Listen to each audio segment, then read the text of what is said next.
he's sending letters to senators and running ads attacking Bobby Kennedy on the pro-life issue. Mike Pence's group is funded by the pharmaceutical industry. That was just recently reported. So pharma is funding the disgraced Mike Pence to attack Bobby on this issue, the life issue. When, let's back up here, Martha, there hasn't been a bigger pro-life message in America, in American politics, in the Make America Healthy Again movement. This is a war to improve children's health. Bobby Kennedy has made clear he's going to follow the Trump administration's pro-life policy. So you just have an example right there. These culture war issues are being weaponized by interests that demonstrably profit from kids being sick. I should tell you that I, too, will be headed down to D.C. after the show today because I would like to take a peek at what they do to Robert F. Kennedy Jr. I feel like this show and he have somewhat of a special relationship, since I think even he would tell you he probably wouldn't be there this week if it hadn't been for the 4 hours we did with him March of 2022 when no one would touch him. He was officially on the disinformation dozen list, being pushed by the White House. And we found a way to get that 4-hour interview on all platforms, even the ones on which he'd been banned, and it didn't get banned anywhere. And he will tell you that was the beginning of his road back to being sort of acceptable. It's an absurdity. I realize all that, but it had to be done. And it was done. And look at him now. So I will be down there tomorrow supporting him and watching to see what they throw at him. What I'm learning. All right. So Megan touched on something there, and I just want to let you guys know. Again, this video is being broadcast on both Rumble and X as well. We are probably going to hear some things today. We're probably going to hear RFK Jr. touch on quite a few subjects that some of the powers that be aren't going to like. I have, I've done a number of videos with the topic being about RFK Jr. and some of the things that he has talked about. And out of the 4 videos that I did in regards to RFK Jr., 3 of them got taken down. I don't mean dinged or demonetized. I mean taken down. Remember, over the last couple years, he's been attacking very, very hard the pharmaceutical and the food industry. And I have no doubt that today's hearing is going to be specifically bombastic in terms of what he will say and what some of the questions will be asked of him. I am also 100% sure the powers that be do not want this information coming out in this hearing. The Democrats will try to avoid some of it. The Republicans will definitely try to elicit the responses that the American people should hear. So I don't have any control over what gets broadcast, what gets streamed, whether or not they get ticked off. This could be a defining moment in United States history. And I know people say stuff like that. We're seeing Trump absolutely destroy these people, get them freaked out. They're running around with their heads chopped off. We find out that yesterday that $50 million in condoms are going over to Gaza, which is obviously nothing more than a money laundering scheme. Everything is being exposed. As one thing Trump had said, everything is being revealed. They don't want this much stuff coming out. And there is going to be a massive audience for this hearing. Massive. Every single person like me out here streaming it, the big names, the Bennies, the PBDs, everybody's streaming it. It's on every different website. Fox will call. It's going to be massive. If there was ever a time for 10 Days of Darkness, this would be the time, because the pharmaceutical industry and the money that you're going to hear so much stuff.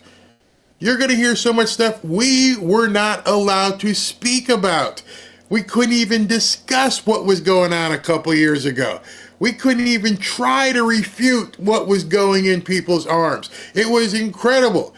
If you had so much as said certain, pharmaceutical remedies or home remedies or different things, blip, you're done. You're kicked off Twitter. You're a conspiracy theorist. All of that is going to come out today. So I am a avid participator, spectator today. I can't wait to see what's allowed, what's shut up, if they decide to hit buttons while he's talking. Strap in. This could be something that we've never seen in our political history in terms of a hearing. We're going to hear all about the little elf guy, the little Italian elf guy. Do you realize there are certain times you can't even mention his name? I don't think some of these Democrat people, these senators, want to hear the response he's going to give. In fact, they may get their 5 minutes of fame or 7 minutes or whatever it is as they're going around and just may speak the whole time so as not to let RFK Jr. talk. They wouldn't let this guy be a candidate. They don't let his videos get any airspace. They delete them and take them down as soon as he begins talking. I've never seen somebody so badly censored and banned as RFK Jr. Even Trump wasn't banned as much as RFK Jr. At least Trump's got True Social and he could put things out here or there. At least there were people in the news that wanted to talk to him. This guy was kryptonite. Nobody wanted to touch him, just like Megan said. It's like, oh, not that guy. Not that guy. My pocketbook. I can't touch this. And so remember, as you're watching today, this is the guy who said, as soon as I get confirmed, I'm going to turn off pharmaceutical advertising on television. You got to think big picture. Big, giant picture here. It has been stated, and I'm sure it's going to come up today, that 75% or more of the advertising revenue of these television networks comes from pharmaceutical advertising. If he were to get his way, which we would all agree with, and turn off pharmaceutical advertising, those networks would cease to exist. There would be no CNN. There would be no MSNBC. There might still be, some CBS and ABC because they have other programming. They can run ads. They have 24 hours a day of television shows. But these news channels, they're done. They're done. Ozempic, bye-bye. Pfizer, bye-bye. Bill Gates, bye-bye. I've never seen a hearing that is responsible for so much money. And as you're watching today, just remember, as the questions come out, no, that's obviously about dollar bills right there. So let's continue with the pre-show. About the Bible in particular, and you asked me, have you always been a religious person? I've always been a deeply spiritual person, a loving person, a person who's always cared about solving misery and suffering, which is how I ended up getting really deep into what spiraled into wokeism.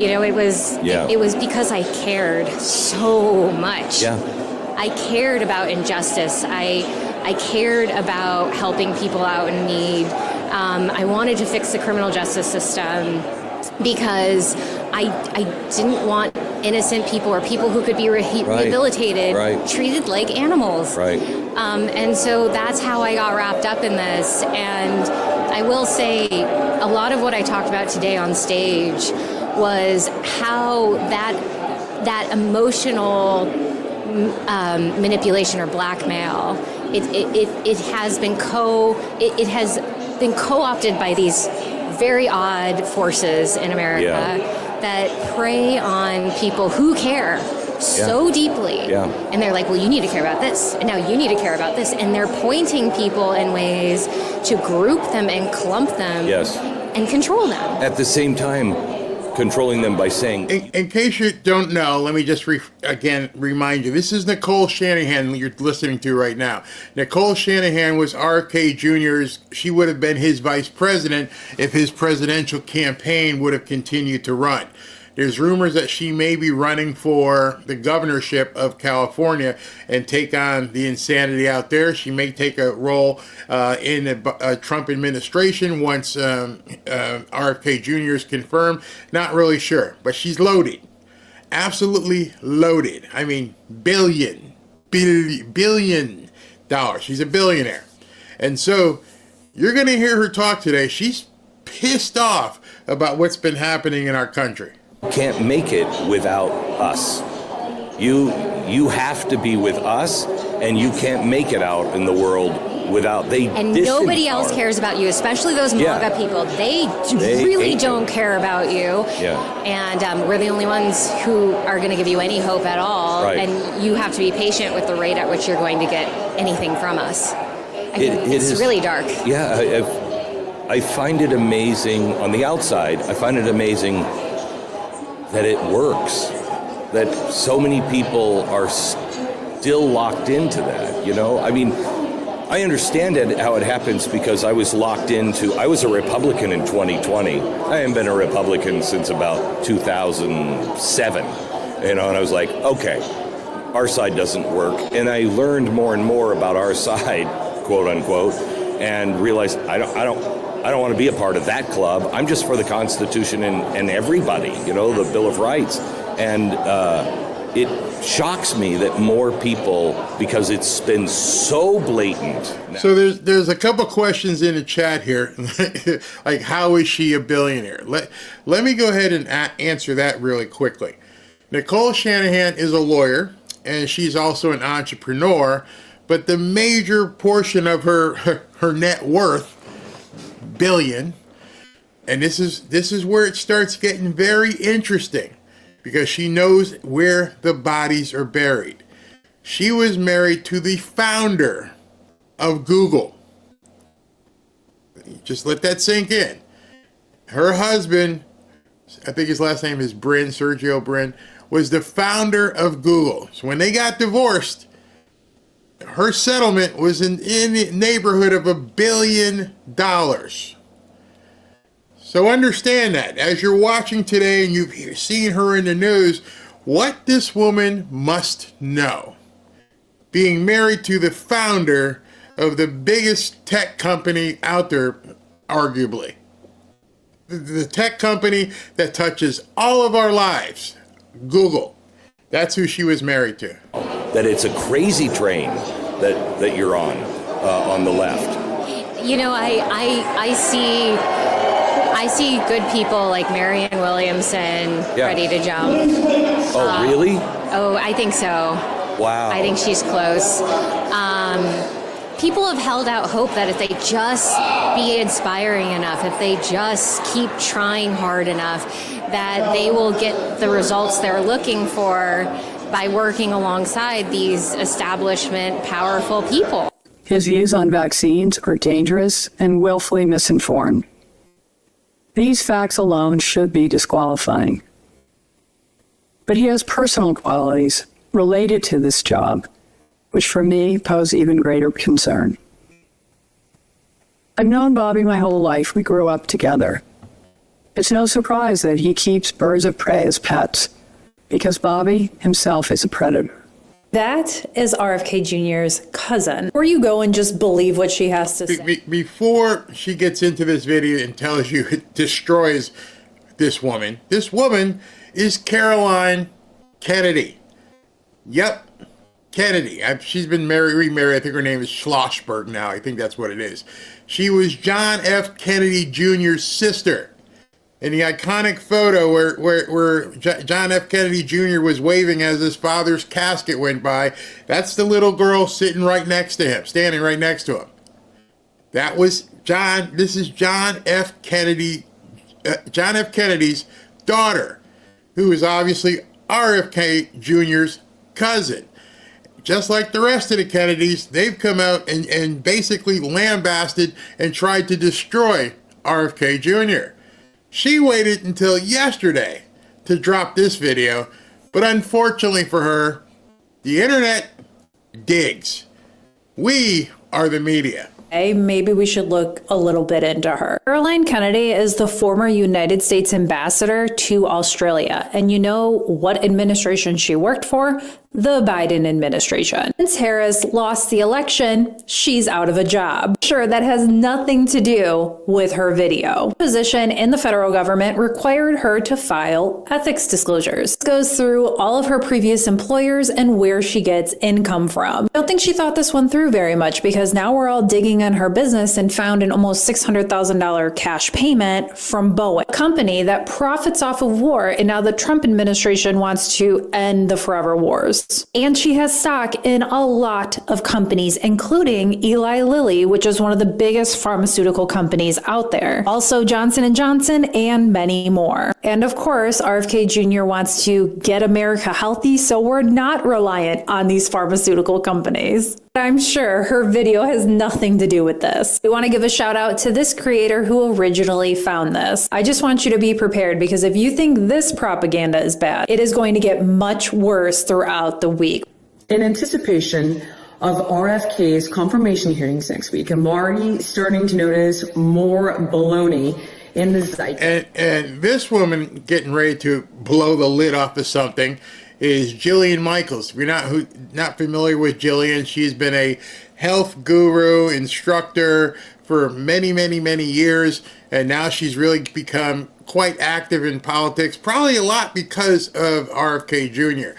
And she exposes this, which I'm sure is going to come up today, which is great what she did, because now the Republicans, who probably are lazy as hell and didn't look up this information, listen to what she drops here. And there's one that I want to address in particular, because it would seem unbelievably credible. This I'm referring to is the letter supposedly signed by 17,000 doctors that was organized by the Committee to Protect Healthcare, which would seem pretty credible, right? And this letter urges the Senate to reject Kennedy's nomination, citing his history of spreading misinformation about vaccines and public health interventions. So I thought, geez, really 17,000 doctors signed this? This seems crazy. So I clicked on the letter, and guess what? I signed it twice. One says Dr. Fake, and one says Dr. BS. See for yourself. Anybody, anywhere, can sign this supposed letter repeatedly. So I personally, under two different aliases, am two of the 17,000 doctors that signed this letter. Now that seems pretty suspicious. So I wondered, well, who funds the CTP, the Committee to Protect Healthcare? Because they claim that they don't accept donations from pharmaceutical companies, insurance companies, or other for-profit healthcare corporations, and rely instead on support from medical professionals and advocates. Advocates. So who are these advocates? I asked ChatGPT. Pretty simple and straightforward. And it told me that two of these organizations that fund the Committee to Protect Healthcare would be the Hopewell Fund and the 1630 Foundation. So I thought, okay, well, who funds these two companies and what are they about? And when you get all the way to the bottom of it, it turns out that this is all funded and organized by a group called Arabella Advisors. Now, Arabella Advisors Network operates as a, quote, dark money organization. And I'm not talking about drugs or cartel. I'm talking about the fact that they have tremendous political influence and they never have to disclose their donors. So they do, in fact, fund Hopewell and the 1630 funds and other funds like the Windward Fund and the New Venture Fund. These guys manage billions of dollars. Billions. Please search this for yourself. Ask ChatGPT. Scale of operations. The Arabella Network manages billions of dollars in donations, making it one of the largest and most powerful forces in modern philanthropy. Its size and reach have raised concerns about its disproportionate influence on public policy and political processes. There are allegations of astroturfing. What the hell is astroturfing? Arabella managed funds sponsor numerous advocacy campaigns and initiatives that often appear grassroots but are funded by the same network. This practice, known as astroturfing, creates the illusion of widespread public support for specific issues. The network frequently uses donor-advised funds, or DAFs, to funnel money into its projects. While legal, this practice allows donors to remain anonymous, further fueling concerns about transparency and accountability. Now, I don't know about you, but that sounds shady as shit to me. A letter that anybody can sign with zero credentials as many times as they want to, that is claiming to have over 17,000 signatures by medical professionals, which I've already shown you is clearly a lie. And they claim not to take money from pharma or insurance, et cetera, but they're funded by the Arabella network through different shell 501c4 and C3 companies who doesn't disclose who its donors are and who absolutely has an agenda, manages billions of dollars, and strategically places those billions of dollars to facilitate its agenda. Give me a frickin' break.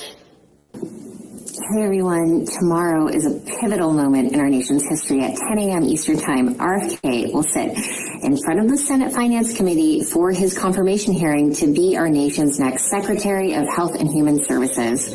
I urge everyone to call their U.S. senators over the following days and demand they vote yes on Bobby's nomination. He is more than qualified. He's proven, principled, and prepared to lead. I'll share a list below of key senators. If they represent your state, they need to hear from you. If they don't, please call your own senator and ask them to vote yes. We need as many votes as we can get. So this hasn't been widely reported, but in 2020, I cut large checks to Chuck Schumer to help Democrats flip 2 Senate seats in Georgia from red to blue. The 2 candidates I helped elect, Senator Raphael Warnock and Senator John Ossoff, please know I will be watching your votes very closely.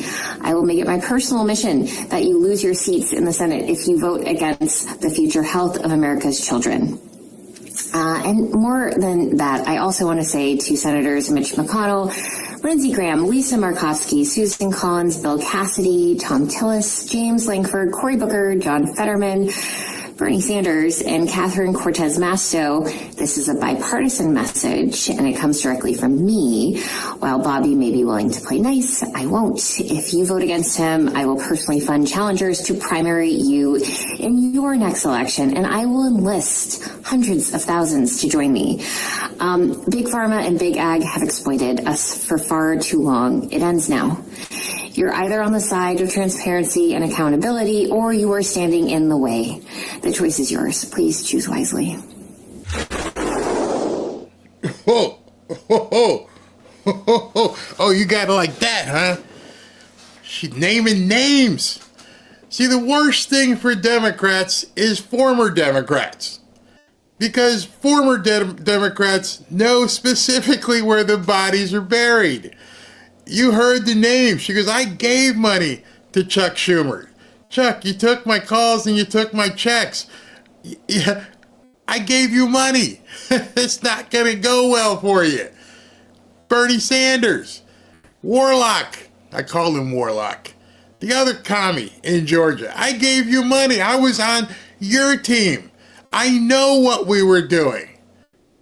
The worst thing for a Democrat is a former Democrat. This is why some of these people are losing their absolute mind. Now you've got one former Democrat who's the richest guy in the world, and now you've got another former Democrat in Nicole Shanahan who's like, I'm coming for you.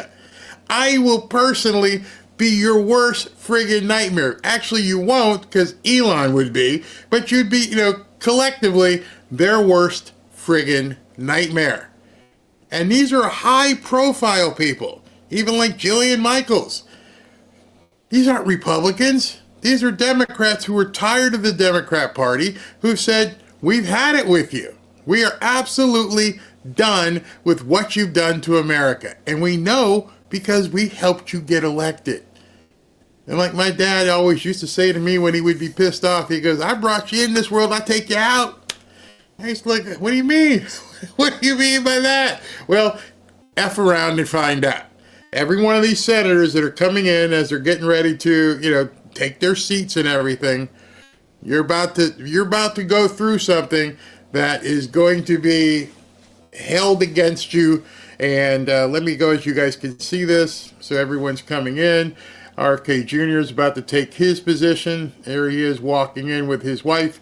His wife is actress Cheryl Hines. She used to be on the show with Larry David. I forget the name of it. Curb Your Enthusiasm.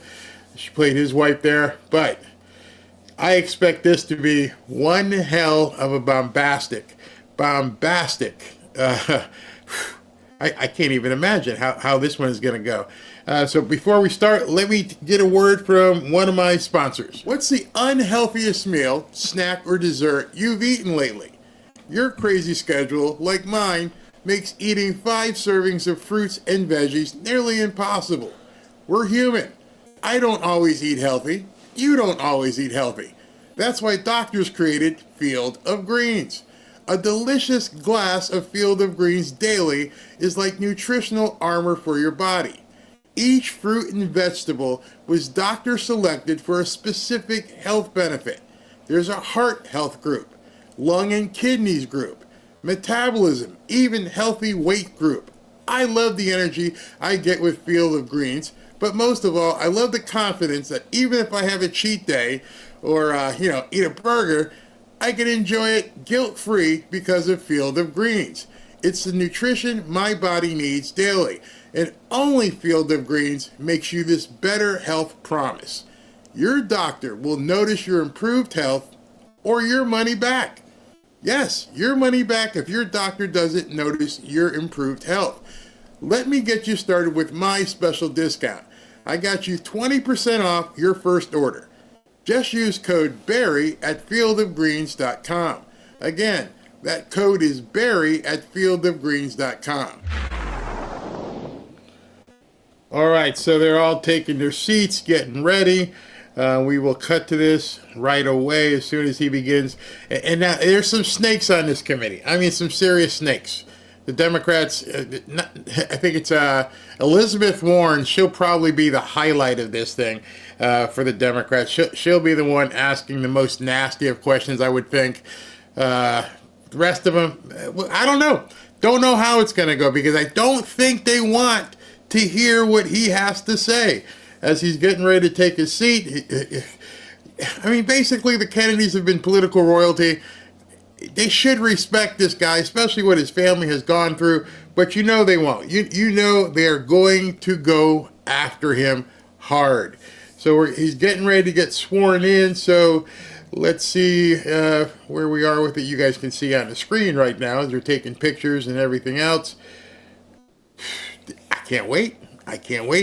Like I had said in the comments, I was going to try and leave the closed caption on as much as possible so you guys can see it. Now understand I'm pulling this feed from C-SPAN, and C-SPAN sometimes has issues where I have to restart after it's been on for a while. So don't worry about it, I'll just have to restart it. Looks like we're getting ready to get going.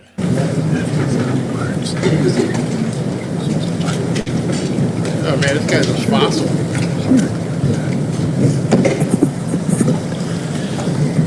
Good morning. This hearing will come to order. I thank my colleagues and Mr. Kennedy for being here today. Mr. Kennedy, congratulations on your nomination.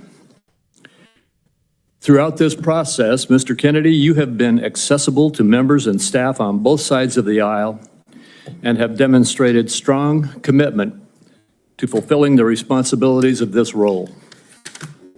The Department of Health and Human Services oversees our nation's largest healthcare programs, providing coverage for nearly 2 in every 5 Americans. Please let me know if the volume is okay. And CHIP, among other initiatives, presents challenges, especially in the face of a rapidly aging population, stubbornly high costs, and persistent barriers to access. However, this also provides us an opportunity to deliver bold, transformative solutions.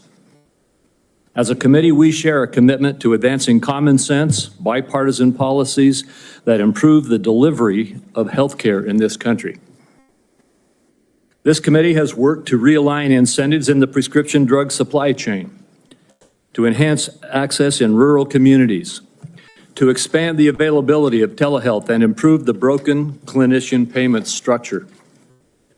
Across these and other issues, I look forward to working with the administration to continue pursuing meaningful reforms that serve the American people more effectively and more efficiently.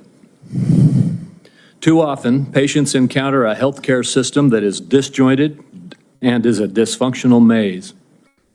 Complex and bureaucratic chutes and ladders have become the norm. Meanwhile, even as healthcare spending climbs, outcomes across a range of conditions continue to decline. Mr. Kennedy, if confirmed, you will have the opportunity to chart a new and better course for the federal approach to tackling both the drivers and the consequences of our ailing healthcare system. Your commitment to combating chronic conditions that drive healthcare costs will be critical to our success. Prioritizing disease prevention and addressing the factors that fuel conditions such as diabetes, cardiovascular disease, metabolic disease, Alzheimer's disease, COPD, and cancer will save lives, reduce costs, and build a healthier, stronger country. Private sector breakthroughs from groundbreaking cancer medications to curative gene therapies also offer hope. But misguided government initiatives and market volatility risk eroding American leadership in life-saving R&D. Your advocacy for healthcare transparency has the potential to empower consumers across the country, promoting competition to enhance quality while cutting excessive spending for patients and for taxpayers. Today's hearing will provide a forum to hear more about your vision, particularly for the federal programs under this committee's jurisdiction. Mr. Kennedy, you represent a voice for an inspiring coalition of Americans who are deeply committed to improving the health and well-being of our nation. Regardless of political party, everyone in this room shares a common recognition that our current system has fallen short, as well as a common desire to make our country healthier. I look forward to today's conversation as well as your testimony, Mr. Kennedy. And now I recognize Senator Wyden for his opening remarks. Thank you very much, Mr. Chairman. The question before the Finance Committee this morning is whether Robert F. Kennedy should be trusted with the health and well-being of the American people. Committee staff have examined thousands of pages of statements, books, and podcast transcripts in a review of his record. The receipts show that Mr. Kennedy has embraced conspiracy theories, quacks, charlatans, especially when it comes to the safety and efficacy of vaccines. He has made it his life's work to sow doubt and discourage parents from getting their kids life-saving vaccines. It has been lucrative for him and put him on the verge of immense power. This is the profile of someone who chases money and influence wherever they lead, even if that may mean the tragic deaths of children and other vulnerable people. Now, Mr. Kennedy is fond of saying he's not making recommendations about whether parents should vaccinate their children. He's just asking questions and giving people choices. It's a slippery tactic to dodge any real responsibility for his words and actions. And it is, in my view, absurd coming from somebody who's trying to win confirmation for a job that is entirely about making recommendations. These recommendations are going to have life or death consequences for the American people. Mr. Kennedy, if you are confirmed, your recommendations determine which vaccines senior citizens get for free through Medicare. Your recommendation will determine which vaccines are given to millions of kids. Peddling these anti-vaccine conspiracy theories, as our chief health officer, is going to endanger the lives of kids and seniors across the nation. Just look at what happened when Mr. Kennedy inserted himself into an anti-vaccination crisis in the island nation of Samoa. He traveled there himself to push his views and pour fuel on the fire of a measles outbreak that began due to low vaccination rates. In the end, 83 Samoans died, mostly kids, from a disease that is easily preventable.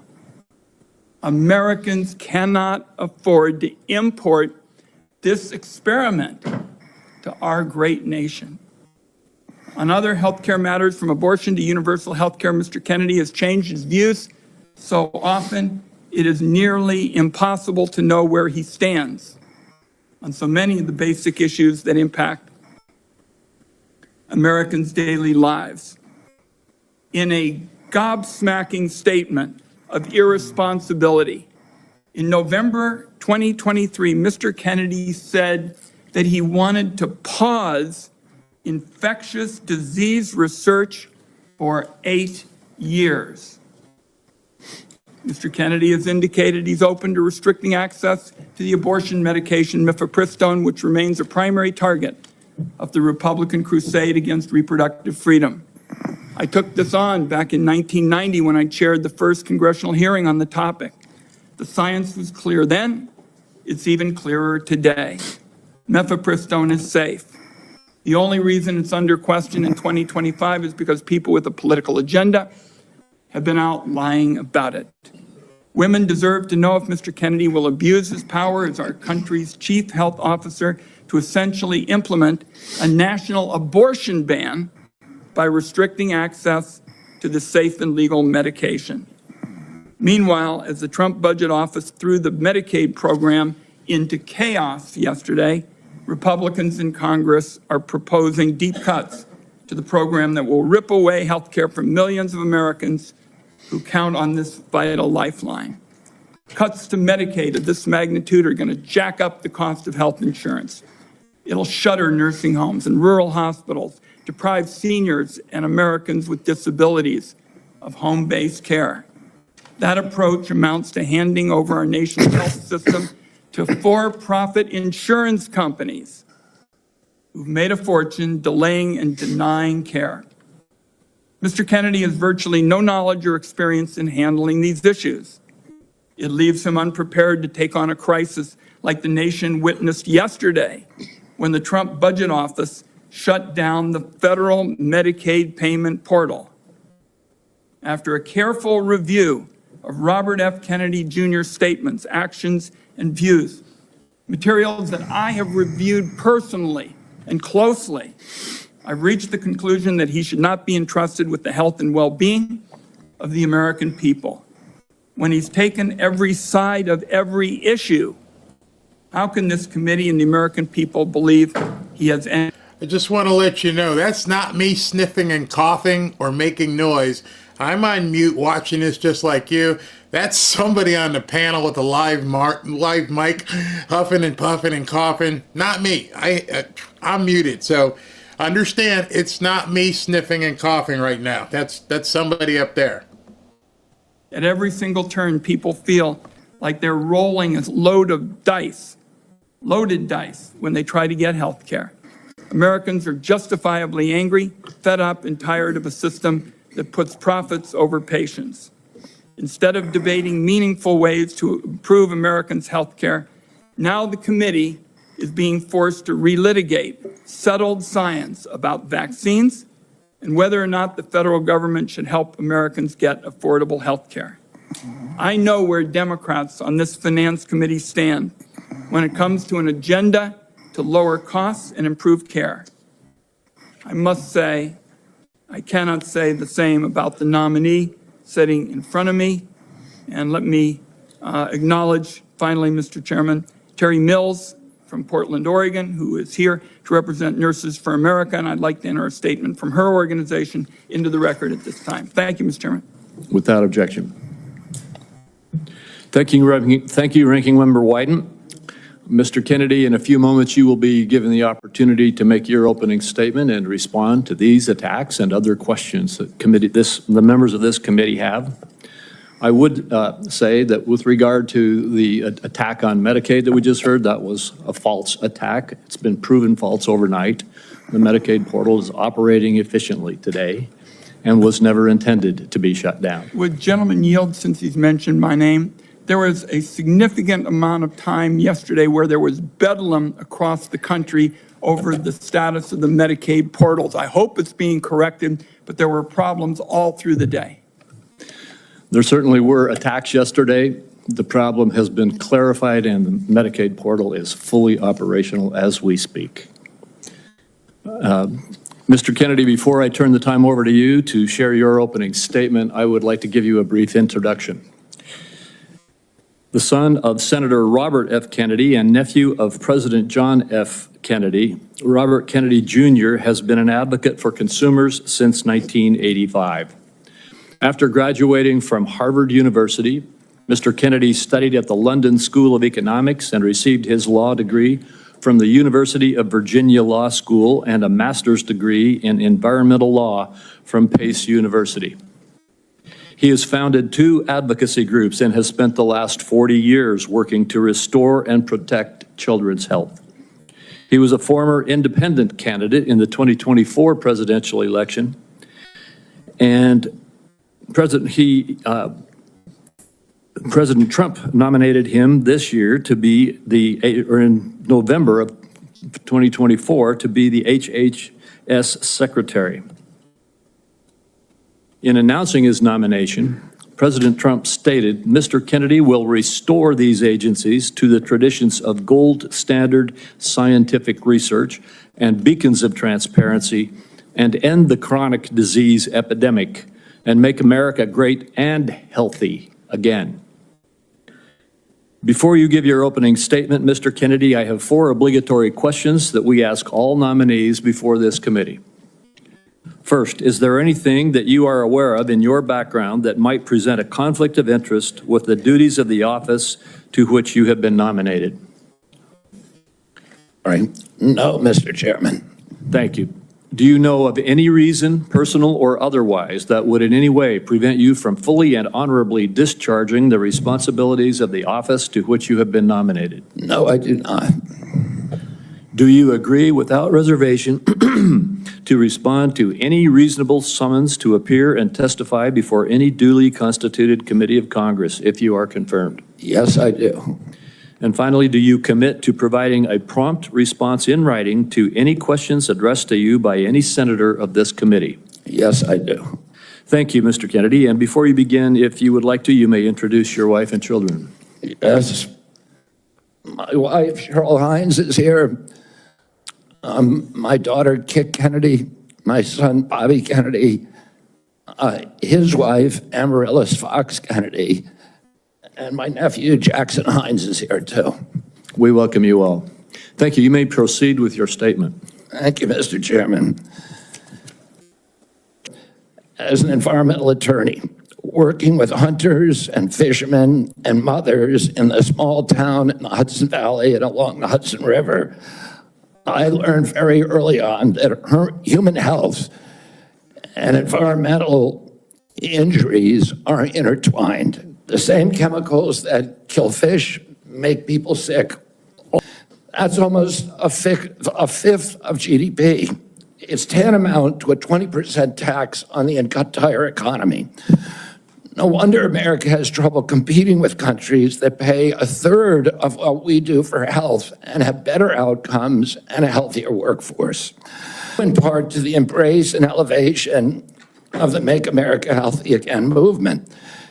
This movement, led largely by Maha moms from every state, you can see many of them behind us today, and in the hallways and in the lobbies, is one of the most transcendent and powerful movements I've ever seen.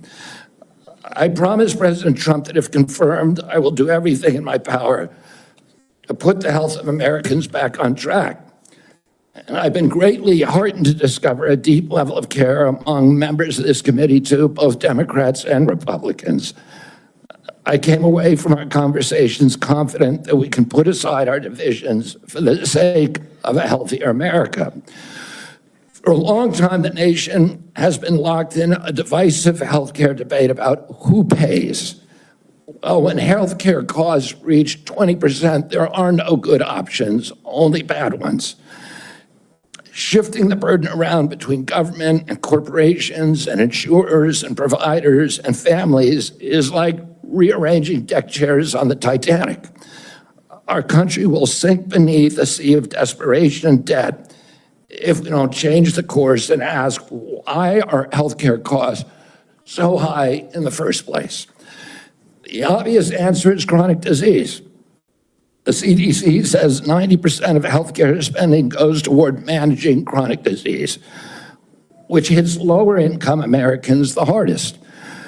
The president's pledge is not to make some Americans healthy again, but to make all of our people healthy again. There is no single culprit in chronic disease. Much as I have criticized certain industries and agencies, President Trump and I understand that most of their scientists and experts genuinely care about American health. Therefore, we will bring together all stakeholders in pursuit of this unifying goal. Some are working on ranches. I want to work with our farmers and food producers to remove burdensome regulations and unleash American ingenuity. MAHA simply cannot succeed without a full partnership of American farmers. In my advocacy, I've often disturbed the status quo by asking uncomfortable questions. Well, I'm not going to apologize for that. We have massive health problems in this country that we must face honestly. And the first thing I've done every morning for the past 20 years is to get on my knees and pray to God that he would put me in a position to end the chronic disease epidemic and to help America's children. That's why I'm so grateful to President Trump for the opportunity to sit before you today and seek your support and partnership in this endeavor. I will conclude with a promise. The members of this committee, to the president, and to all the tens of millions of parents across America, especially the moms, who have propelled this issue to center stage. Should I be so privileged as to be confirmed, we will make sure our tax dollars support healthy foods. We will scrutinize the chemical additives in our food supply. We will remove financial conflicts of interest from our agencies. We will create an honest, unbiased, gold standard science at HHS, accountable to the president, to Congress, and to the American people. We will reverse the chronic disease epidemic and put the nation back on the road to good health. Thank you. Thank you, Mr. Kennedy. Mr. Kennedy, I will begin. Each of us will have 5 minutes to ask you questions, and then at the conclusion of the hearing, if there are further questions, there will be an opportunity for those questions to be submitted to you, and I ask that you respond to them promptly. Mr. Kennedy, you have emphasized the importance of nutrition in preventing and managing chronic disease, improving health outcomes, and reducing health costs. I share your interest in the relationship between our diet and our well-being.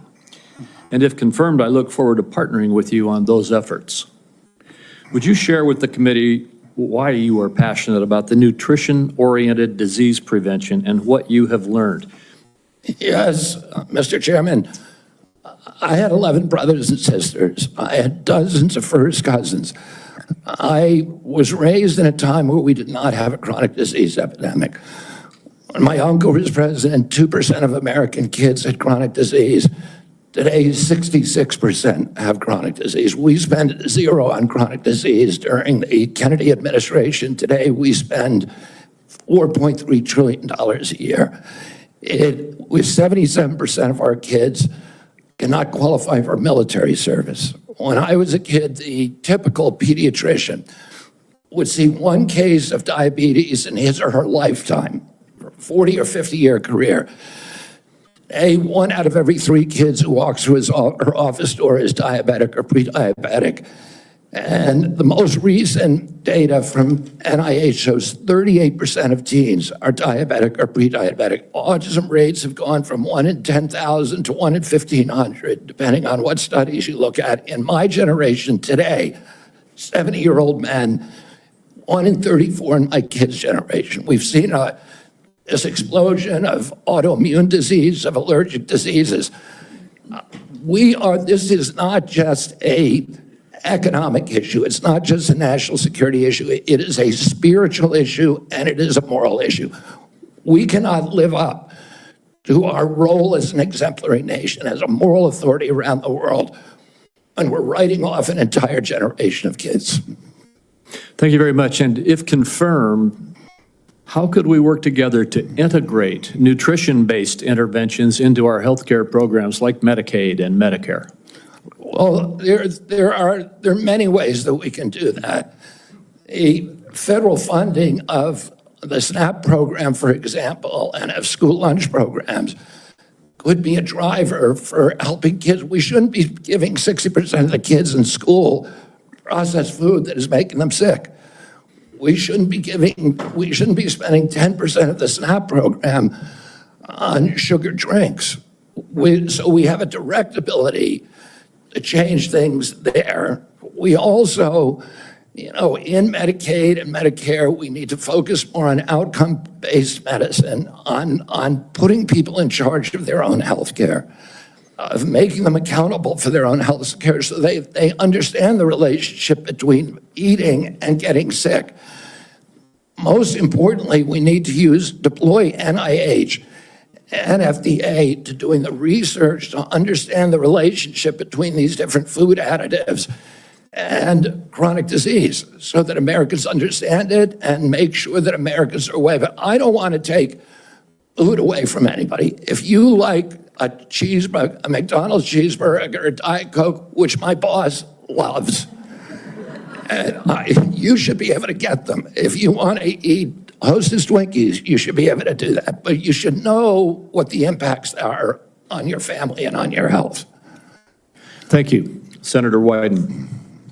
Thank you very much, Mr. Chairman. Before I begin my questions, I'd like to start by entering into the record a letter the committee received from Ambassador Carolyn Kennedy outlining what she believes is Mr. Kennedy's lack of personal fitness for the office. Without objection. Mr. Kennedy, you have spent years pushing conflicting stories about vaccines. You say one thing and then you say another. In your testimony today under oath, you denied that you were anti-vaccine. But during a podcast interview in July of 2023, you said, quote, "No vaccine is safe and effective." In your testimony today, in order to prove you're not anti-vax, you note that all your kids are vaccinated. But in a podcast in 2020, you said, and I quote, "You would do anything, pay anything to go back in time and not vaccinate your kids."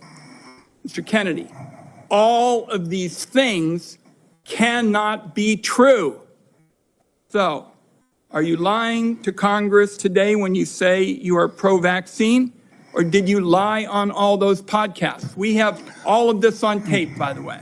Yeah, Senator, as you know, because it's been repeatedly debunked, that statement that I made on the Lex Friedman podcast was a fragment of the statement. He asked me, and anybody who actually goes and looks at that podcast and will see this. He asked me, are there vaccines that are safe and effective? And I said to him, some of the live virus vaccines are. And I said, there are no vaccines that are safe and effective. And I was going to continue for every person. Every medicine has people who are sensitive to them, including vaccines. Right. So he interrupted me at that point.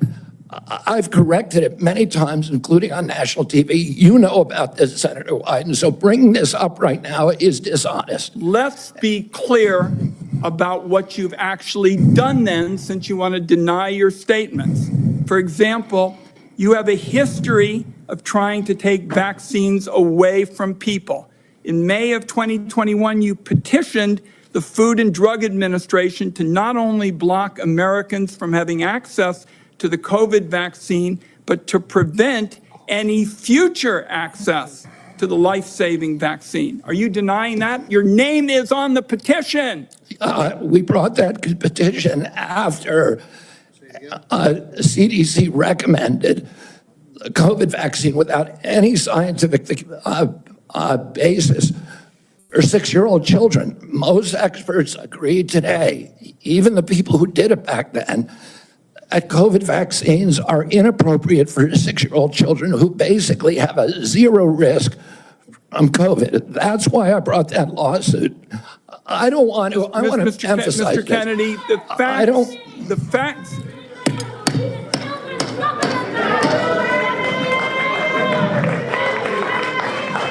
The committee will be in order. And to the audience. Hold on for a second, Mr. Kennedy. To the audience. Comments from the audience are inappropriate and out of order. And if there are any further disruptions, the committee will recess until the police can restore order. Please follow the rules of the committee. Mr. Kennedy, you may proceed. I also want to point out that your recitation of what happened in Samoa is absolutely wrong, and you know it's wrong. We'll get to that in a moment. Right now, we're talking about the petition that you filed to block Americans from having access to the vaccine and to prevent any future access to the vaccine. Those facts are on the record. My third question to you is, you made almost $5 million from book deals, mostly promoting junk science. In 2021, in a book called The Measles Book, you wrote that parents had been, quote, misled into believing that measles is a deadly disease and that measles vaccines are necessary, safe, and effective. The reality is measles are in fact deadly and highly contagious, something that you should have learned after your lives contributed to the deaths of 83 people, most of them children, in a measles outbreak in Samoa. So my question here is, Mr. Kennedy, is measles deadly, yes or no? The death rate from measles historically in this country in 1963, the year before the introduction of the vaccine, was 1 in 10,000. Let me explain what happened in Samoa. In Samoa in 2017 or 2015, there were 2 kids who died following the MMR vaccine.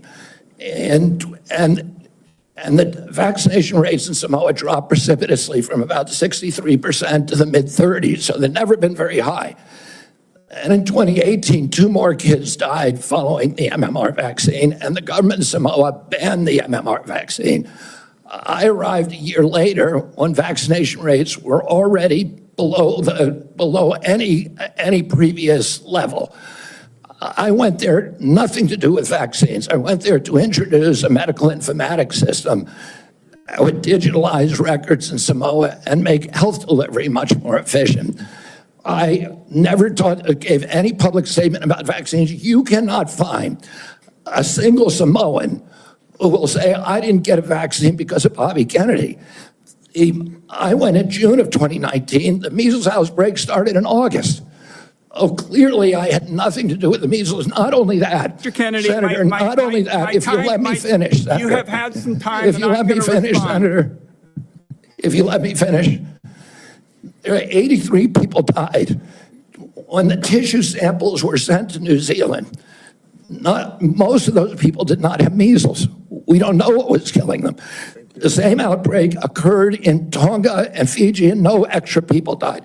There were 7 measles outbreaks in the 13 years prior to my arrival. I just would like to get my time back. The nominee wrote a book saying that people had been misled into believing that measles is a deadly disease. He's trying now to play down his role in Samoa. That's not what the parents say. That's not what Governor Green says. It's time to make sure that we blow the whistle on actually what your views are. At least we're starting.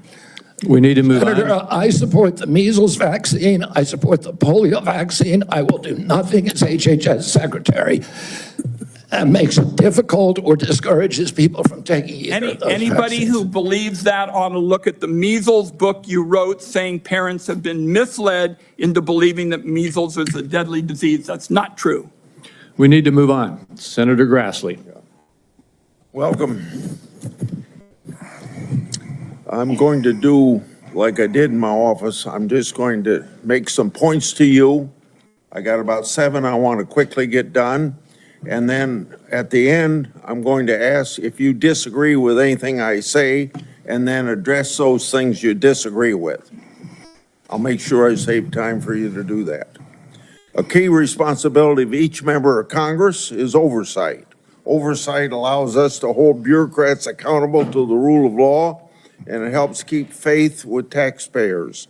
I expect HHS to provide timely and complete responses to congressional oversight. Number 2, PBMs, something you and I discussed in our office. I've been working to hold pharmacy benefit managers accountable in order to lower prescription drug prices. I expect you to work with us to hold PBMs accountable, and that may even asking your support for legislation that's before the Congress. Drug pricing. Senator Durbin and I have for a while been trying to get a bill passed that requires price disclosures on TV ads for prescription drugs. Knowing what something costs before buying it is just common sense. President Trump tried to do this by regulation in his first term. Vice President Vance co-sponsored our bill last Congress. I ask you to support this bill, or if you can do it by regulation, to do it by regulation. On rural health care, the previous administration dragged its feet in opening up slots for rural community hospital demonstration programs. It also ignored concerns from rural pharmacies when implementing changes to Medicare Part D, and ignored rural needs when it comes to distributing physician residency slots. I expect you to prioritize rural Americans' health care needs. On agriculture, in our meeting earlier this month, we talked at length about agriculture. You prefaced the conversation by saying you will not have jurisdiction over these issues. I expect you to leave agricultural practice regulations to the proper agencies, and for the most part, that's USDA and EPA. On dietary guidelines, I've sent letters to the secretaries of agriculture at HHS requesting that they provide information regarding conflicts of interest on the Dietary Guideline Advisory Committee to increase transparency. I expect you to provide Congress with confidential financial disclosures from the advisory committee before finalizing dietary guidelines, so we know that nobody has a vested interest in it, is having undue influence. Lastly, HHS, Office of Refugee Resettlement Oversight. Last year, I expanded my investigation into HHS's Office of Refugee Resettlement. I wrote 24 contractors and grantees whose job it is to place unaccompanied children with sponsors. In many cases, children have been placed with improper vetted sponsors, placing them at risk of trafficking. The Biden administration's HHS directed these taxpayer-funded contractors and grantees to not respond to my inquiry. This is obstruction by the executive branch. I expect you to produce to me the records and data I've requested and instruct HHS contractors to fully cooperate with my investigation. I also expect HHS to not retaliate against any whistleblowers, including those who identify ORR's failures in vetting sponsors of unaccompanied. You got 45 seconds to respond if you want to. I agree with all of those provisions, Senator. My approach to administration HHS will be radical transparency.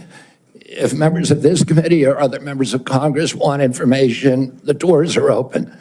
I've spent many years litigating against NIH and its sub-agencies, HHS and its sub-agencies, NIH, CDC, FDA, on FOIA issues, trying to get information that we, the taxpayers, paid for, and oftentimes getting back redacted copies after a year or 2 years of litigation. That should not be the case. And if Congress asks me for information, you will get it immediately. Thank you. Thank you. Senator Cantwell is next, but until she returns, I will move on to down the list, and that would be Senator Cornyn. Mr. Kennedy, welcome to you and your family, and congratulations. I appreciate Senator Grassley raising the issue of the Office of Refugee Resettlement within the auspices of Health and Human Services. I think this may surprise people, but that's actually the responsibility of HHS, the Office of Resettlement Relocation. Under the previous administration, as Senator Grassley alluded, there were roughly 500,000 children, unaccompanied minors, that were placed with sponsors in the interior of the United States. The previous administration took the position that it was not the federal government's responsibility once these children were placed with these sponsors. But the New York Times, in a series of investigative stories, pointed out that tens of thousands of these children, when they tried to follow up and find out how they were doing, whether they were going to school, whether they were being trafficked or abused, there was no answer, and they took the position it was not their responsibility. So I look forward to working with you to find those children and to make sure that they're not being abused. Millions of Americans are experiencing mild to moderate mental health and substance abuse issues, yet many struggle with timely and effective access. Primary care physicians are most likely to be seeing these individuals as opposed to a specialist, and it makes it important that these individuals, primary care physicians, be trained in patient-centered care, which would strengthen the integration of behavioral health care with primary care services. Is this something that you are concerned about, something you'd be willing to work with us on in order to implement? Yes, Senator, and let me just reassure you that President Trump has personally spoken to me about locating those 300,000 children who disappeared over the last 4 years. I don't think anybody has a fully accurate number, but it's hundreds of thousands, I agree. And many of them we know have been sex trafficked and childhood slavery, and it is a blight on America's moral authority, and we need to find those kids. In terms of addiction services and substance abuse services, this is a priority for me. It was a priority for me when I was running for president during my campaign. I was a heroin addict for 14 years. I've been 42 years in recovery. I go to 12-step meetings every day, so I hear the stories every day. And I hear the many stories about denial of, or the barriers to access to care. And we need to improve that. And answer specifically to your question, I think we can do that through GME, which is a program that is funded by HHS, that is the largest funder for medical school students. And that's one of the things for primary care physicians should understand addiction care. Addicts almost always go through a cycle where there is a moment where they hit periodic bottoms where they're ready to go into treatment. But it's fleeting and it's momentary. And we have that opportunity to save their lives. And then if we miss that little short window, they're off to the races again. I appreciate your answer. Our time is short. Let me get to one more question that I think is very important. Under the first Trump administration, the number of people receiving HIV treatment in Africa through the President's Emergency Plan for AIDS Relief, otherwise known as PEPFAR, it increased, this is during the first Trump administration, from 13 million people to 18 million people across 50 countries, primarily in Africa. Africa has about 1.3 billion people today, or in 2021, it's projected to have 2.5 billion people by 2050, or 25% of the global population. In 2020, PEPFAR reported that 2.8 million babies were born without HIV. That was something that would not have happened but for the PEPFAR program. So it has simply been one of the most successful public health programs in the world and saved approximately 26 million lives. Failure to continue this program, in my view, would risk ceding that leadership to adversaries like China. And I'd like to know whether you support the objectives and goals of PEPFAR, and would you work with me and my colleagues to make sure that this program continues to provide life-saving antiviral drugs to people who are most in need? I absolutely support PEPFAR, and I will happily work with you to strengthen the program. Thank you. Senator Bennett. Thank you, Mr. Chairman. Thank you, Mr. Kennedy, for being here this morning. And I think that, Mr. Chairman, we are truly through the looking glass this morning here in the U.S. Senate, and this committee is being asked to fulfill a really important responsibility, which is to decide whether to confirm Mr. Kennedy to one of the most important health care jobs in America. And the reason I think it's so important is for many of the reasons you said in your opening statement, which is that we live in the richest country in the world, and we have some of the worst health outcomes of any industrialized country in the world.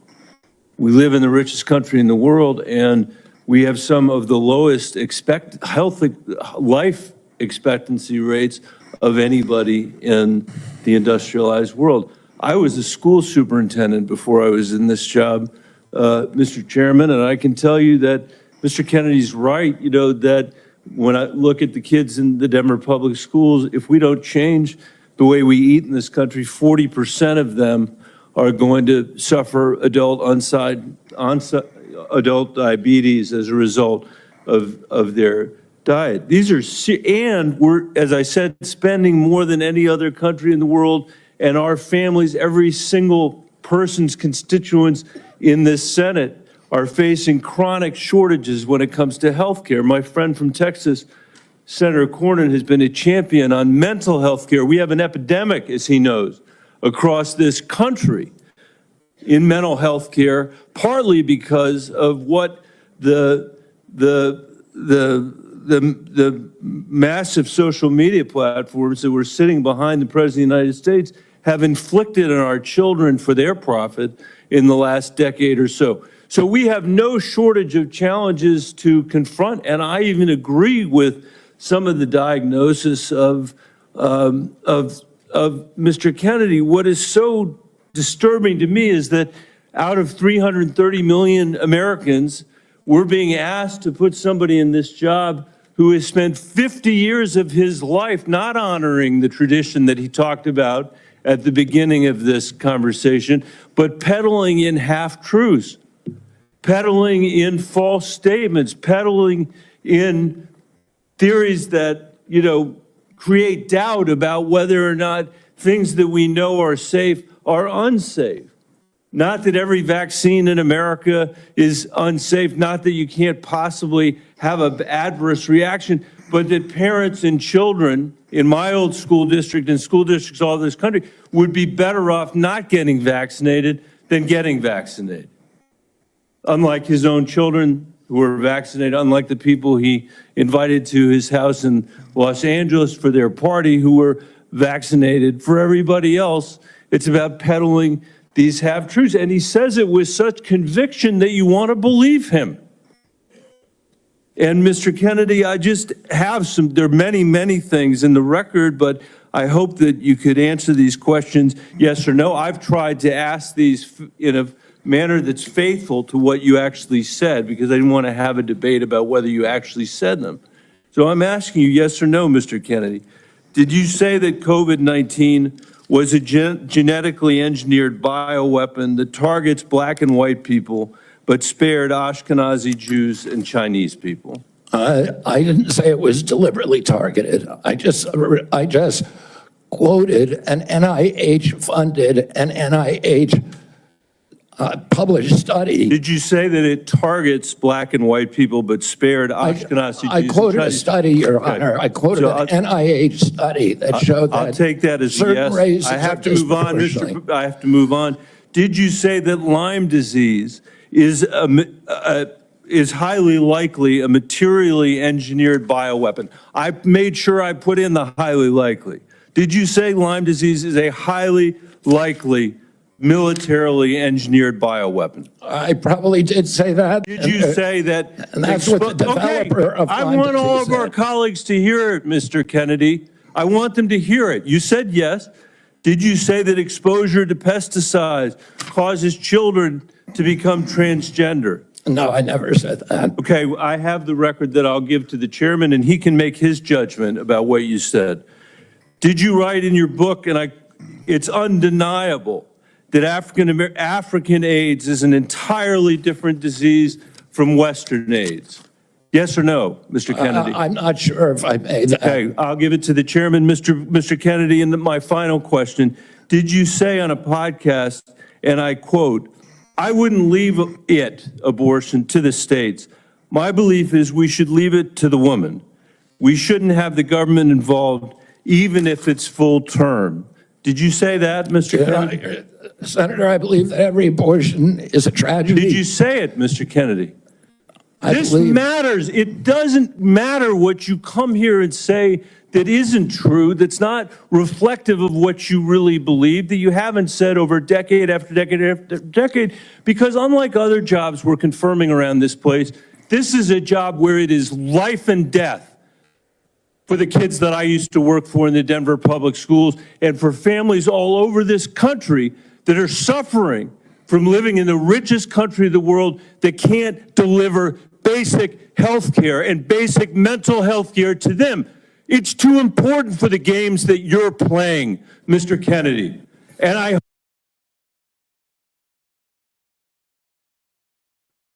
for the kids that I used to work for in the Denver public schools, and for families all over this country that are suffering from living in the richest country of the world that can't deliver basic health care and basic mental health care to them. It's too important for the games that you're playing, Mr. Kennedy. And I hope my colleagues will say to the president, I have no influence over him. I hope my colleagues will say to the president, out of 330 million Americans, we can do better than this. C-SPAN, proudly true to our mission for 40 plus years. Those are people who are eligible. President Trump has sworn to protect Medicare. Republicans are exploring reforms to Medicaid that could help pay for Trump administration priorities. With this context, that they're integrated and the care is integrated. I look forward to working with you, Dr. Cassidy, on making sure that we take good care of people who are dual eligible. and how do you propose that we integrate those programs? Does Medicare pay more, Medicare pay less, Medicaid pay more, Medicaid pay less? How do we do that? Well, I'm not exactly sure because I'm not in there. I mean, it is difficult to integrate them because Medicare is under fee-for-service. It's paid for by employer taxes. Medicaid is fully paid for by the federal government, and it's not fee-for-service. So I do not know the answer to that. I look forward to exploring options with you. Republicans, again, are looking at ways to potentially reform Medicaid to help, pay for President Trump's priorities, but to improve outcomes. What thoughts do you have regarding Medicaid reform? Well, Medicaid is not working for Americans, and it's specifically not working for the target population. Most Americans, like myself, I'm on Medicare Advantage, and I'm very happy with it. Most people who are on Medicaid are not happy. The premiums are too high. The deductibles are too high. The networks are narrow. The best doctors will not accept it in the best hospitals. And particularly, Medicaid was originally designed for a target population, the poorest Americans. has now been dramatically expanded. And the irony of the expansion is that the poorest Americans are now being robbed. Their services have dramatically decreased, even though we've increased the price of Medicare by 60% over the last 4 years. The target population is being robbed. With that figure said, out other options. Obviously, you've thought about that, and I appreciate that. What reforms do you recommend, again, that would improve services, I suppose, but also make it more cost efficient? Well, President Trump has given me the charge of improving quality of care and lowering the price of care for all Americans. There are many things that we can do. What we want to, the ultimate outcome, I think, is to increase transparency, to increase accountability, and to transition to a value-based system rather than a fee-based system, rather than a service-based system. On Medicaid in particular, can you just kind of take those kind of general principles and apply it to the Medicaid program? Listen, I think that there are many, many options with telemedicine, with AI right now. And, there's including direct primary care systems. We're seeing that movement grow across the country. There's one of the largest providers. So going back to Medicaid though, and speaking of these specific advances, what reforms are you proposing with these ideas vis-a-vis Medicaid? Well, I don't have a broad proposal for dismantling the program. Of course not saying that. I think what we need to do is we need to experiment with pilot programs in each state. We need to keep our eye on the ultimate goal, which is value-based care, which is transparency, accountability, access. And one more thing, going back to Medicare, you mentioned you're an MA. You mentioned earlier the Medicare fee-for-service. Do you have any kind of thoughts as to whether or not patients on fee-for-service should move into MA, or how should we handle that? Whether patients who are on Medicare fee-for-service. And traditional Medicare? Yes. That's their choice right now. We have, I think, 32 million Americans, or 30 million Americans on Medicare, on traditional Medicare, and then another 34 or 34 on Medicare Advantage, roughly half and half. And I think more people would rather be on Medicare Advantage because it offers very good services, but people can't afford it. It's much more expensive. In answer to your first question, there are all kinds of exciting things that we can be doing, including cooperatives, which President Trump has supported, including health savings accounts, which President Trump has supported. All of these things to make people more accountable for their own health. And so we'd bring the cooperatives and the health savings accounts into Medicare and Medicaid? Exactly. We try to increase those, the use of those, and to direct primary care, to continue to transition into a value-based program that is private. Americans don't, by and large, do not like the Affordable Care Act. People are on it. They don't like Medicaid. They like Medicare. And they like private insurance.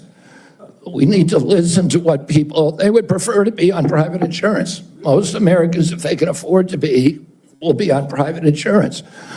We need to figure out ways to improve care, particularly for elderly, for veterans, for the poor in this country. And Medicaid, the current model is not doing that. I would ask, any of the Democrats who are chuckling just now, do you think all that money, the $900 billion that we're sending to Medicaid every year, has made Americans healthy? Do we think it's working for anybody? Are the premiums low enough? We do need to move on. Senator Warner.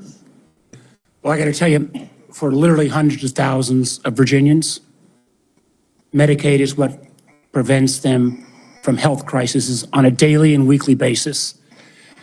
And some imaginary new plan And if there was a new plan that was to be the basis of what Trump was going to do in repealing Obamacare, I would have thought by now we'd have seen it.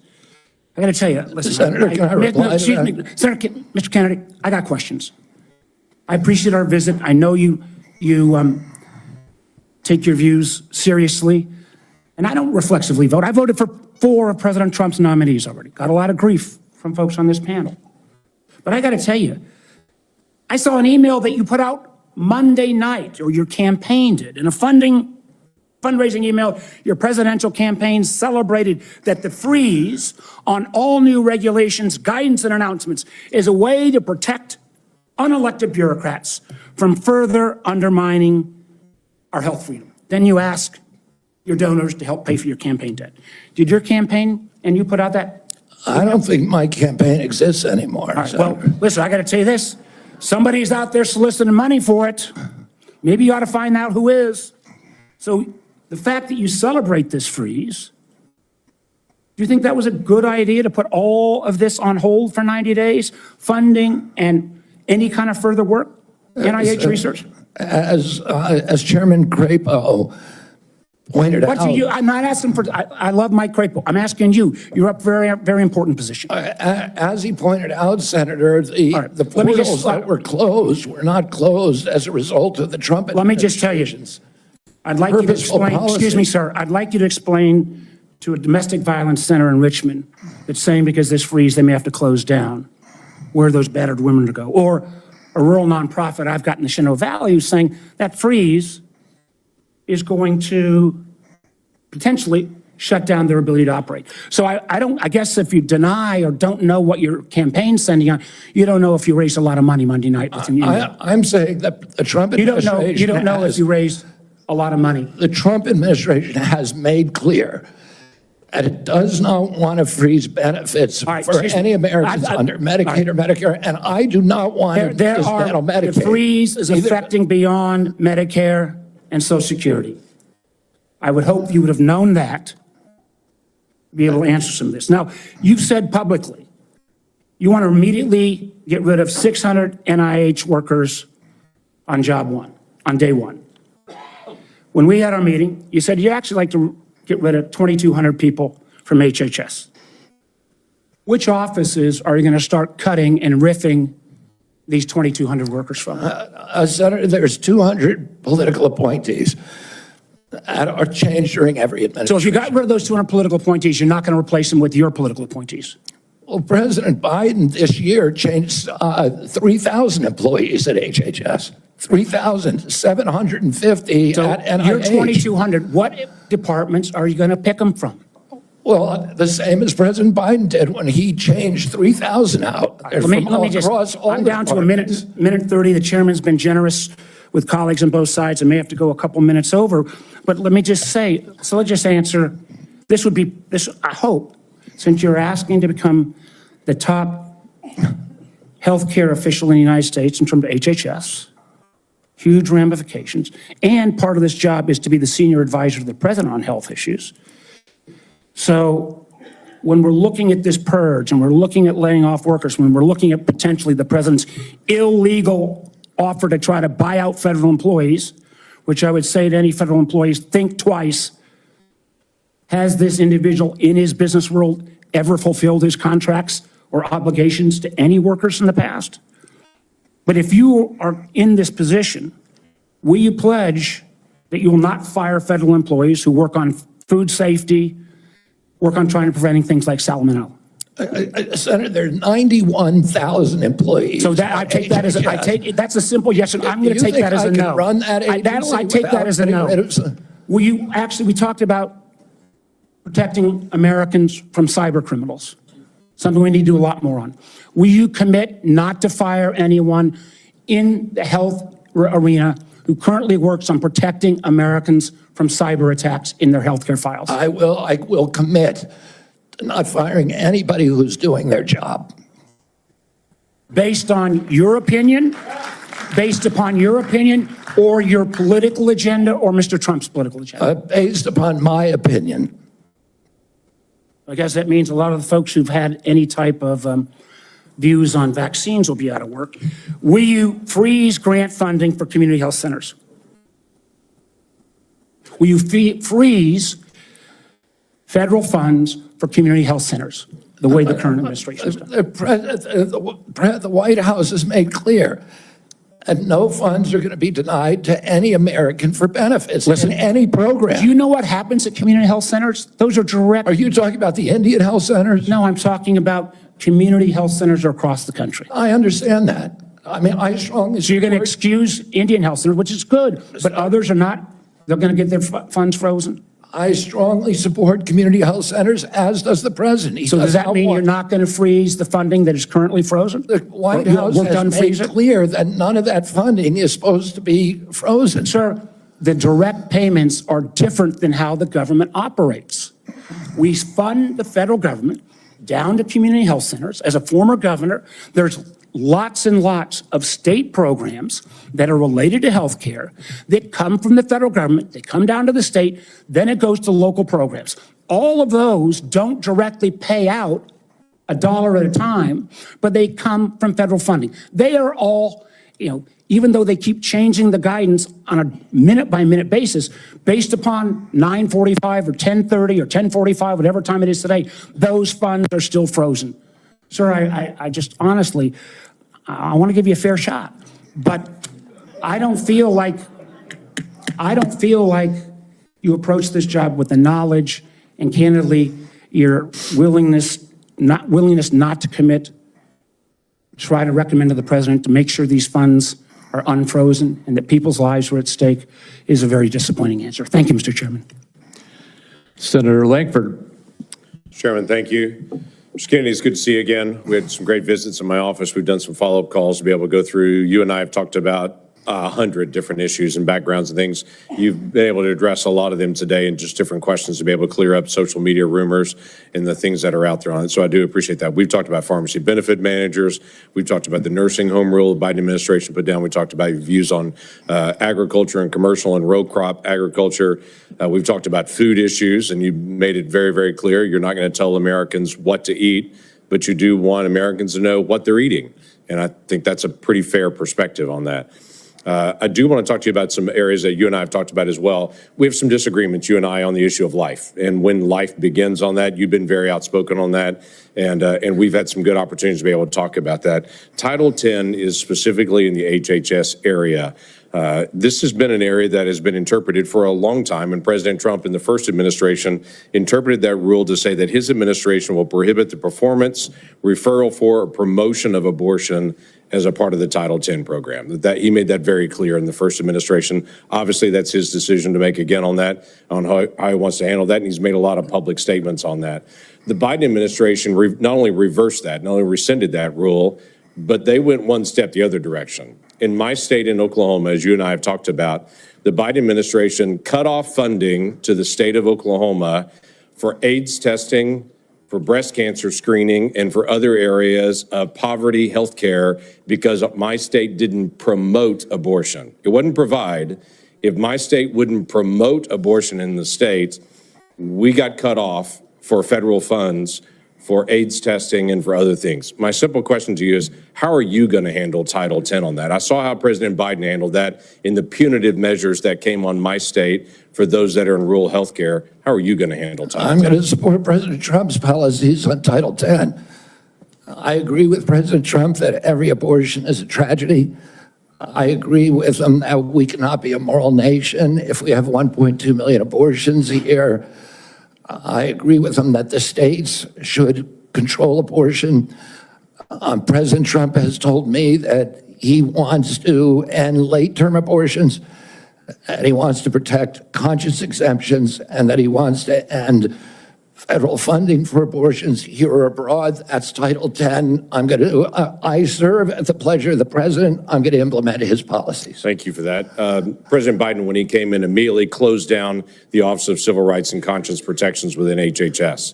There's a statement that's come out recently that he's going to reopen that office again to be able to protect the civil rights of Americans. One of the things that Javier Becerra did immediately when he came into HHS was conscience protections for medical professionals that were being compelled against their conscience to perform medical procedures that violated their conscience.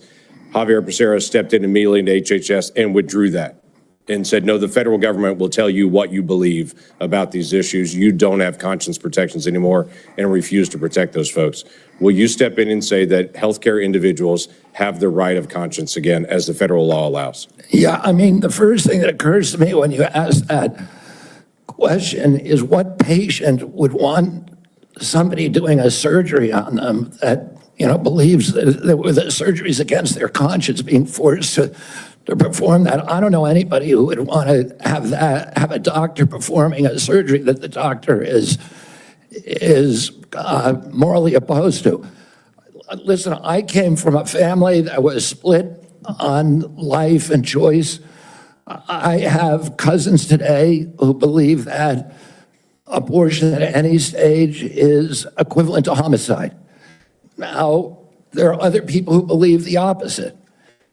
But the good thing in my family that I really loved is that we were able to have those conversations and respect each other. And I wish that we could do that nationally.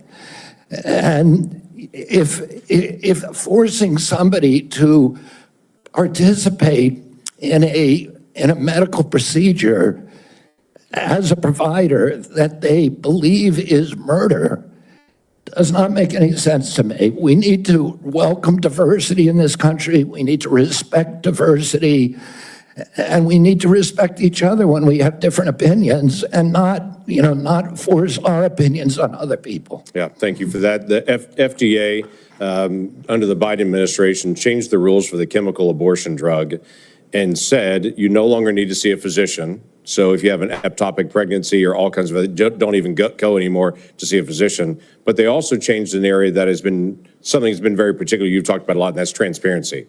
They changed the position and said, don't tell us if there's a side effect on this drug unless she dies. But other than that, don't tell us anymore. Literally, don't give transparent information to the American people or to the women who take this drug anymore. We don't want that reported. My question to you is, will FDA move to be able to actually give transparency to the American people and to say this drug is no different than any other? As you see below, I said Pam Bondi was not confirmed yet. She was successfully voted out of committee, meaning the committee she testified in said, yes, we are going to advance your nomination to the full Senate. The full Senate vote will happen in the next 2 weeks or so. She was voted out of committee does not mean you were thrown out. It means you successfully were voted by the committee to go to the next vote, which is to everybody else. So I know it's a little bit confusing, but she did not get confirmed today. She got voted to get in front of the Senate to get confirmed. It's just, don't blame me. That's just how this stuff works. But thank you. Senator Whitehouse. Thank you, Chairman. Mr. Kennedy, I only have 5 minutes with you, and I've got a lot of experience with CMS, so you're just going to have to listen. 2 things. One, if you want to move from advocacy to public responsibility, Americans are going to need to hear a clear and trustworthy recantation of what you have said on vaccinations, including a promise from you never to say vaccines aren't medically safe when they in fact are, and making indisputably clear that you support mandatory vaccinations against diseases where that will keep people safe. You're in that hole pretty deep. We've just had a measles case in Rhode Island, the first since 2013. And frankly, you frighten people. 2, I want to air harms that Rhode Island has experienced from a remorseless, senseless CMS bureaucracy. CMS has for years maintained a reimbursement system that the bureaucracy could never explain, never justify, that persistently pays Rhode Island providers less than neighboring Massachusetts and Connecticut providers. A differential of 23 and 26% in our regional healthcare market. The Pending Ahead program can begin to remedy this, at least for value-based care, and it must. There has to be payment parity in the region. Rhode Island's healthcare system is bleeding out because we aren't paid what neighboring hospitals and doctors are paid. And the one act CMS took on this years ago was to make it worse. The CMS bureaucracy has also attacked one of the best accountable care organizations in the country, Rhode Island's Integra Family Doctors. Tried to throw them off the shared savings program because they said Integra years ago briefly fell 137 patients short of the 5,000 patients that ACOs need. CMS wouldn't listen until a court found that to be unjustified, likely illegal, irreparable harm to this high-performing ACO and its patients, and contrary to the public interest. That must stop. Last, CMS has refused to approve waivers granted elsewhere for Rhode Island from rules that are stupid for Medicare patients who are nearing the end of their days. Here's what families see. Granny is home dying. She needs to transfer to a nursing home, and Medicare insists on putting her 3 days and 2 nights in a hospital. Expensive, frightening to Granny and the family, and stupid. Granny's home dying and can't get palliative and curative care together. Inhumane and stupid. Granny's home dying and can't get home care if she can still get out into the yard or be driven to see the shore, to see Narragansett Beach, say, one more time, to recall childhood memories before she dies. Inhumane and stupid. Granny's home dying and the family's exhausted. And the respite care benefit is not to send a nurse or a caregiver, but to stuff Granny in an ambulance and haul her off to a hospital. Some respite. It's all expensive, frightening, inhumane, and stupid. But the insensate CMS bureaucracy takes a court order to be awakened to the harm they cause. I have had enough. I don't know what the hell this guy is talking about. I just want to explain my comment down here. This is nothing but theater. It is political theater. In this particular committee, right now, the Republicans have 13 members. The Democrats have 12. If the Republicans stick together, all this is theater. They cannot stop RFK Jr. from getting, basically voted out of committee into the full Senate. So what you're seeing is grandstanding for the newspapers and the media and everybody else. But every single Republican senator sitting there knows, I don't care. I don't care what you think. If they stick together, they can't stop them. If they stick together, when the full vote comes, they can't stop it. This is all theater. It's all kabuki. It's all BS. And they all know it's theater and BS. It's shameful. Those disparities that you talk about, I am familiar with the Integra Health plan, and it is the template for what we ought to be doing is a value-based plan. And I look forward to you to making sure that we create pilot programs like this. Unfortunately, Mr. Chairman, around the country. Unfortunately, Mr. Chairman, one of the things I've learned in my tenure in the Senate is that a nominee saying that they're willing to work with me amounts to exactly zero. We need to get this fixed. Thank you. Well, I guess at that point, then, we will move on to Senator Daines. Mr. Chairman, thank you. Mr. Kennedy, I'm glad to see you here this morning. I listened to your opening remarks, and you mentioned that you want to make HHS the gold standard of science. I have found my engagements with you, both behind closed doors in my office, as well as listening to you publicly, to be very thoughtful and science-based. I applaud that. I thank you for that. And I realize this will likely be a very partisan vote on this committee and on the Senate floor. But let the record state there are 3 medical doctors on this side of the dais. I'm a chemical engineer. We believe in science.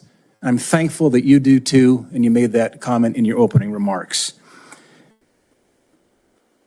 I want to talk about agriculture for a moment. We talked about our common love for Montana. You've been to Montana many times. It's a wonderful state. A lot of folks have discovered it. They watch the show Yellowstone, and people are coming and moving into our state, but it's an amazing place. But as you know, agriculture is our top economic driver in Montana. We produce some of the highest quality crops, the best livestock in the country and the world. Our farmers and our ranchers are truly some of the most effective environmental stewards in ensuring we have a safe food supply chain in the world. I share your view that protecting the integrity and safety of our food supply is of utmost importance. I appreciate the research happening in places like Montana State University to help farmers produce resilient, healthy, and safe crops, as well as their agricultural practices. You mentioned you were a 4-H kid growing up. I think our 4-H kids and our FFA kids are some of the best kids in America.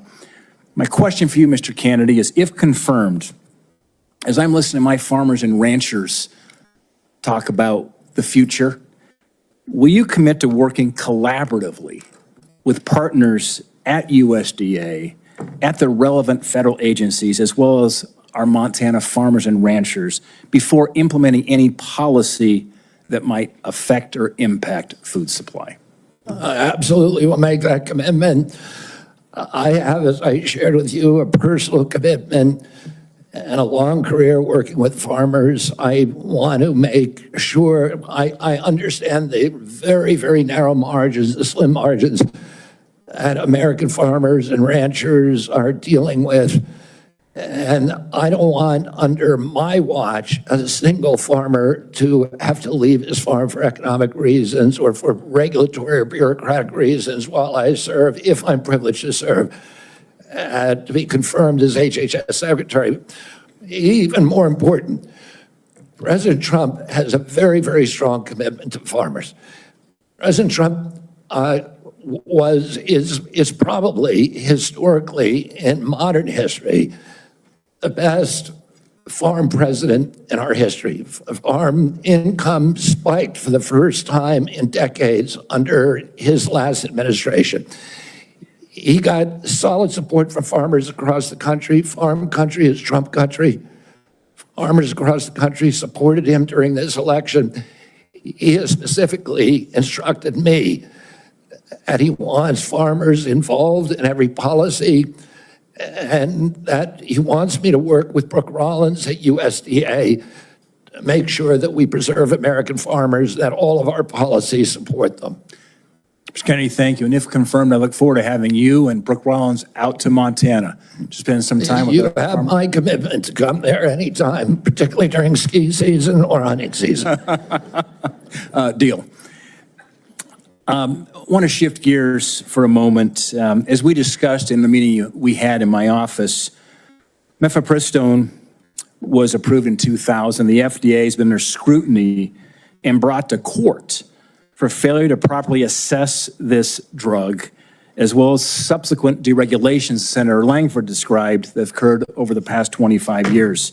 Some of these deregulations included ending the requirement that these drugs be prescribed by a doctor, ending reporting requirements for adverse events, and allowing these pills to be obtained through the mail.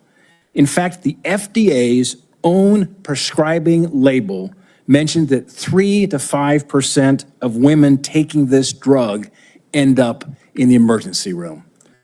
My question is, if confirmed as Secretary of HHS, will you commit to working with the FDA Commissioner to review these deregulatory actions that are threatening the safety of women? Sorry, Senator. As I said to Senator Langford, I think it's immoral to have a policy where patients are not allowed to report adverse events and where doctors are discouraged from doing that. President Trump has asked me to study the safety of mifepristone. He has not yet taken a stand on how to regulate it.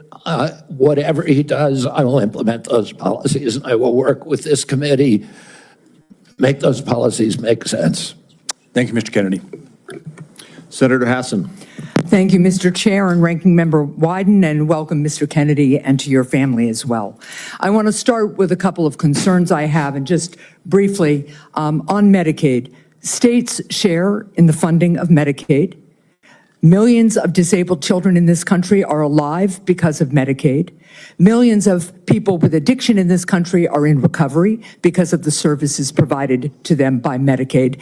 And millions of chronically ill people who, until Medicaid expansion was enacted, who couldn't get health care and therefore couldn't work because they were too sick, got health care through Medicaid expansion, then went back to work, and now they're on private insurance. So those are some facts about Medicaid that you might want to brush up on. Now, I'm also extremely concerned about your endorsement of radical fringe conspiracies that, if implemented at HHS, would put American families' lives at risk. Vaccines are one of our greatest public health triumphs. And you don't need, I'm not talking about abstract medical science. One of the people who helped raise me was my grandfather, who was a pediatrician. He practiced medicine in this country from 1921 until the mid-1980s. And I heard details about the difference those vaccines made in saving lives in the children who were under his care. Vaccination has helped to eradicate many deadly diseases in the United States, including polio and smallpox, something we should be proud of as Americans. I am extremely concerned that as Secretary, you would be able to halt critical vaccine research and to exploit parents' natural worries by advising them not to vaccinate their children. This will lead to more children getting sick, and some will even die. Before the measles vaccine, about 500 American children died a year from measles. This is too much of a risk for our country, and there is no reason that any of us should believe that you have reversed the anti-vaccine views that you have promoted for 25 years. For example, you have previously falsely suggested that the polio vaccine killed many, many, many, many more people than polio ever did by causing fatal cancers, while rigorous safety studies show that to be completely false. Now, let's go to something we agree upon. I am really heartened to see that one area where we agree on is on women's reproductive freedom. In your own words, it's not the government's place to tell people what to do with their bodies. You said that, correct? Yep. Mr. Kennedy, in 2023, you came to New Hampshire and said, quote, "I'm pro-choice. I don't think the government has any business telling people what they can or cannot do with their body." So you said that, right?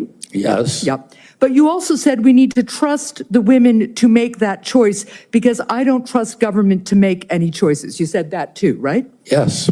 It is remarkable that you have such a long record of fighting for women's reproductive freedom, and really great that my Republican colleagues are so open to voting for a pro-choice HHS secretary. So, Mr. Kennedy, I'm confused. You have clearly stated in the past that bodily autonomy is one of your core values. The question is, do you stand for that value or not? When was it that you decided to sell out the values you've had your whole life in order to be given power by President Trump?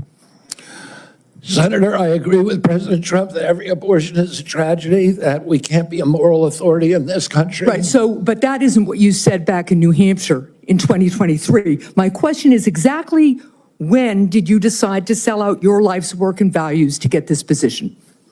Senator, I agree with President Trump that every abortion is a tragedy. So what you're telling us, just to be clear, because my time is limited, is that regardless of what you believe, regardless of what values you have, if President Trump tells you to do something, you're going to do it. You said just now the discussion about mifepristone. Oh, he's asked me to study the safety of it. Here are the safety studies that tell us mifepristone is safe and effective. And I ask, Mr. Chair, that these about 40 studies be admitted to the record by unanimous consent. Without objection. So the studies are there. The safety is proved. The science is there. But what you're telling us is if President Trump orders you to take action to make it harder for women to get direly needed health care, you'll follow his order. If Mr. Trump, as he did yesterday, orders a halt on Medicaid payments that are essential for taking care of people with disabilities all around this country, you're going to follow that order because you are willing to sacrifice your values, your knowledge, if President Trump tells you to do that. That, to me, is unacceptable in a Secretary of Health and Human Services. As I explained before, the White House has issued a statement saying that that policy will not deprive any American benefits. The problem is the White House issued that statement only after we pointed out the damage it would do, and it became politically uncomfortable for them. You know what else that freeze on federal funding did? It halted funds for critical research that could cure pediatric cancer. So if the president tells you to do that, you're going to stop that too. That's enough. Thank you. Senator Cortez Masto is next. Thank you.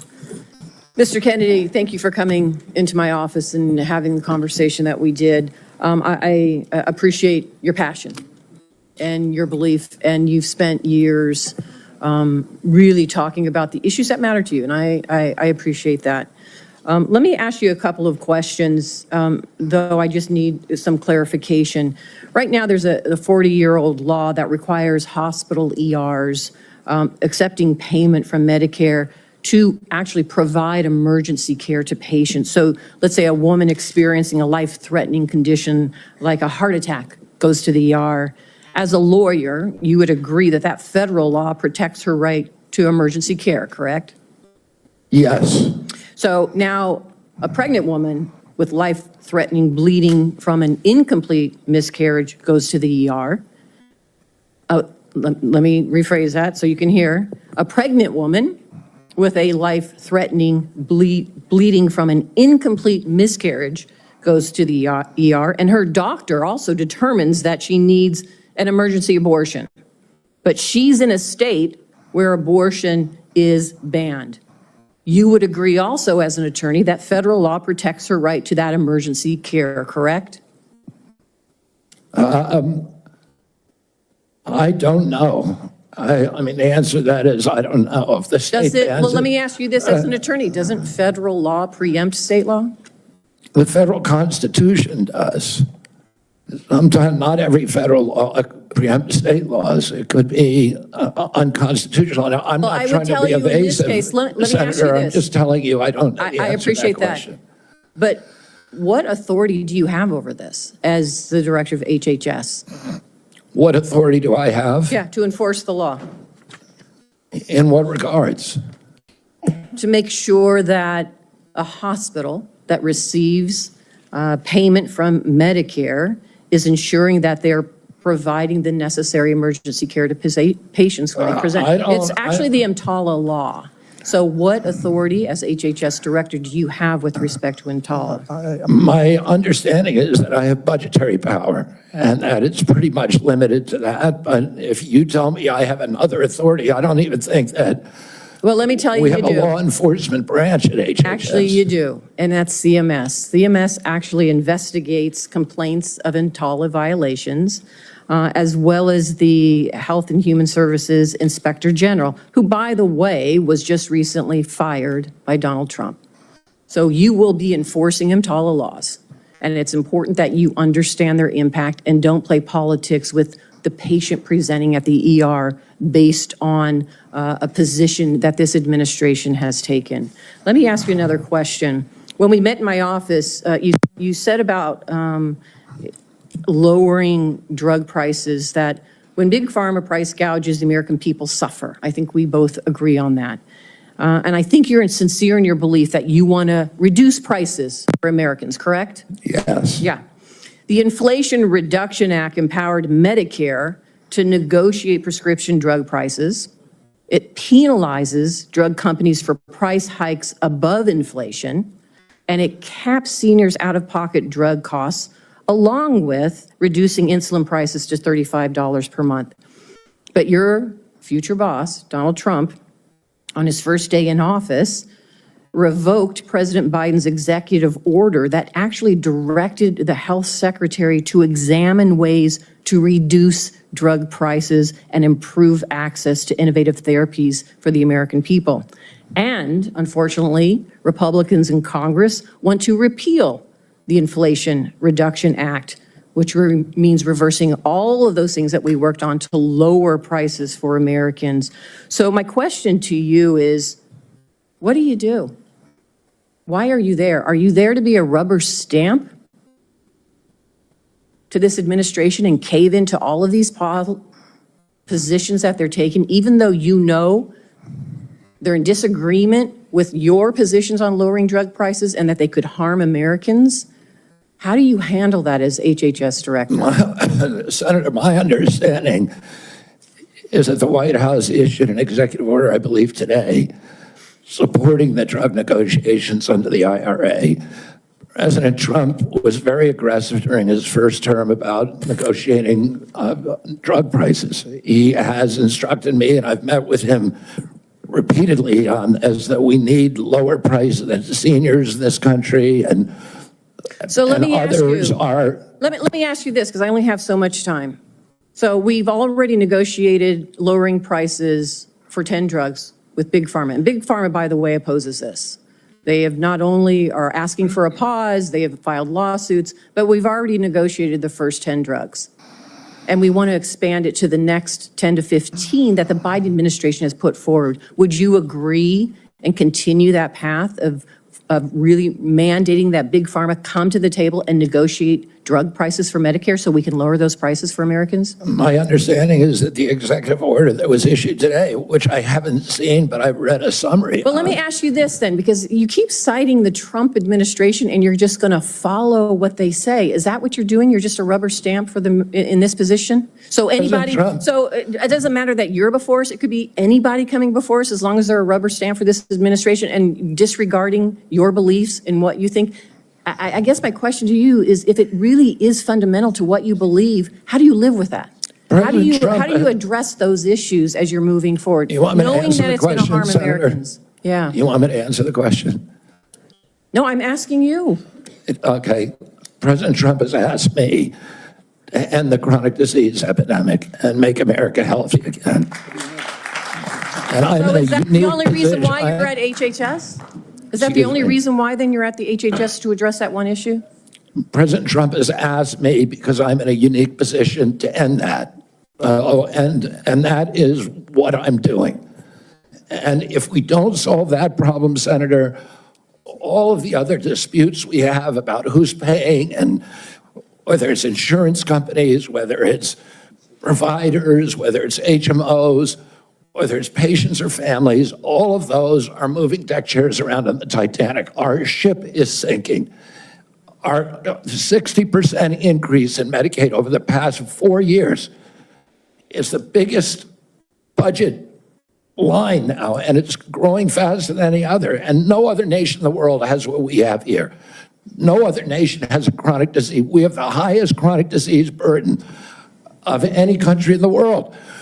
We had, during COVID, we had 16% of the COVID deaths in a country. We only have 4.2% of the world's population. We had a higher death count than any country in the world. And when CDC was asked why, they said it's because Americans are the sickest people on earth.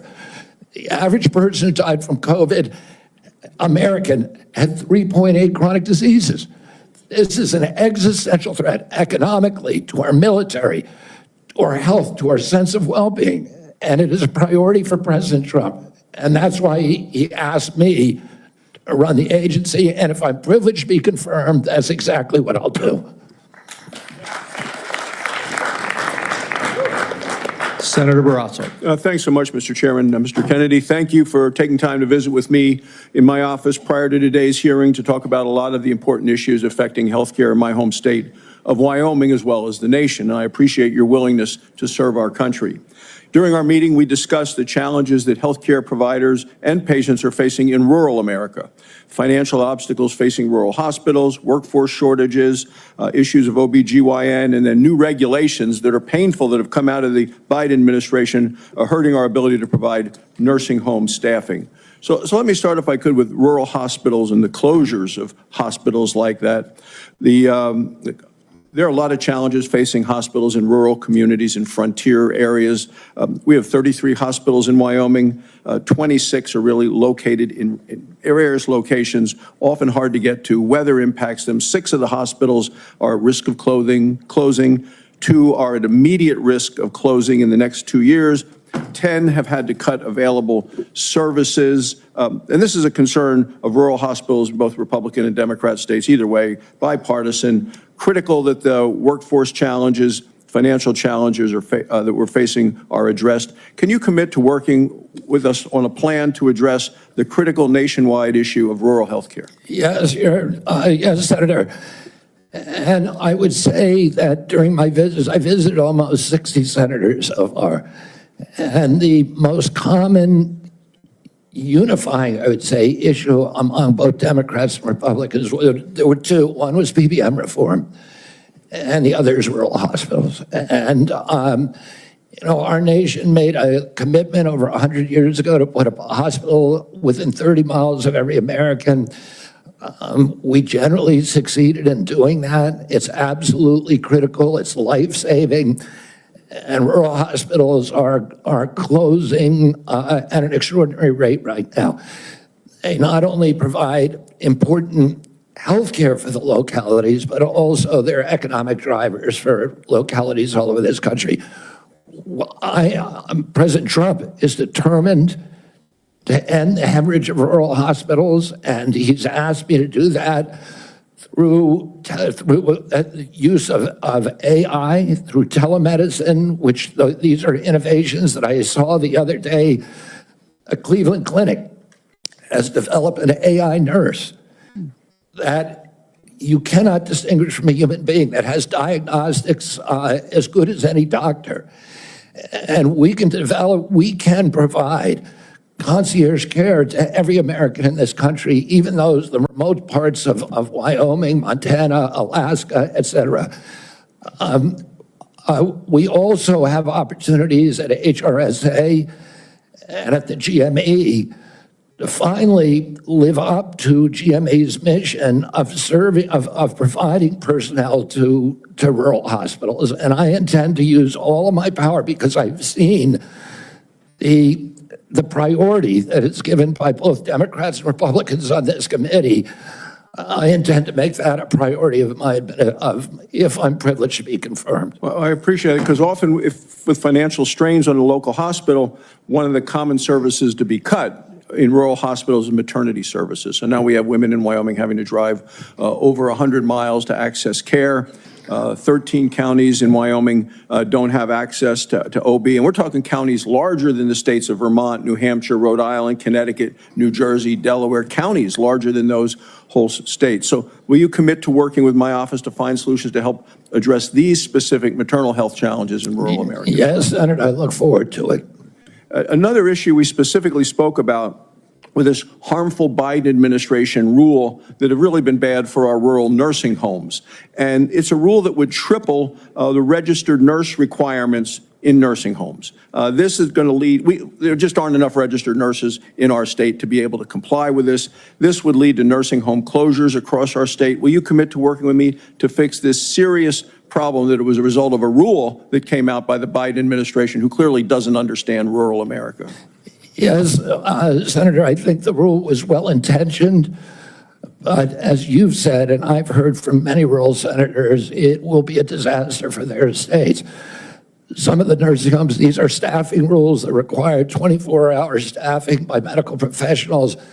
Some of the nursing homes in rural areas simply do not have the available personnel or the economics to be able to do that. It will mean the closure of nursing homes in rural areas all across our country, which means the parents, the elderly parent, will be moved a great distance from the local community and their family. And we know that the single greatest driver of high-quality nursing home care is the involvement, the proximity of family members. When you move that nursing facility away from the community where the kids live, you're going to get much worse care. So the intention, although it was noble, was in reality, for rural areas at least, it is going to be a disaster. Thank you. Thank you, Mr. Chairman. Thank you. Senator Johnson. Mr. Kennedy, welcome. Thank you for being here. Thank you for your decades-long advocacy for a clean environment, for children's health. I can't say as I'm surprised by the hostility on the other side. I'm highly disappointed in it. I don't know if you remember when you called me up and you were contemplating setting your political differences aside, joining forces with President Trump on an area of agreement, addressing chronic illness, trying to find the root cause of all these problems facing this nation. My first response was, Bobby, this is an answer to my prayers. We need to get to the answers of this, but even more, we need to heal and unify this divided nation. I'm not necessarily the most optimistic guy because we've got enormous challenges facing this nation, but I thought, wow, here's somebody from the left, somebody I don't agree with on many issues politically, coming together with President Trump and focusing on an area of agreement, something that the American people desperately want. Finding out the answers. What has caused autism? What is causing chronic illness? Ms. Kennedy, I think I've come to know what's in your heart. I think I know the personal and political price you've paid for this decision. I want to say publicly, I thank you for that. I truly appreciate what you're doing here. Can't we come together as a nation and do this? Can we do? Aren't you getting tired of this? I'm getting tired of this. So again, Mr. Kennedy, I need to enter in the record. These are just 11 letters of support signed by 63,000 people, thousands of doctors. From the American Association of American Physicians and Surgeons, Independent Medical Alliance, the North Carolina Physicians and Freedom Group, Governor Jeff Landry from Louisiana. These are Americans, nonpartisan. A lot of these people, I know because I've advocated with you. A lot of them are Democrats. They put their political differences aside. So, Mr. Chairman, I'd like to enter this in the record. Without objection. I also do want to, Mr. Kennedy, as long as I have you here, I've written over 70 oversight letters to the federal health agencies under the Biden administration. I've virtually gotten squat out of them, okay? What I get is we get, for example, 50 pages of Anthony Fauci's emails redacted. Oh, by the way, the latest one was 17 pages. Instead of issuing a health alert on the myocarditis they knew was impacting young men early in 2021, instead of issuing an alert on the Health Alert Network, they developed 17 pages of talking points. This was given to the public under a FOIA request. They had to go to court. They've got a new way of redacting. They don't black things out. They just give you white pages, so you don't even know what they have redacted. So again, I've issued a subpoena now to cover the information I've requested in 70 oversight letters. My question to you is, as Secretary of HHS, will you honor these requests from Congress and will you make HHS transparent? Yeah, my approach to HHS, as I said before, Senator, is radical transparency. Democrats and Republicans ought to be able to come in and get information that was generated at taxpayer expense, that is owned by the American taxpayer. They shouldn't get redacted documents. Public health agencies should be transparent. And if we want Americans to restore trust in the public health agencies, we need transparency. I want to say something about what you first said. When I launched my campaign, it was about uniting Americans, Democrats and Republicans. There's no issue that should unite us more than this chronic health epidemic. There's no such thing as Republican children or Democratic children. These are our kids. 66% of them are damaged. I know what a healthy kid looks like because I had so many of them in my family. I didn't know anybody with a food allergy growing up, peanut allergy. Why do 5 of my kids have allergies? Why are we seeing these explosions in diabetes, rheumatoid arthritis, neurological diseases, depression, all of these things that are related to toxics in the environment? Why can't we just agree with each other to put differences about so many issues, intractable issues aside, and say, we're going to end this? I don't think anybody is going to be able to do this like I have because of my peculiar experience, because I've litigated against these agencies. When you litigate against them, you get a PhD in corporate capture and how to unravel it. I've written 6 books about these agencies. I know a lot about them and I know how to fix it. And there's nobody who will fix it the way that I do because I'm not scared of vested interests. I don't care. I'm not here because I want a position or a job. I have a very good life and a happy family. This is something I don't need. I want to do this because we're going to fix it. And the other thing is we are attracting now a caliber of people to HHS like never before in history. And they're entrepreneurs, they're disruptors, they're innovators of immense talent that are walking away, many of them from growing concerns. They're not coming there for position. They're coming there because they want to save our country. And they're from across the political spectrum. And all these Democrats are opposed to me for partisan issues. They used to be my friends. Agreed with me on all the environmental issues that I've been working on for my whole career. Now they're against me because anything that President Trump does, any decision he makes, has to be lampooned, derided, discredited, marginalized, vilified. We need to move on. Senator Warren. Thank you, Mr. Chairman. So, Mr. Kennedy, I want to start with something that I think you and I agree on, and that is that Big Pharma has too much power in Washington. You said that President Trump asked you to, quote, clean up corruption and conflicts.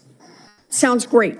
You've said that you will, quote, slam shut the revolving door between government agencies and the companies they regulate. That also sounds great. So here's an easy question. Will you commit that when you leave this job, you will not accept compensation from a drug company, a medical device company, a hospital system, or a health insurer for at least 4 years, including as a lobbyist or a board member? Can you just repeat the last part of the question? Can I commit You're to not what? going to take money from drug companies in any way, shape, or form. Who? Me? Yes, you. Oh. Yeah, I'm happy to commit to that. Okay, good. That's what I figured. I said it's an easy question to start with. And I think you're right on this I don't question. think any of them want to give me money, by the way. Let's keep going. You're right because to say yes, because every American has the right to know that every decision you make as our #1 health officer is to help them and not to make money for yourself in the future. So I want to talk more about money. I'm looking at your paperwork right now. In the past 2 years, you've raked in $2.5 million from a law firm called Wisner Baum.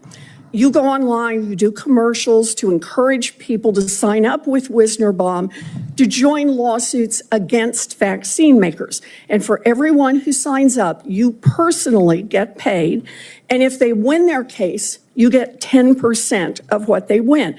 So if you bring in somebody who gets $10 million, you walk away with $1 million. Now, you just said that you want the American people to know you can't be bought. Your decisions won't depend on how much money you could make in the future.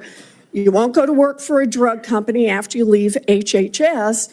But you and I both know there's another way to make money. So, Mr. Kennedy, will you also agree that you won't take any compensation from any lawsuits against drug companies while you are secretary and for 4 years afterwards? Well, I'll certainly commit to that while I'm secretary. But I do want to clarify something because you're making me sound like a shill. I put together that case. I did the Science Day presentation to the judge on that case to get it into court without a hearing. Mr. Kennedy, it's just a really simple question. Yeah, You've taken in $2.5 million.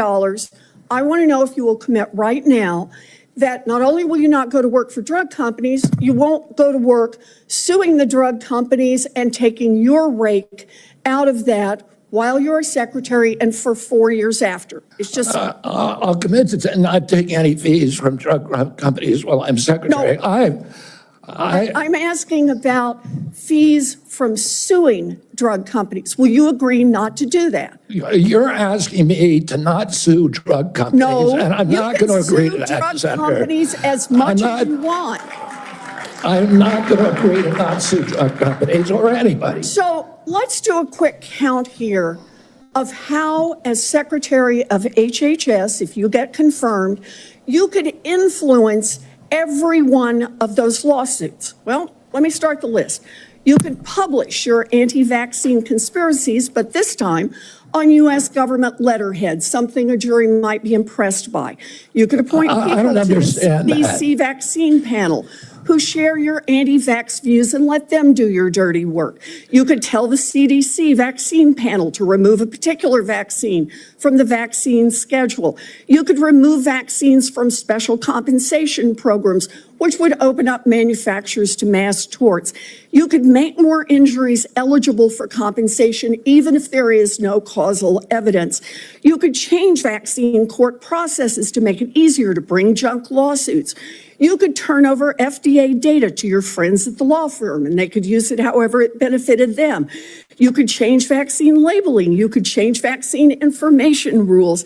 You could change which claims are compensated in the vaccine injury compensation program. There's a lot of ways that you can influence those future lawsuits and pending lawsuits while you are Secretary of HHS, and I'm asking you to commit right now that you will not take a financial stake in every one of those lawsuits so that what you do as Secretary will also benefit you financially down the line. I'll comply with all the ethical guidelines. That's not the question. You and I, you have said You're asking me, Senator, you're asking me not to sue vaccine pharmaceutical companies. Yeah, you are. That's exactly what you're doing. Look, no one should be fooled here. As Secretary of HHS, Robert Kennedy will have the power to undercut vaccines and vaccine manufacturing across our country. And for all of his talk about follow the science and his promise that he won't interfere with those of us who want to vaccinate his kids, the bottom line is the same. Kennedy can kill off access to vaccines and make millions of dollars while he does it. Kids might die, but Robert Kennedy can keep cashing in. Senator, I support vaccines. I support the childhood schedule. I will do that. The only thing I want is good science, and that's it. How about then say you won't make money off what you do as Secretary of HHS? Before we go to Senator Tillis, I think would be important for me to make it very clear that Mr. Kennedy has gone through the same Office of Government Ethics process as every single other nominee in the Finance Committee this year and in previous administrations. In addition to listing his assets, including the items that you've identified, he has signed an ethics letter that has been reviewed by the Office of Government Ethics concerning any possible conflict in light of its functions and the nominee's proposed duties. And we have a letter from the Office of Government Ethics that he hasn't complied completely with all applicable laws and regulations governing conflicts of interest. Mr. Chairman, point of information here. Have we had a single nominee come through who's made $2.5 million off suing one of the entities that it would be regulating and plans to keep getting a take of every lawsuit in the future? Have we had that before? I haven't reviewed the past documentation of every other nominee's financial interests, and so no. But I know that every single time we get a nominee, their financial interests are attacked. That's why we have the Office of Government Ethics. That's why they've reviewed everything that's in his record, and that's why he has even, I think, and I don't know that I want to ask him to get into it, but he has listed his assets and has gone through a discussion of the responsibilities under our ethics laws and is complied with all of those requirements. Senator Tillis. Thank you, Mr. Chairman. Mr. Kennedy, how's your morning going? So far, so good. Good. You came prepared. I'm glad that you did. I believe, addressed to my satisfaction a question about Title X and the president's priority with respect to Planned Parenthood. Can you just affirm that you are 100% behind the president's policy on Title X and the implementation? I'm 100% behind it, Senator. Thank you. It's amazing to me that people, well, first off, you need to understand I was in a judiciary hearing this morning. It's very clear to me that some of these nominations are going to be shirts and skins. So no matter what you answer in the affirmative, they're going to ask you one more question so that you won't be able to answer in the affirmative. That's just the way the game gets played when we have nominees like yourself. So I think you're handling yourself well. I got a real quick question for you. Are you a conspiracy theorist? That is a pejorative, Senator, that's applied to me, mainly to keep me from asking difficult questions of powerful interest.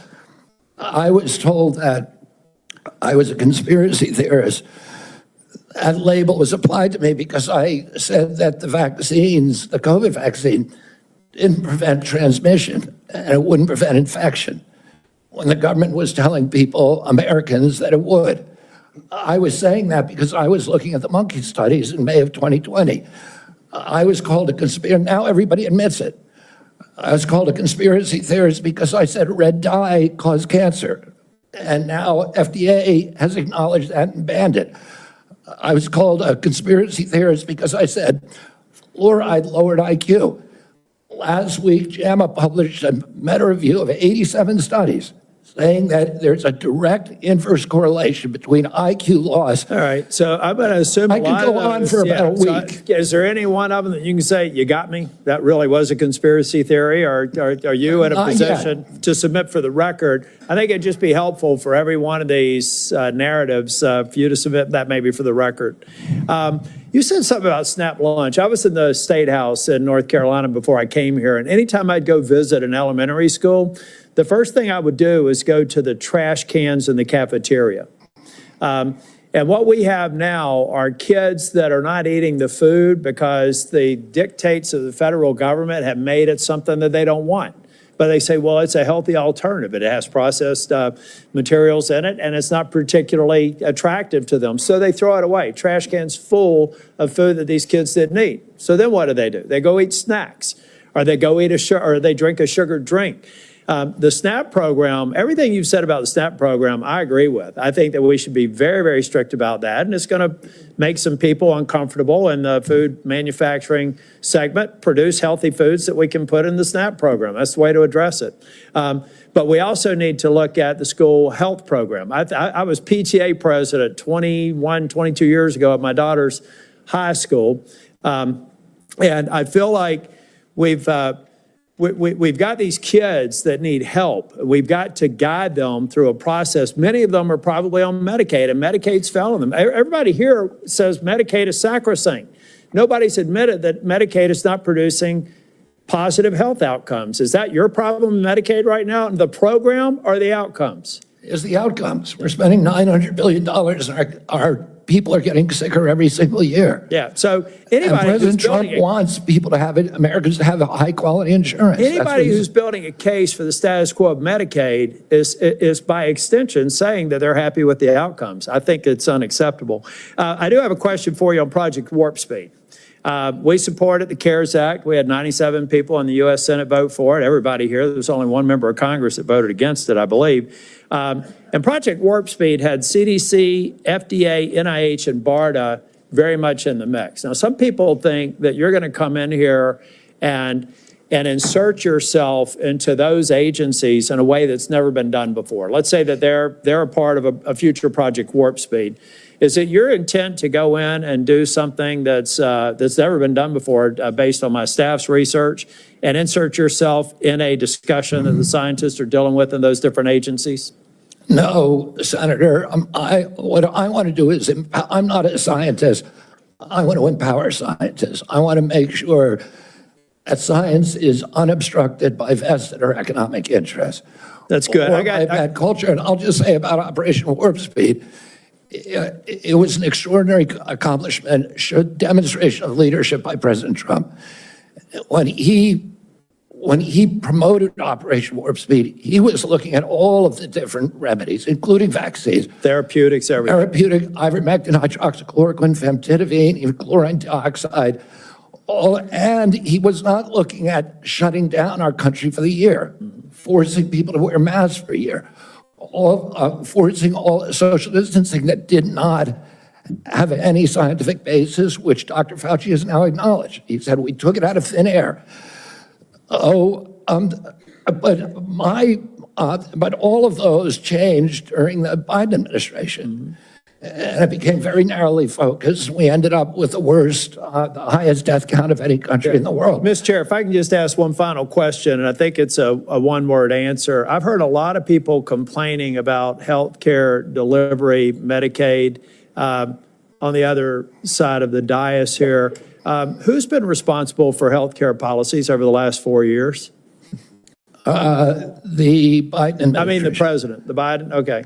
Yeah. So I'd like to have heard more of those in oversight hearings over the last 4 years. I haven't, but I'm glad that there's an acknowledgement that you're inheriting a problem that needs to be fixed. Thank you. Thank you, Senator. Senator Sanders. Thank you, Mr. Chairman. Mr. Kennedy, thanks for being with us. I very much like the slogan that you coined, Make America Healthy Again. And I strongly agree with that effort. Despite spending, as you indicated, 2 or 3 times as much per capita on healthcare as other nations, we have 85 million people who are uninsured, underinsured. We have all kinds of chronic illnesses. Our life expectancy is lower than other countries. And for working class people in this country, they are living 6, 7 years shorter lives than the top 1%. We got a problem. Okay, and I'm going to suggest some ideas that I think can remedy that. Last year, the insurance industry in this country made over $70 billion, while at the same time, 85 million Americans are uninsured or underinsured. Do you agree with me that the United States should join every other major country on earth and guarantee health care to all people as a human right? Yes? No? Senator, I can't give you a yes or no answer to that question. Healthcare a human right? Is healthcare a human right? In the way that free speech is a human right? Yeah. I would say it's different because with free speech doesn't cost anybody anything, but in healthcare, if you smoke cigarettes for 20 years and you get cancer, you are now taking from the pool.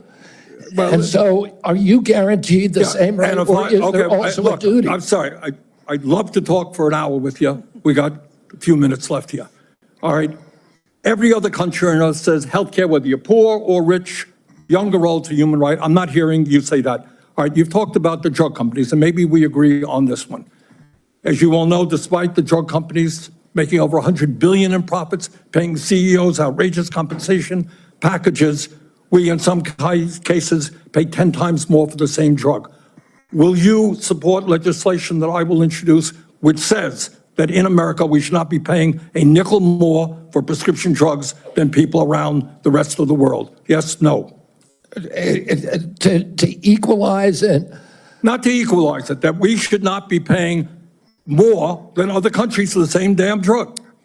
President Trump has asked me, in fact, I had a meeting with President Trump a week ago where we showed him the charts. He knows the charts. We're paying 10 times more from Europe. That's right.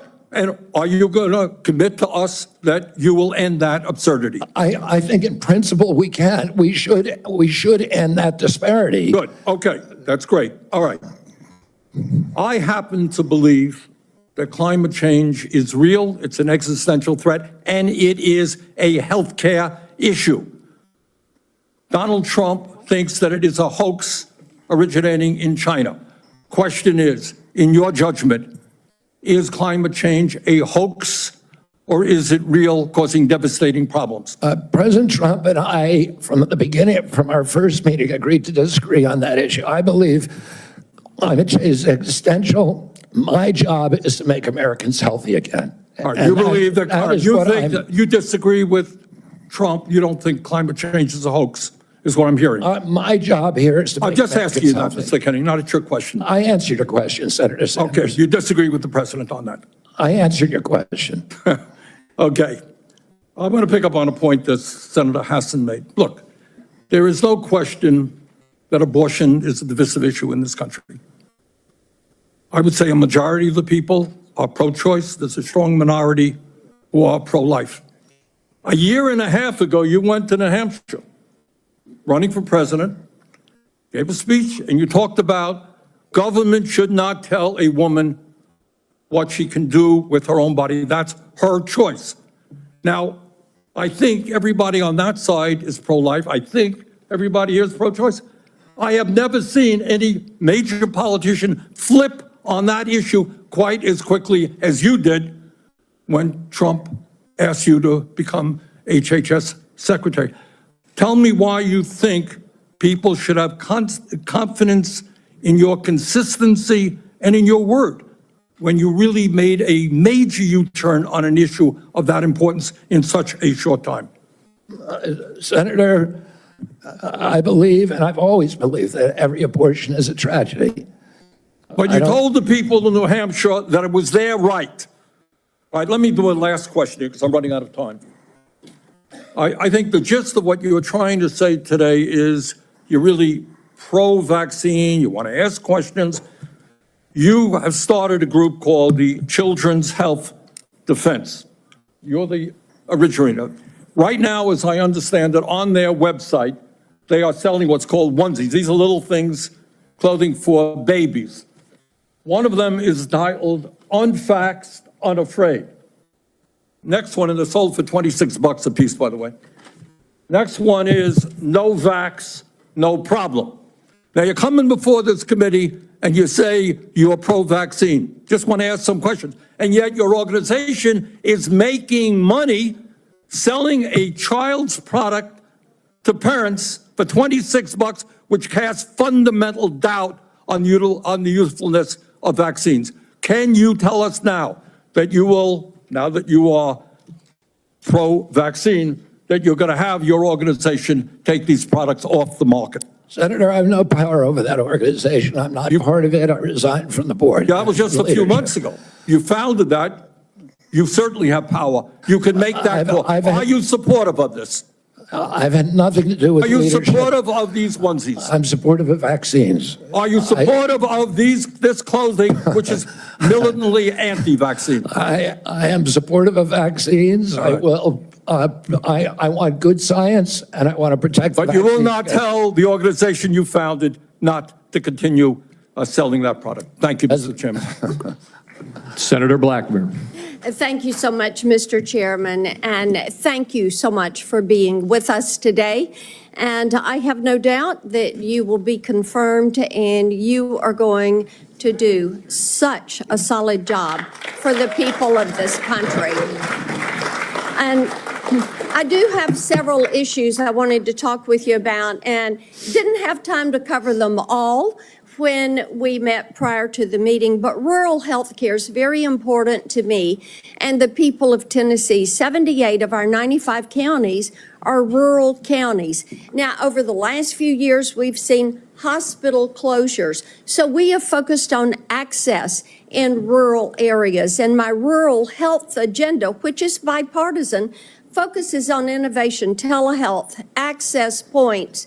It focuses on work shortages, and also Senator Warner and I have together focused on making certain that we address the area wage index and do that fairly for our citizens that are in rural communities. So I would like a commitment from you that when confirmed, you and your CMS administrator will work with us to make certain that the area wage index is balanced and that it is fair to rural areas. Senator, both Dr. Oz and myself recognize that rural health care is in crisis in this country, and that is catastrophic for our entire country. And I talked a little bit about my commitment to rural health earlier in this hearing. The regional price points, as you know, are set by Congress and not by HHS. I will certainly, and I know Dr. Oz will certainly work with you to make them sensible. We look forward to that. Also, you and I, before you came forward as the secretary, the nominee, we had talked in years past about over-medicating youth and concerns over that. And I was looking at a report from TennCare, which is our Medicaid program in Tennessee. And I was concerned when I saw a number that TennCare had spent $90 million in 2024 alone on ADHD. This was 417,000 of our children. And $90 million. To me, that is heartbreaking, what is happening there. So how will you prioritize oversight of prescribing practices while promoting alternative solutions such as counseling, behavioral therapies, community-based interventions for our youth? Exactly, and that's the solution. 15% of American youth are now on Adderall or some other ADHD medication. Even higher percentages are on SSRIs and benzos. We are not just over-medicating our children, we're over-medicating our entire population. Half the pharmaceutical drugs on earth are now sold here. 70% of the profits from pharmaceutical companies are from the United States, even though we only have 4.2% of the world's population. Not only that, but a recent study by Cochrane Collaboration founder Peter Ghosh found that pharmaceutical drugs are the third largest cause of death in our country after heart attacks and cancers. Oh, they're not making us healthier. We need community health initiatives. We need access to treatment. We need exercise. We need better food. Okay, let me talk to you about one of those access points in treatment. And this highlights a problem we have in the federal Medicaid law. Since Medicaid's enactment, states have been prohibited from using Medicaid funds for care provided by institutions for mental disease. We refer to them as IMDs. These are psychiatric hospitals, residential treatment facilities with more than 16 beds. This is a discriminatory exclusion, and it denies payment for medically necessary care based on the illness that is being treated, and it has perpetuated unequal coverage in mental health care. So if you're confirmed, when you're confirmed, will you commit to working with me on repealing this discriminatory exclusion and ensuring equal access to mental health care for Medicaid beneficiaries? Yes, Senator. Thank you so much. I've got a question on PBM reform, one on artificial intelligence in healthcare. In the interest of time, I will yield back. I look forward to seeing you help make us healthy again. Thank you, Senator.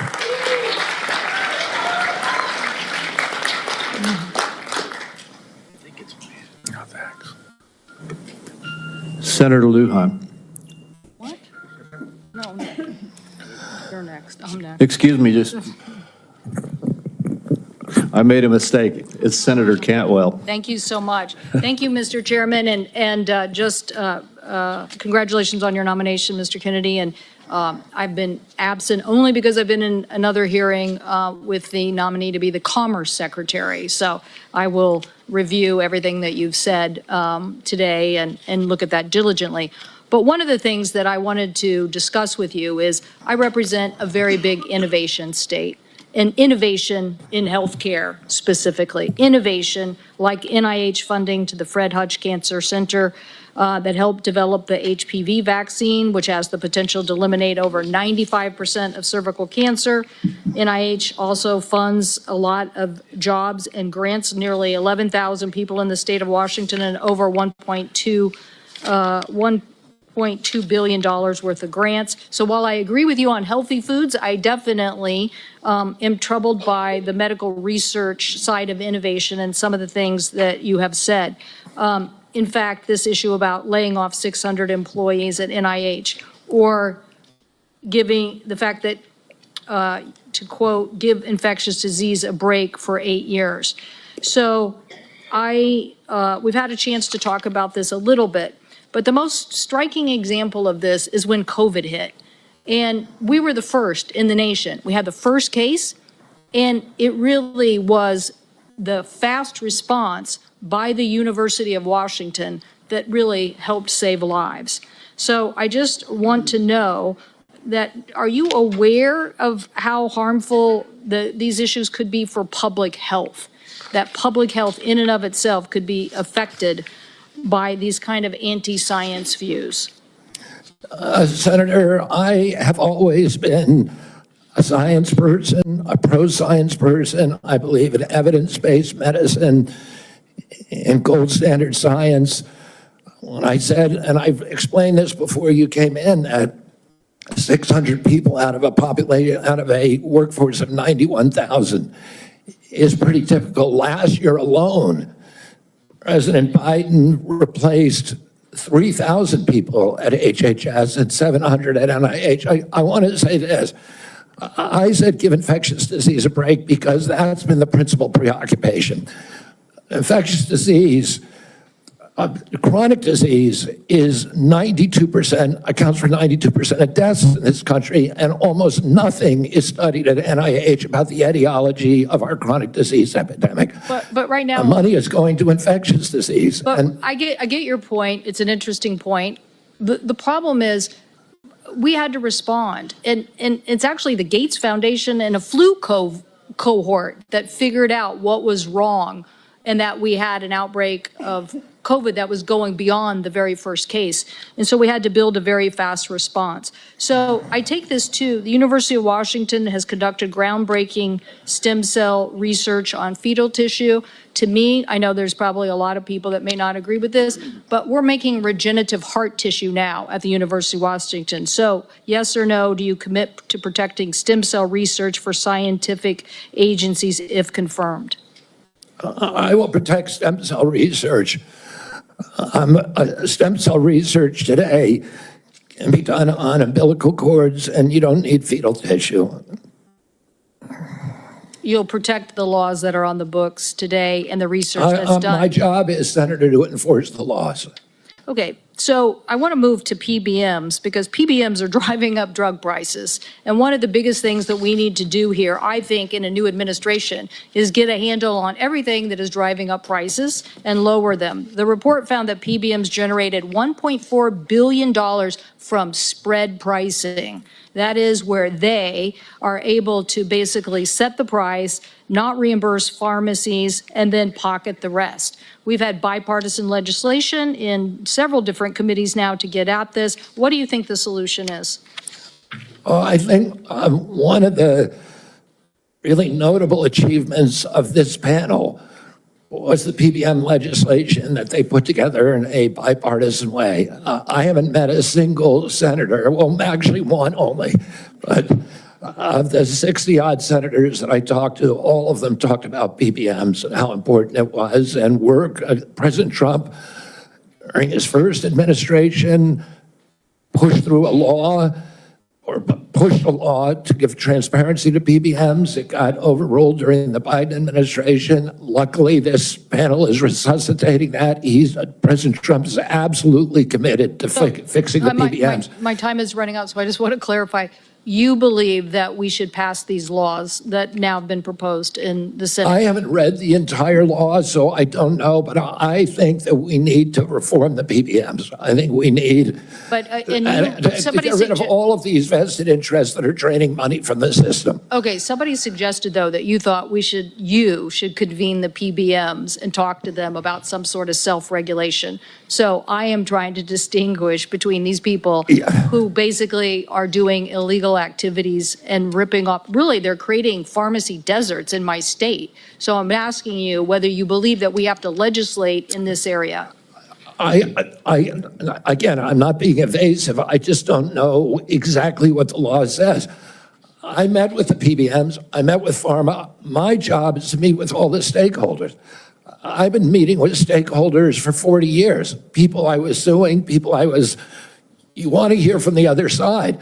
Well, that doesn't mean I would let the PBMs write their own ticket. I think I support the efforts of this committee to come up with bipartisan legislation. President Trump wants to get the excess profits away from the PBMs and send it back to primary care, to patients in this country, to high-quality health care. I'll ask you for the record, since my time's expired, to look at the legislation that came out of the Commerce Committee that defines the legal activities that they are doing to drive up prices, and get us an answer for the record. Thank you, Mr. Chairman. In principle, I support that legislation.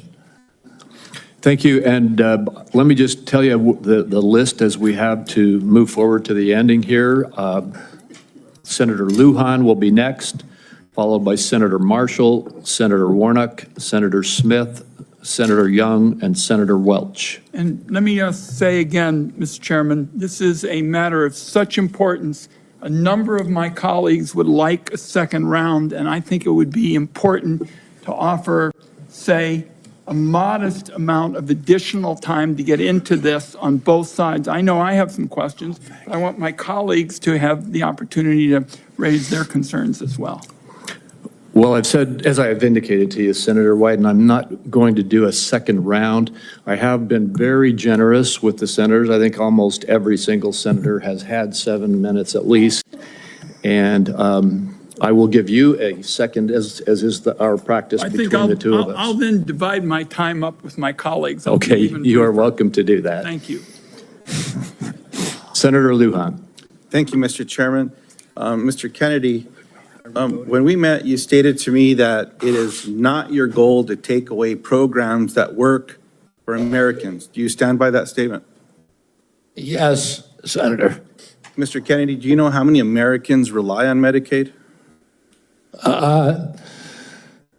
It's about 72 million plus the 7 million kids who are on chips. Appreciate that, 72 million. Yes or no, is it important that expectant mothers and newborns have access to health coverage? Is it important that expectant mothers and newborns have access to health coverage? Absolutely, Senator.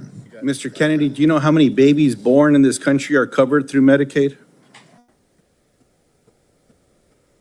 I would guess, I don't know the answer, I would guess about 30 million. I have it, Mr. Kennedy. About 41% or 1.4 million babies births are financed by Medicaid, according to the National Center for Health Statistics.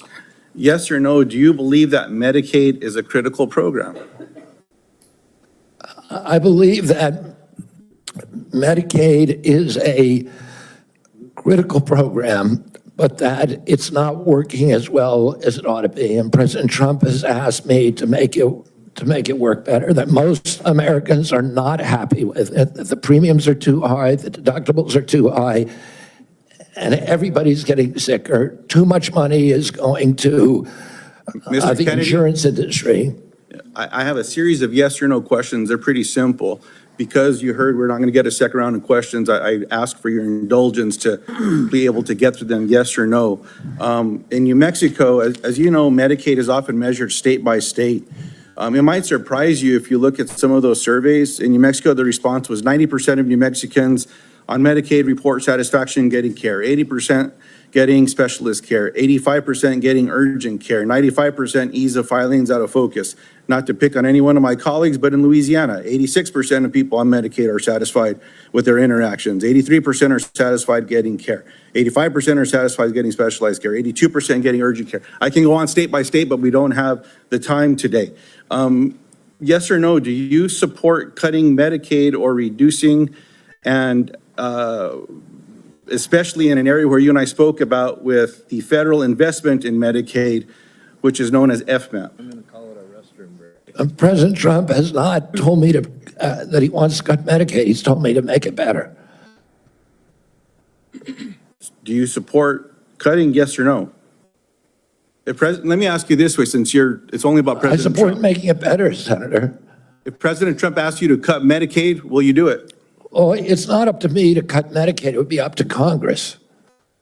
Oh, and You don't I'm going to work. I'm going to work. Mr. Kennedy, you don't want to answer? I'll move on. Do you know how many states will end? Mr. Chairman, if I may pause my time. So I understand that people are getting asked to leave if they stand up with signs, but there's a lot of other as well, Mr. Chairman. So it needs to be extended to everyone. As Mr. Kennedy said, we should respect each other when we have a difference of opinion. We're just trying to do our jobs here and trying to ask questions. That's all. And that's all I'm doing with Mr. Kennedy, folks. So I just hope that we can. Senator Lujan, you are right, and I ask the audience to please be respectful. Thank you, Mr. Chairman. I appreciate that very much. Mr. Kennedy, do you know how many states will end their Medicaid expansion if the federal share of Medicaid drops? Well, there's 40 states that have signed on to the expansion. So, It's a smaller number. So it's 9 states would quickly have to end their expansion because of the laws that they have. That's about 4 million folks across the country. And in New Mexico, Iowa, and Idaho, they have triggers that it would immediately have to go into effect if in fact that gets cut. The reason I'm asking those questions is there's been a lot of chatter and conversations around Medicaid. Now, I agree we can always do better, and we must be doing better in America. But Medicaid has been shown to improve health outcomes, including mortality, quality of life, and access to preventative care as well. And there's some areas, Mr. Kennedy, that you and I touched on specific to Native American communities. One of the concerns that I have are these programs matter to folks. You shared your passion about caring for folks. I believed that passion. My question in this area is, as you know, when folks are doing research and they're going to check to see if medicine works on someone, if they're not included in that trial, it often doesn't help them. That's what all the evidence shows. So what are you going to do when programs are eliminated to require the inclusion of Native Americans in clinical trials when it comes to life-saving medicine? I'm going to do everything I can to make sure that there's Native Americans in clinical trials. As I said to you when I visited your office, I spent 20% of my career working on Native issues. My family's been deeply involved with them. My father and uncle were big critics of the Indian Health Service, failure to deliver good health results or health care on the reservations. I'm going to bring a Native, and for the first time in history, into my central office, that all the major decisions in my office will be that he will have it. We've already interviewed a candidate, a very, very good candidate, will have direct impact on all the major offices. One of my priorities is to improve. I appreciate that. I have a follow-up in that space specifically. Will you commit to finalizing the congressionally mandated FDA guidance to increase clinical trial diversity? Just repeat that again. I'm sorry. Will you commit to finalizing the congressionally mandated FDA guidance to increasing clinical trial diversity? Yes. I appreciate that. Will you commit to reinstating all of the pages that were eliminated and people that were fired from this administration that have this responsibility? I cannot commit to that because I don't know who they are. Well, there's I'll some folks commit out to there doing the working work. with you to make Mr. Kennedy, sure those positions are adequately staffed. I will follow up in writing in those specific areas because I think there's some commonality here, but answers matter. And so I'd like to get those as timely as possible. The last thing, Mr. Chairman, that I'll say is one of the conversations I had last before this hearing was with a family that I've been working with to work with my Republican colleagues when it comes to autism and federal programs and making a difference in these families' lives and this little girl's life. What I'm asking now, Mr. Chairman, is unanimous consent to enter into the record an article from Autism Speaks titled, quote, "Do Vaccines Cause Autism?" End quote. And I'll note that the first sentence states, quote, "Vaccines do not cause autism," end quote. Thank you. I yield back. Without objection. And before we move on, we've had a request from several quarters for a quick restroom break. We will take a 5-minute recess. I'm sorry to those remaining 5 or 6 senators who must wait a few minutes, but we will have a quick break. We will be back as soon as we can.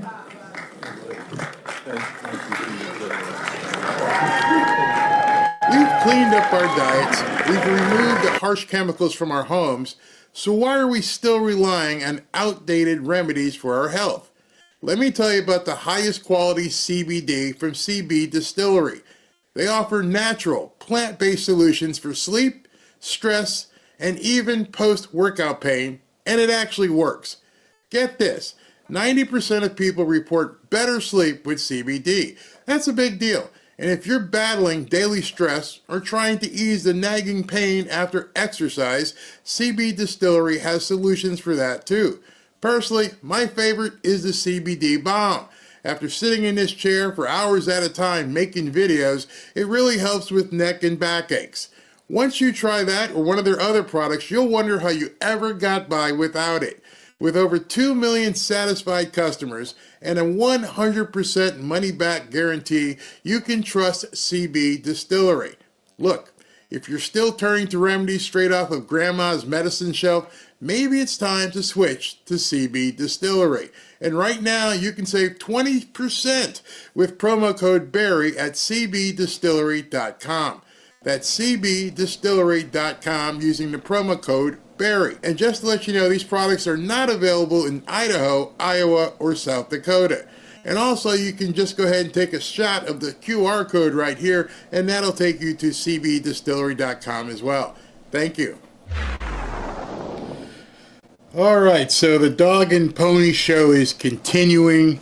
One of the things I wanted to explain, some people had questions with, is the makeup of these committees. Currently on this committee is called, just so you guys know, the United States Finance Committee. Why you're talking about health with the Finance Committee, I can't tell you. But it's one of two committees that RFK Jr. is going to have to speak to. He's got this one, and then he's got another one next week before he gets voted out to go to the full Senate vote. So he's got to go through another dog and pony show again. All right, so there are 13 Republicans and there are 12 Democrats on this specific committee right here. So, all things being equal, if the Republicans get their crap together and stay together, the Democrats can't stop RFK Jr. I want you to know that all the stuff you're seeing is only for television, it's only for newspapers, it's only for blogs, it's all BS. In fact, Matt Gaetz posted something. I want to show you how much of a crock all of this is, and underscores what I just said to you. Matt Gaetz posted this on X, and people are getting caught. Let me just show you this. Oh, actually, he goes, it's so effing rigged. And what he was talking about was this. Astounding. The reporters at the RFK hearing have pre-written negative headlines. Someone's in the press room, and they've taken a picture, a snapshot of one of the reporter's computers. It doesn't matter what he says today. It doesn't matter at all how he answers. They've already written their stories, which means the same thing when you see television tonight. They already have the narrative. They already know what they're going to say. They've probably known it for quite some time. Nothing is real. Nothing. Not a single part of this is real. It's all staged. They know they're beat. They know they can't win. So all they can do at this point is try to cause damage with Trump and to cause damage with the media. That's it. People watching at home who don't know any better, they're going to see these articles. I mean, this is amazing. I mean, just want you to look at that. The hearing is still going on. They just stopped for a pee break. That's it. And these people are, what's this say? It says RFK Jr. faces grilling on, quote, anti-vaccine comments and animal mutilation at confirmation hearing, live updates. They already know. They already know what they're going to say. Well, that was a quick pee break. They're all back.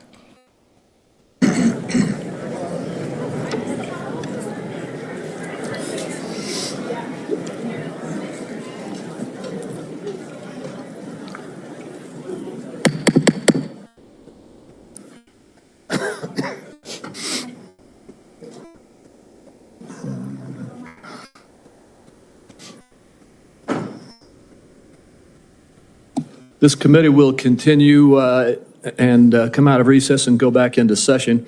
Before we go to you, Senator Marshall, I'd like to just tell everybody the remaining list. Senator Marshall, Senator Warnock, Senator Smith, Senator Young, and Senator Welch. And then I did indicate earlier that I would give another 5 minutes to Senator Wyden. I understand he has distributed that 5 minutes to a few of the other senators.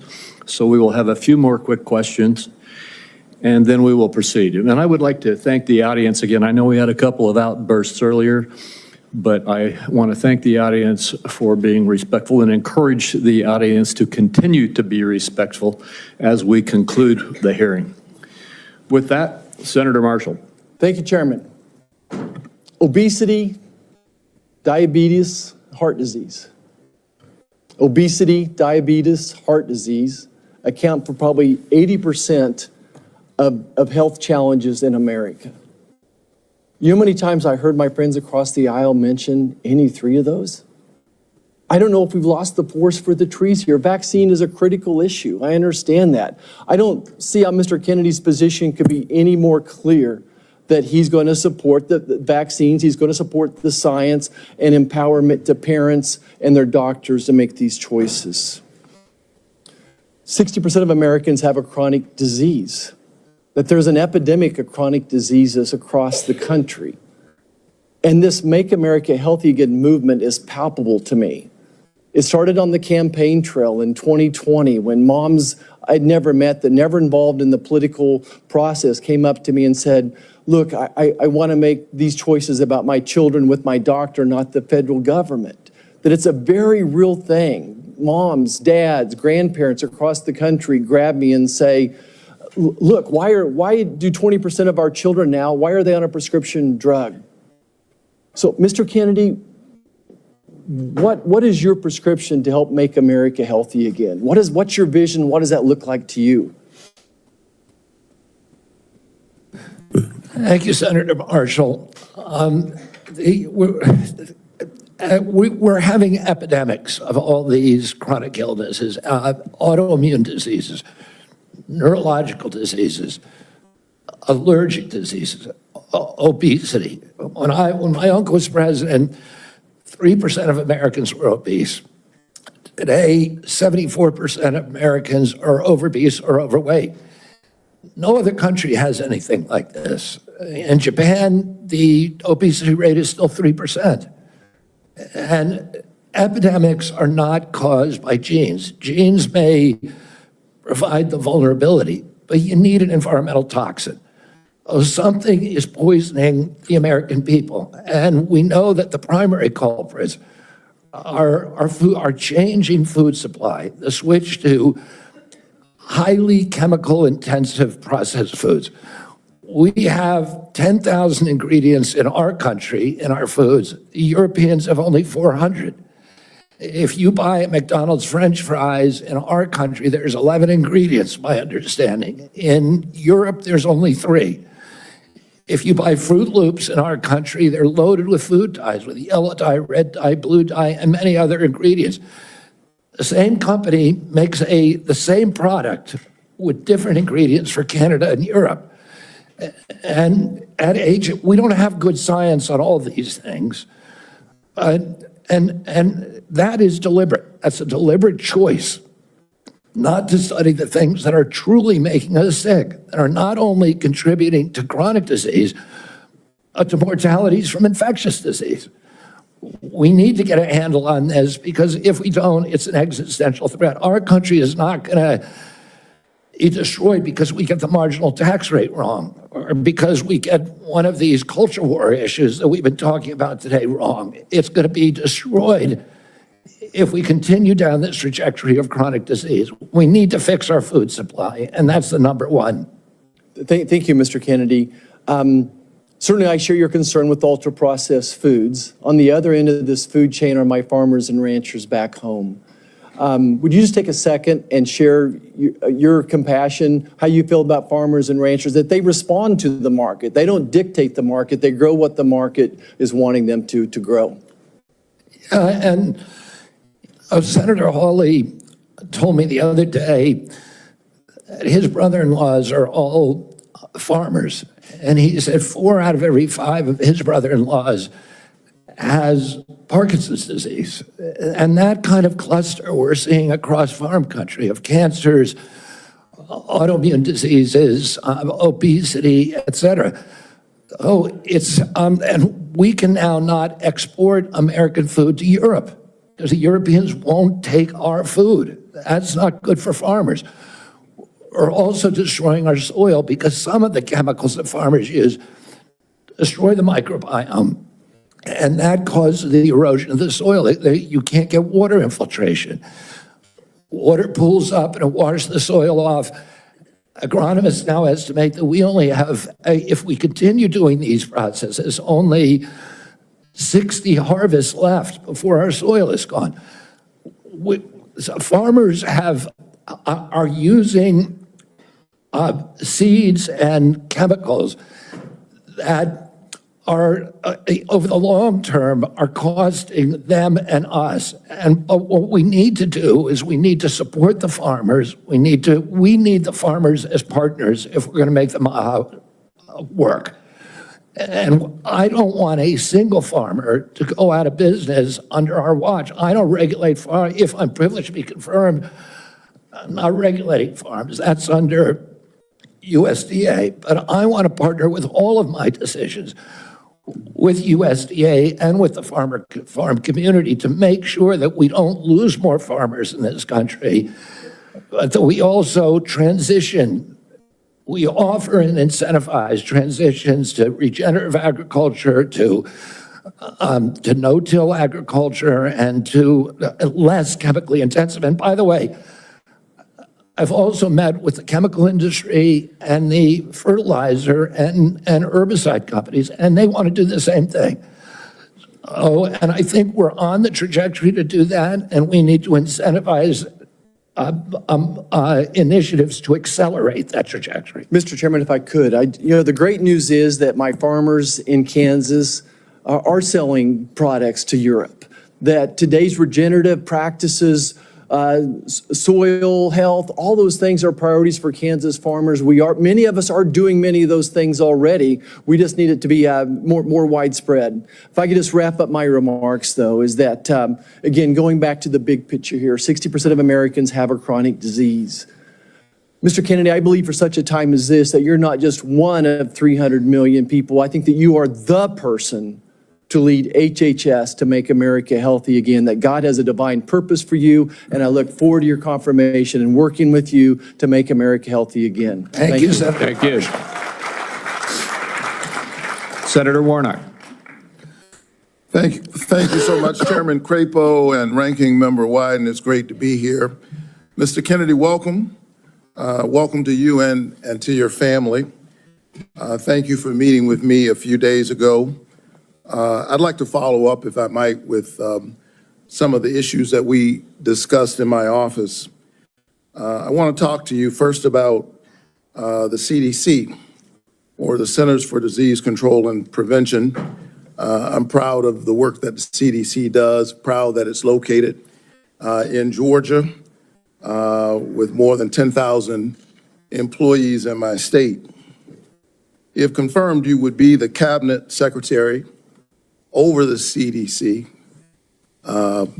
Representing HHS, it's about 29% of the federal budget. CDC is a part of that. Do you agree that the CDC's work is critical to Georgia, critical for our country, and the health of the entire world? Yes, Senator. Senator Isaacson, my Republican predecessor, would have agreed with that. Bless his memory. He was a fierce advocate for the CDC, as am I. The CDC is an agency filled with hard-working, dedicated public health servants. They wake up every single day working to keep us safe. I think we don't think often enough about their work, because it's easy not to celebrate the folks who are protecting you from that which doesn't appear because of the work that they're doing. So grateful for the work that the CDC employees do. Some of them are members of my church. I saw that deep commitment firsthand when I visited the CDC just last summer. Mr. Kennedy, you have compared the CDC's work to Nazi death camps. You've compared it to sexual abusers in the Catholic Church. You've also said that many of them belong, this is a direct quote, many of them belong in jail. For me, those are disturbing characterizations of the CDC workers that I know who are trying to keep the American public safe every single day. And as you are presented as the nominee for this position, I need to know, do you stand by those statements that you made in the past, or do you retract those previous statements? Senator, I don't believe that I ever compared the CDC to Nazi death camps. I support the CDC. My job is not to dismantle or harm the CDC. My job is to empower the scientists, if I'm privileged to be confirmed. So you retract those statements? I'm not retracting it. I never said it. Well, actually, I have a transcript of me saying that it's a Nazi death camp. Yeah, let me read your words. It says that the institution CDC and the vaccine program, is your description of their work, is more important than the children that it's supposed to protect. And you know, it's the same reason we had a pedophile scandal in the Catholic Church. It's because people were able to convince themselves that the institution of the church was more important than these little boys and girls who were being raped. That's pretty provocative language. You said in another statement to me, this is direct quote, many of them belong in jail. For me, those are disturbing characterizations of the CDC workers that I know who are trying to keep the American public safe every single day. And as you are presented as the nominee for this position, I need to know, do you stand by those statements that you made in the past, or do you retract those previous statements? And I wouldn't compare, of course, the CDC to Nazi death camps to the extent that any statement that I made has been interpreted that way. Yeah, I don't agree with that. In 2003, the United States Congress Government Oversight Committee ended an over a year investigation of the CDC and used almost that same language. They said that the CDC, just one division, one branch, the Immunization Safety Office, had put institutional self-interest and pharmaceutical profits ahead of the welfare and health of American children. So that was a conclusion by Congress. And I repeated that. I'm asking you because you're the nominee for HHS. It sounds like you stand by those statements. Senator, my objective is to support the CDC. There's nothing I'm going to do that is going to harm CDC. I want to make sure that our science is gold standard science, and it's free from that same Government Oversight Investigation Committee found that the panels, the ACIP panel within CDC, I think 97% of the people on it had conflicts. I don't believe that that's right. I think we need to end those conflicts and make sure that scientists are doing unobstructed science. So I want to enter this statement, by the way, into the record without objection. Without objection. Last week, the White House gagged HHS and the CDC, preventing them from communicating all important public health information to anyone, including all of our allies, including our allies in the United States and global disease prevention. Can you just answer yes or no, because I'm running out of time? Do you agree with that action? I was not consulted on it, but that's pretty much standard operating procedure for incoming administration. So you agree with the action that gagged HHS and CDC from communicating important public health information to that directive made sure that no public health, that only non-essential travel and mass communications were temporarily suspended pending the confirmation of a new HHS secretary. This is standard operating procedure for every administration. I get it. I don't think what we've seen over the last several days is standard operation for new administrations. I think we're seeing some unprecedented actions, but you agree with it.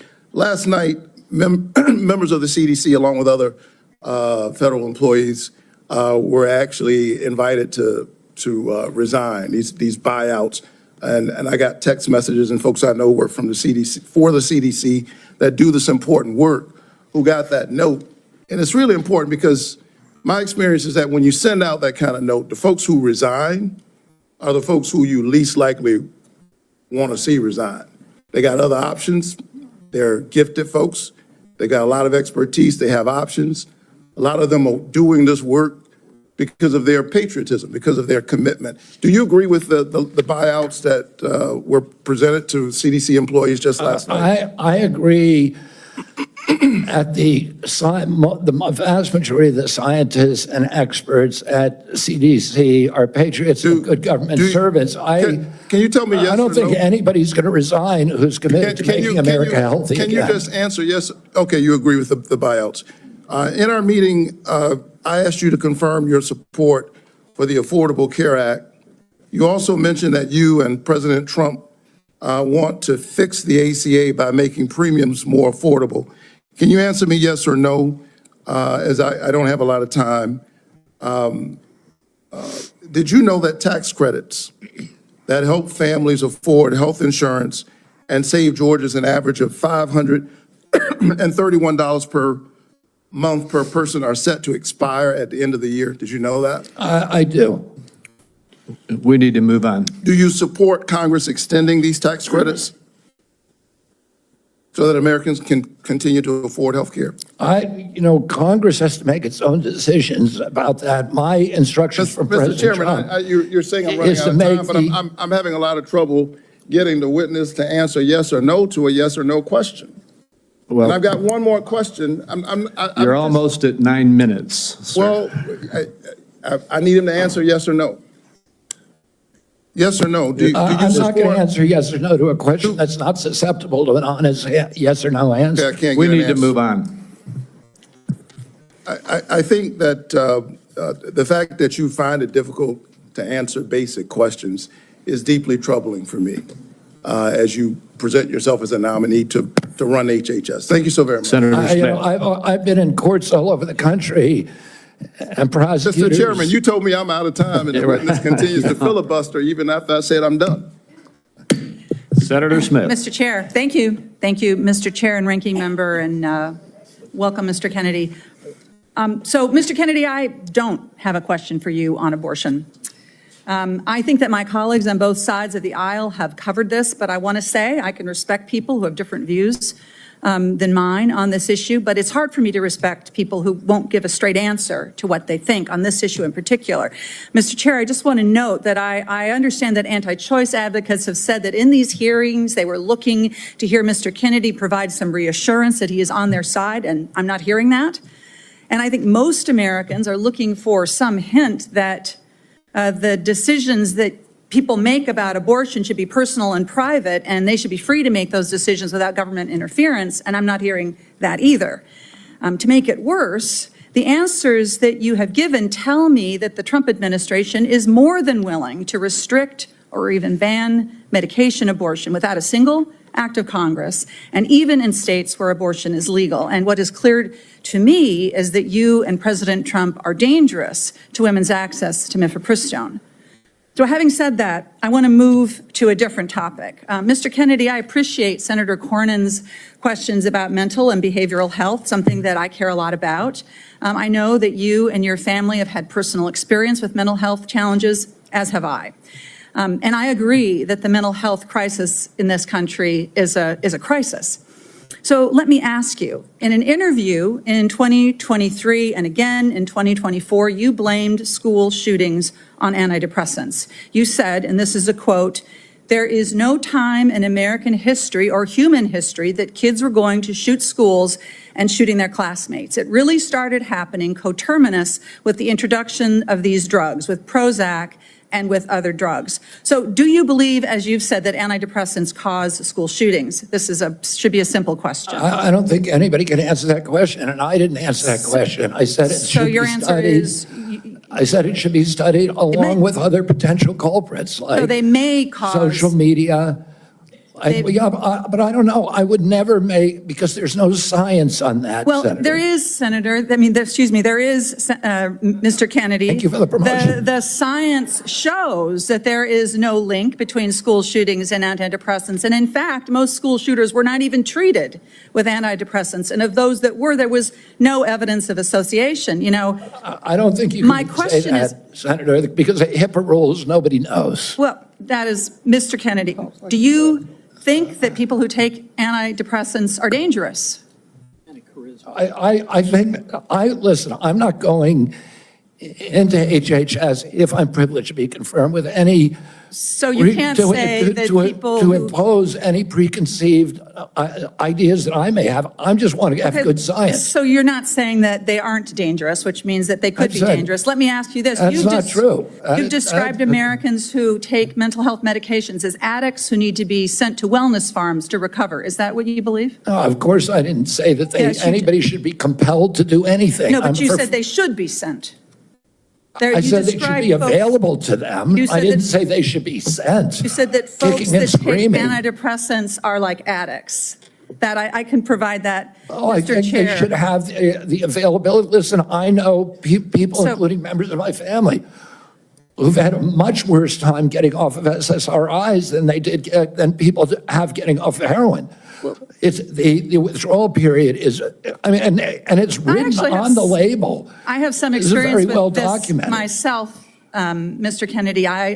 This is personal for me. When I was a young woman and I was struggling with depression, thankfully, I had the resources to help me get through it, including a new generation of SSRI uptake inhibitors, which helped to clear my mind, get me back on track to being a mom and a wife and a productive, happy person. And I'm really grateful for that therapy. So I have some experience with this, and I think that everyone should have access to that care. And your job as secretary is to expand access to care, not to spread lies and misinformation. And the things that you say, Mr. Kennedy, they live on. They have impact. And, we're having this conversation at the same moment that my Republican colleagues are looking to try to figure out how to save money any way they can. And so they want to cut Medicaid. Let's just think about this for a minute, because you're going to be, should you be confirmed, you would be responsible for CMS, which provides mental and behavioral health care to millions of Americans. Close to 40% of folks on Medicaid have a behavioral health condition. And you would be part of this administration that would be looking to cut Medicaid. So, Mr. Kennedy, these statements that you've made linking antidepressants to school shootings, they reinforce the stigma that people who experience mental health every day face every single day. And I'm very concerned that this is another example of your record of sharing false and misleading information that actually really hurts people. Senator, you're mischaracterizing my statements. I am only putting into the record what you have said, Mr. Kennedy. You're mischaracterizing my statements, and I'm happy that you had a good experience on SSRIs. Many Americans have very good experience on it. Others have That not. would be an issue between them and their physicians, and not for the exactly. future head of HHS to be just putting out misinformation about the dangers of SSRIs and other antidepressant medication, spreading the stigma and the fear that we're actually trying to overcome. Do you think physicians, when they make that prescription, ought to have access to good science? Of course they do. And I That's don't all think I that- believe, too. And you and I are in agreement, Senator. And to your point that you made when you made these statements, it was not based on good science. I don't know what it was based on. I was saying the science needed to be done. I was saying these are potential culprits. We're coterminous, and I named other things. I said video games. I said social media. I said SSRIs. SSRIs have a black box warning of homicidal behavior. Mr. Chair, I will submit to the chair the information that I have about what Mr. Kennedy has said, linking antidepressants to school shootings. Thank you. Senator Young. Thank you, Mr. Chairman. Good to see you, Mr. Kennedy. To follow up on that spirited exchange, in talking with you and reading about your vision for the department, you said one of your goals is to return public health agencies to the gold standard of scientific review. You've alluded to the gold standard a number of times today. So I'm going to give you an opportunity, uninterrupted, but hopefully not too extensive, to tell me and others what you mean by this gold standard. The gold standard means real scientific research with replication of studies, which very rarely happens now at NIH. We should be giving at least 20% of the NIH budgets to replication. We should make sure that all the science is published with the raw data. We should make sure that the peer reviews are also published.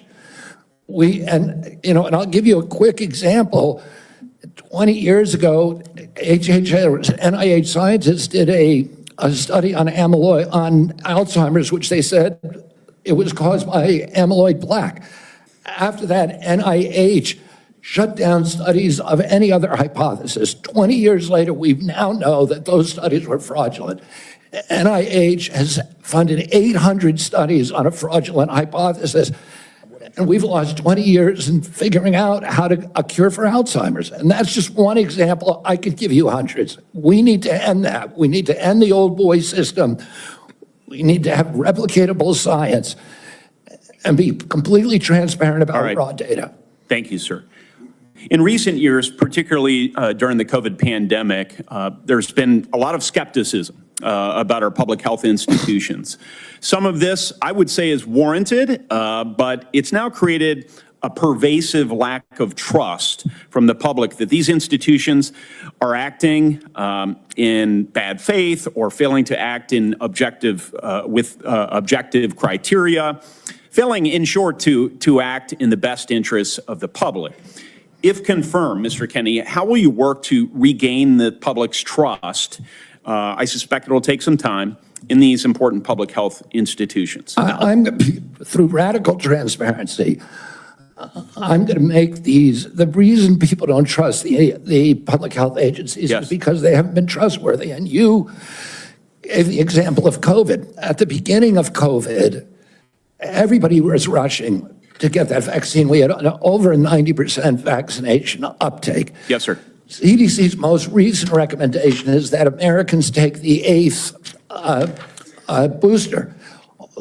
Only 23% of Americans are complying. That means 77% of Americans no longer trust CDC, and that is the problem. Yes, sir. In the absence of full information, might it, I think agree with you, but I want your response. Might it make sense to share that absence of full information with the American people, that uncertainty? I think one of the things by observation and experience that I saw during the pandemic, because we had certain prominent doctors appear on television and indicate, no, you absolutely must not wear a mask. 2 weeks later, it's yes, you must wear a mask. But they were certain. And they even demonized people for not following the latest science, knowing there's a high level of uncertainty in that science. Would a measure of humility, and as you say, radical transparency demonstrates humility, help rebuild trust over a period of years? Absolutely. We need to tell Americans what we don't know. We need to make sure studies that reach a null hypothesis are also published. And that doesn't happen. Sir, I think you are right about why healthcare costs are so high in the first place. The answer is indeed chronic disease. 90% of our healthcare spending goes towards managing it, as you say in your open statement. It's not in the main because of waste, fraud, and abuse, although we know some exist. It's not in the main because we have greedy executives at innovative world-class companies. It's not in the main because we haven't yet adopted an unsustainable Medicare for all scheme. It's because of this. So I'm encouraged that you intend to make that a point of emphasis as it pertains to your future leadership. I will say, with respect to COVID, it's not over for a lot of Americans. It's not over. I know the mission accomplished banner was convenient for the last administration, but as we continue to navigate the ongoing impacts of the COVID pandemic, we have many individuals here in the United States and around the world who are suffering from long-term health effects that significantly impact their quality of life, work, and daily activities, and they've been largely ignored. Funding for long COVID research was appropriated by Congress in December of 2020, followed by additional funding directed by the Biden administration in February 2024. Patient groups and industry publications have criticized the slow pace of clinical trial design and enrollment. If confirmed, will you collaborate with healthcare providers, researchers, and effective communities to better understand and mitigate long COVID's impact? Yes or no, please? Absolutely, Senator. There's 16 million Americans. Will you commit to prioritizing long COVID research and integrate this work into broader healthcare policies? Yes or no, please? Yes. Patient groups, experts, and industry publications have raised concerns around existing long COVID funding being spent on observational research. In particular, criticism was directed towards recover funding being used to duplicate existing findings instead of funding trials for potential treatments or diagnostics. If confirmed, Mr. Kennedy, will you work with Congress so that going forward, long COVID funding will be directed primarily towards trial or novel research directions and not replicating existing observational research? Yes or no? Absolutely, Senator, with enthusiasm. Thank you so much.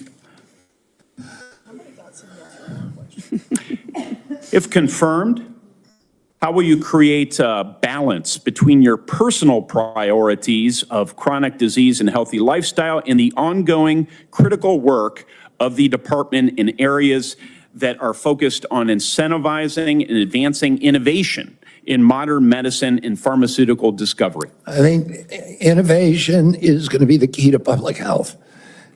And we have a unique opportunity now in history because of AI, because of telemedicine, and because of the quality of people that are now coming to HHS to actually save public health. But it's all going to rely on innovation, and I don't want to do anything that inhibits or impairs the pace of innovation.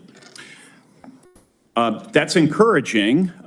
From approving AI algorithms to determining Medicare coverage, we certainly need more innovation, and we need good people in the department to assist with that effort. So I'll follow up with a question about how you're going to attract and retain good people. Thank you, Chairman. Sorry to shut you down a little faster than I did the others, Senator. And we are up against a vote deadline here, and we have one more senator who gets his full time. I hope you'll keep it as close to 5 minutes as you can, Senator Welch. And then I've promised Senator Wyden, 5 more minutes? To be divided 1 minute with my colleagues getting 1 minute. And then if we can do that, we can get over to vote before they call the vote on the floor. Thank you very much. Thank you, Mr. Kennedy. And as you know, I'm have great reverence for your family from Massachusetts. When I got out of college, I was in the first class of Robert Kennedy Fellows, the memorial created by your family to honor the service of your father. I do community organizing in the west side of Chicago. And I certainly admire your energy in your effort here and desire to serve. You know, there's a couple of things that are really important here. This is not just about a debate on vaccines. It's a debate about the qualifications, experience, and priorities as to the person that will head Health and Human Services. And it's not just about what your answers are today or what the questions are. It obviously has a lot to do with your whole record and your whole history. You know, your sister in her letter, or pardon me, your cousin in her letter said, you've always been charismatic, able to attract others through the strength of your personality, willingness to take risk and break rules. That's, I guess, an attribute, but it can be a danger. The question I fundamentally have is whether your willingness to disrupt and maybe break rules is going to be dangerous and destructive. The character questions we didn't go into here, but there's some sketchy things you've acknowledged. Your history with heroin, you've gotten over that, but there's incidents that do, I think, concern the question of whether the stability is there to be in charge of this major organization. And that's compounded by my concern that you don't have any experience managing a large organization, that you don't have any experience in government. So those are things that have to be taken into account. But the issue for me is also priorities. A lot of your engagement in health has been on vaccines, big important issue. You actually disagreed, as I understand it, with President Trump about Operation Warp Speed. I think President Trump deserves a lot of credit for Operation Warp Speed. He knew we had to get a vaccine. And these other issues about a mask and whether you should wear it, whether when you got your groceries, the bag had to be left outside, remember that in the very beginning? Those are incidental to the core question that the president believed we had to have a vaccine. And you contested that. That worries me. That really deeply worries me. The other questions, Senator Cassidy asked you some questions about our healthcare system. I happen to believe that our healthcare system is profoundly broken. And it's not just about the chronic illnesses. That's about our diet, that's about our exercise. But we are getting premium increases in Vermont of 20% a year, 25% a year. And it's busting the bank for taxpayers, it's busting the bank for our wonderful Vermont employers who care about having health insurance that they can provide to their employees. Senator Cassidy asked you a couple of questions about how you would reform Medicaid, and I didn't hear an answer. You mentioned that you thought Medicare Advantage was good. You have a good plan. no focus on what an incredible ripoff was reported in the Wall Street Journal by United Healthcare, which was marketing Medicare Advantage and then paying doctors and nurses where they had assignments essentially to diagnose illnesses that didn't exist. So they made billions and billions of dollars. And I've seen nothing coming out of the Trump administration, and I've seen nothing coming out of your advocacy that is going after what is a rampant abuse by the insurance companies and overcharging people and not doing the job. And by the way, the United Healthcare people, when they did that, they overdiagnosed. When the person really got sick, they dumped them. They dumped them. Go to the nursing home on your own. That's a broken healthcare system. We spend the most and get the least. And I think there should be collective anger about this on both sides because all of our people are dependent on that healthcare system. And you're going to be working for a president who's on a lawless rampage right now, okay?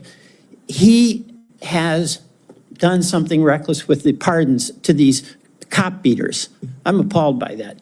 But that's just reckless. That's not illegal. He's impounded money. So right now, the Medicaid website went down. He's impounded money. So the community health centers that Senator Warner was talking about are up in the air as to what they can do. Do you believe that a president can impound money that has been appropriated by Congress? Senator, let me answer the question about Medicare first. I have never defended that program or the rapacious behavior by insurance companies or the PBMs. I understand that's a huge problem. And all right, I don't have time. We've got to get over to vote. So we can do this. But you've asked me 5 questions. You got to give me a chance to answer one of them. Please be brief. Yeah, I brought in, if I get confirmed, I've already appointed a general counsel. The first time in history, he's a former prosecutor who prosecuted the biggest Medicare fraud in the case in the state of West Virginia. I brought in a prosecutor for that job instead of a bureaucrat, precisely to address the important issues that you raised here. The only reason I didn't talk about these before is because I wasn't asked about them. What about? I agree with you 100%. What about impounding, a president impounding money that, among other things, goes to healthcare? And you're saying that that's illegal? That's correct. Well, my job is to uphold the Constitution. I'm going to take an oath to uphold the Constitution, and I will administer the law and uphold the Constitution.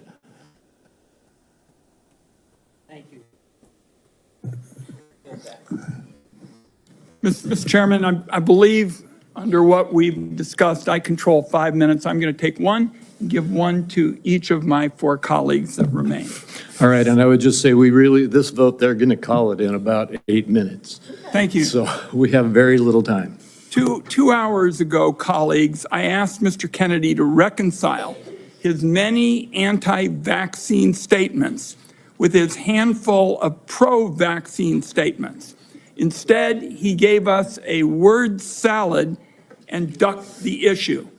The same was true, Mr. Kennedy, with respect to measles, where you wrote a book playing down the threat of measles, even though American families are very concerned about it, and apparently families are still mourning in Samoa.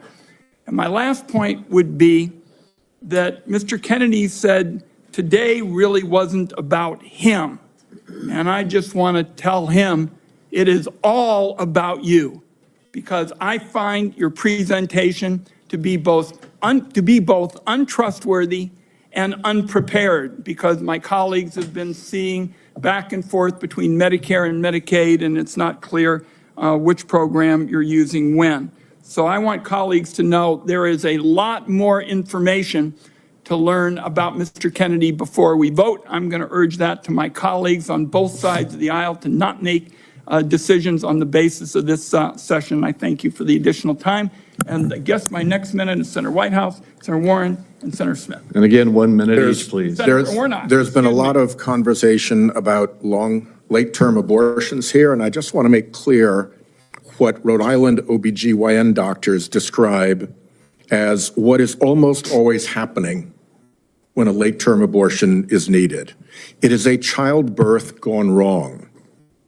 The family has painted the room, it has bought the crib, maybe even decided on the baby's name, and has gone to the hospital to welcome the new baby into their family in what is supposed to be a happy event. And then things went wrong. Then the alarms started pinging. The lights started flashing. The medical professionals started rushing in. And the question became, who lives and who dies? The mom's life is often at risk, and she may have other children she needs to care for. The baby's life may be at risk, and one or both may die. In that environment, the doctors and the family own that decision. Government has no place in that room at that point. And I think we need to understand when this late-term abortion gets bandied about, what you're dealing with is a tragedy that is happening to a family who wanted that child and have suddenly been confronted with a moment in which they have to make what is probably going to be the worst decision of their lives. And to try to shove the state legislature into that room is really offensive, really morally wrong, and I just want to make very clear what Rhode Island OBGYNs tell me is the situation when these procedures have to be deployed. Senator Warren. Thank you, Mr. Chairman. So, Mr. Kennedy, I wanted to ask about your role in the 2019 measles outbreak in Samoa. In July 2018, 2 children died immediately after receiving a measles vaccine that nurses had mistakenly mixed with a muscle relaxant. The nurses get charged with manslaughter, but vaccination rates go down. I asked you about this in my office. You told me flatly that your visit to Samoa had nothing to do with vaccinations. We now know that's not true. I have the documentation. You met with the Prime Minister. You talked about vaccinations. You met with an anti-vaccine influencer who described the meeting as, quote, profoundly monumental for this movement. So what happens? Vaccinations go down, there's a measles outbreak, and children start dying. But you double down. You didn't give up. Just 4 days after the Prime Minister declared a state of emergency, 16 people already dead, you sent a letter to him promoting the idea that the children had died not from measles, but from, quote, defective vaccine. You launched the idea that a measles vaccine caused these deaths. You are a very influential man. In fact, you are called the leader of the disinformation dozen. UNICEF and WHO, the World Health Organization, investigated this. They say the claims are false. It is not biologically possible what you claimed. And yet, ultimately, more than 70 people died because they didn't get vaccines. So my question is, do you accept even a scintilla, just even a sliver of responsibility for the drop in vaccinations and the subsequent deaths of more than 70 people? Anything you do differently? No, absolutely not. There were 2 incidents in which children died. In 2015 and again in 2008. 2015, it was from the measles vaccine. That's what the New Zealand General Hospital found. The government of Samoa banned the measles vaccine after the 2018. I arrived in July of the next year after the ban had been in place for a year. Mr. Chairman, and the measles. Understanding that you wanted to hold this to a minute and that I don't get to present all the facts and documentation, I've got How about if we just decide to make entries for the record on exactly what the record shows about Mr. Kennedy's participation? And I think he's answered the yes or no question. He takes no responsibility. Senator Warren, we will do that that. And Mr. Kennedy, and to all the senators, every senator knows that following this hearing, they will be able to ask you questions off the record, and you will be able to put answers back onto the record. So please give that answer. I apologize that we're shutting you off for giving a full response right now. Senator Smith, and we are way over time. Thank you, Mr. Chair. So, Mr. Kennedy, you have said that you want to give infectious diseases a break for about 8 years. You spoke about this with Senator Cantwell. My question to you has to do with avian flu. Over 100 million birds culled. The disease has spread to dairy cows, and there are now 67 confirmed human cases and 1 death. So, Mr. Kennedy, do you intend to give research on bird flu a break? No, I intend to devote the appropriate resources to preventing pandemics. That's a central part of my job. What do you think is causing the avian influenza? I think the H5N1 virus is. So that's good to hear, because in a recent book, I will submit this for the record because we don't have that much time, Mr. Kennedy has questioned the scientific basis for germs causing disease and the power of vaccines and antibiotics. I've never cure questioned disease. that, Senator. Well, I will submit that for the record. Thank you. Senator Warnock, 1 minute. I like the way you said that to the Baptist preacher. Thank you so much, Mr. Kennedy. Based on our conversations, it's my understanding that you support work requirements in Medicaid.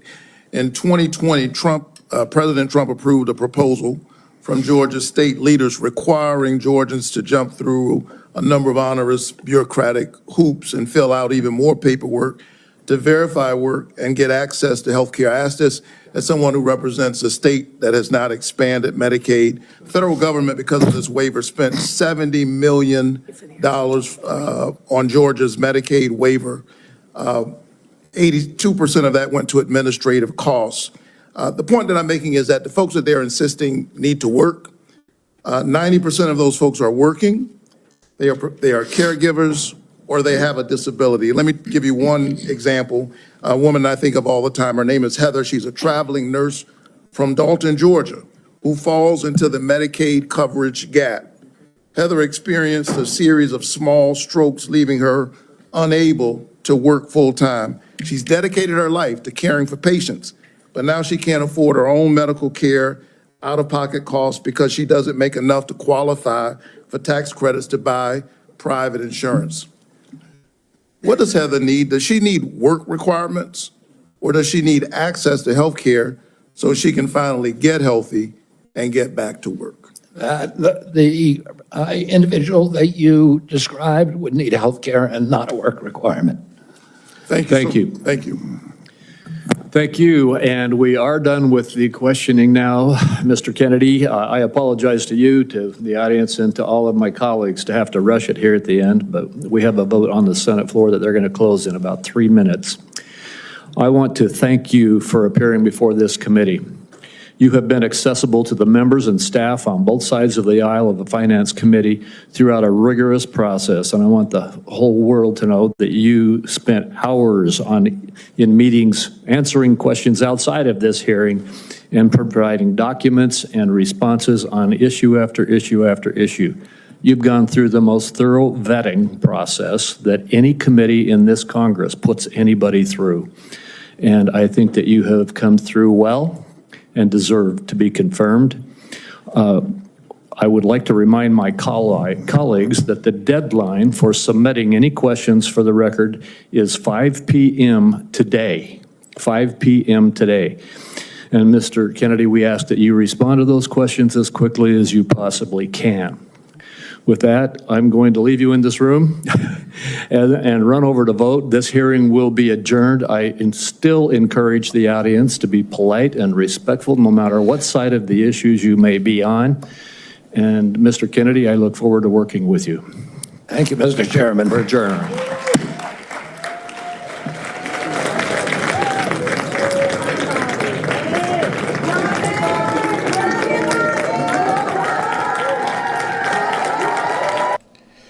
All right, so we had 4 hours, about 4 hours of complete, unadulterated BS by the Democrats.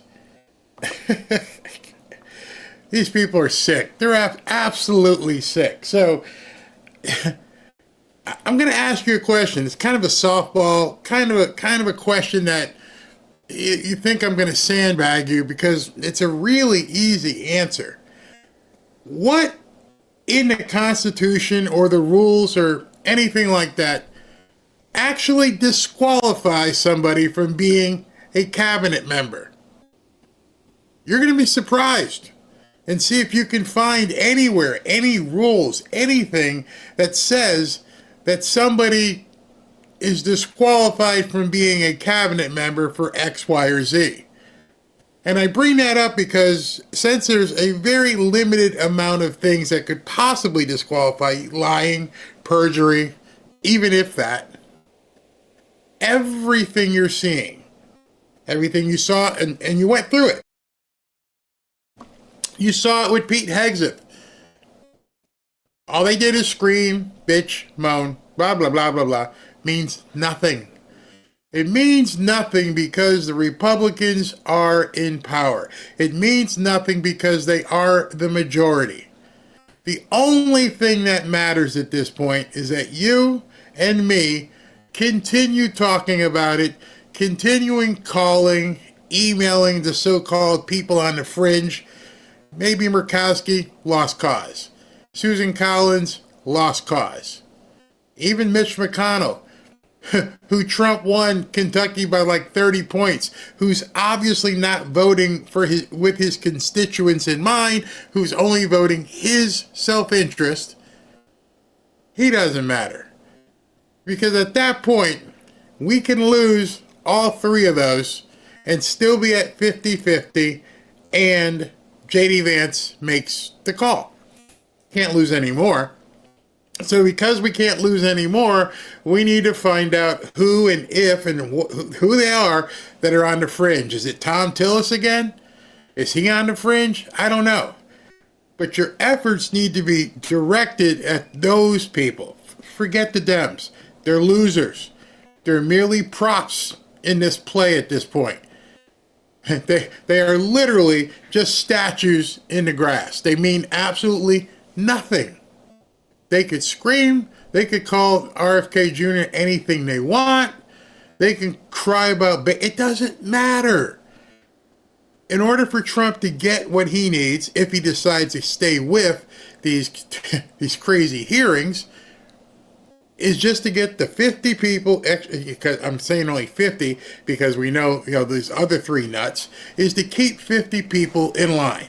And that's what your job is for the next couple weeks in posting and talking it up and getting your voice out there, is to make sure we only lose Murkowski, Collins, and McConnell. That's it.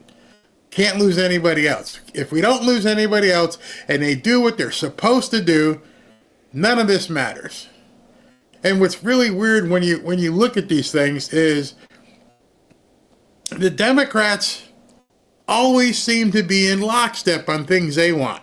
It's only these flipping Republicans and rhinos who cause us a problem. Trust me, if this were the other way around, if the Democrats had a 53-47 majority in the Senate, you could sit there and file your nails during these hearings. You could walk out and not even show. It doesn't matter because they'd get 53 votes. They would get 53 on everything. And in the House, Hakeem Jeffries and all those nuts, they'd all vote for whatever Kamala would have wanted. Even with Trump winning this election, we still have a big problem. There are these people out there, including Mike Pence, who are doing nothing but trying to submarine Trump. The friendly fire that Trump is receiving is embarrassing. It's insulting. The only way we can change that is as a group, we get out there and begin talking about it. And that's pretty much how we solve this, is to make sure these people know. And you keep hitting them up. And you saw Elon Musk, you guys don't do what you're supposed to do, you're done politically. Your careers are done. Nicole Shanahan, if you don't vote for Bobby, you're done.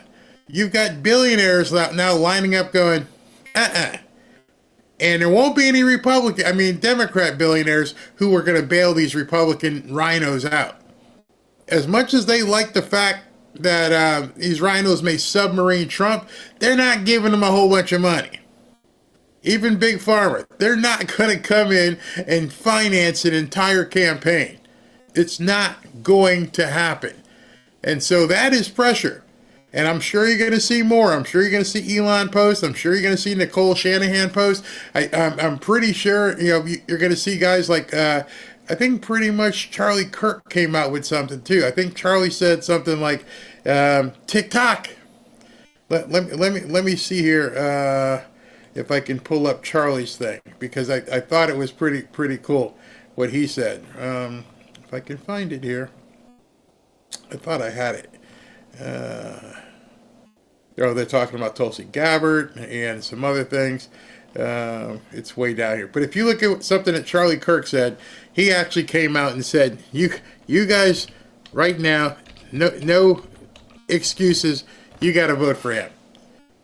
Now, in regards to Charlie Kirk and me and other people like me, one of the things that is amazing, I submitted my application to be brought to the White House or give me a seat as well.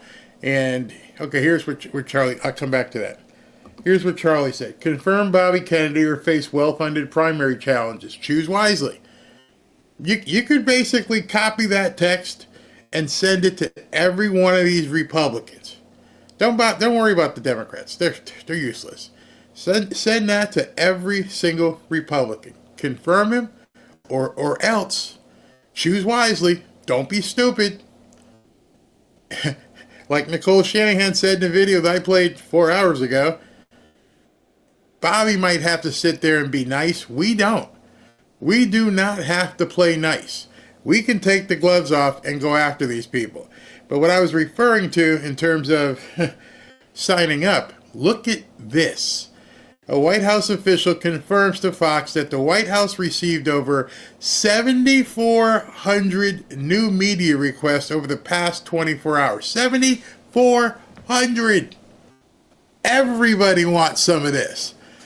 White House Press Secretary Caroline Leavitt announced an additional seat for journalists in a briefing room at her first news conference Tuesday, unveiling the rotating new media spot close to the podium and encouraging independent journalists, podcasters, social media influencers, and content creators to apply for credentials to cover the White House. 7,400. Now understand, there's probably a bunch of people in there who are Democrats or independents as well. It didn't say 7,400 Republicans. Didn't say 7,400 MAGA. It said 7,400 applicants. Good. I am fine with that. I am fine with people of different, ideologies wanting to get in there and shake it up. I don't see anything wrong with that whatsoever.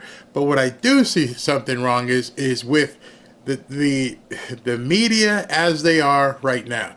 The media as they are right now are absolute scum. You saw this yesterday. By the way, as they all were trying to rush out because there's another vote, the vote that they got to get to, and understand the process here, you vote at the committee level, then you vote out of the committee level, then you vote to invoke cloture, which is no more discussion basically, then everybody gets to vote. So where they're doing right now is they all ran over to the other meeting hall to vote on Lee Zeldin becoming the EPA director, but all they're voting now is to invoke cloture.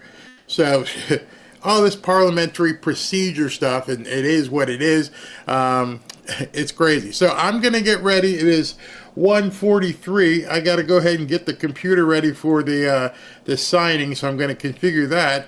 And while I'm doing that, let me run this information on Lear Capital. As you know, President Trump has assembled the Avengers to make America great again. And of course, we're all excited and ready to see them get to work. But with everything we're seeing right now, don't take your eye off the ball. Things could get much worse before they get better. With the possibility of World War III still looming, and with the Democrats doing everything they can to impede Trump, you still need to keep your guard up and your money protected. Oh, and our national debt is still massively increasing. Don't get me wrong, I have high hopes for Trump's America, but I also have a family to look out for. You see, Trump and the Avengers have quite the uphill battle ahead. That's why I'm making sure I'm protected, and I'm recommending that you do the same. One way to be protected is by diversifying your portfolio. That's why on this channel I've been happy to partner with Lear Capital. As you know, I've been involved in real estate for quite some time, and although I dabbled in gold and silver, Kevin and his staff at Lear have helped to educate me even further, especially in regards to silver. Give Lear a call today and they'll show you how easy it is to move some of your savings or your retirement account into gold and silver. Gold and silver have been proven to hold value and protect wealth for the long term. Call Lear today at 800-601-5430 or go to learberry.com to get your free gold and silver wealth protection guides. There's no obligation, just free information. Many of you have seen my interviews with Lear founder Kevin Demerit, and I can tell you this company is solid and likes to educate their customers. Just so you know, Lear has over 27 years of experience, thousands of 5-star reviews, and over $3 billion in trusted transactions, and is the only company with a 24-hour risk-free purchase. You don't pay unless you're 100% satisfied. So call 800-601-5430 or go to learberry.com. And when you call, don't forget to ask how you can get up to $15,000 in bonus gold or silver with a qualifying purchase. So if you'd like to take advantage of this opportunity, please call my friends at Lear Capital at 800-601-5430 and tell them Barry sent you. Alrighty, so let's continue here. I got a post here I want to talk to you about because it's really important. If you noticed, I was doing some research on the fly as well as I could. I was using a website called, what was it called here? Whatever it was giving you what kind of money these people have taken from pharmaceuticals. And other people were using Grok. And so the numbers varied, but almost every single one of these people, including the Republicans, were taking big money. Big money. Marsha Blackburn, in excess of $500,000 to $1 million. There's all kinds of money flowing around with these people and what they've been doing. So as you're watching this stuff, as I'm looking here and trying to put this thing together so we can get the signing when it comes on, you have to realize at this point that they're not fighting against the Democrats. Love this post. RFK Jr. is not up against the Senate. He's fighting Pfizer, Eli Lilly, AstraZeneca, Johnson & Johnson, Merck, Coca-Cola, Nestle, Kellogg, Kraft, Heinz, Post, all these people. He's fighting the companies that make us sick and the drugs they throw at us once they've made us sick. The senators just happen to be bought and paid for by those same companies. We are going to find out which senators, regardless of party affiliation, are going to put their constituents over the major corporations. The next few days are going to be very enlightening. Confirm RFK Jr. So once you realize that, once you realize who we're really playing against, who is really the force majeure behind all this, it is these companies. Big, big, big, big money.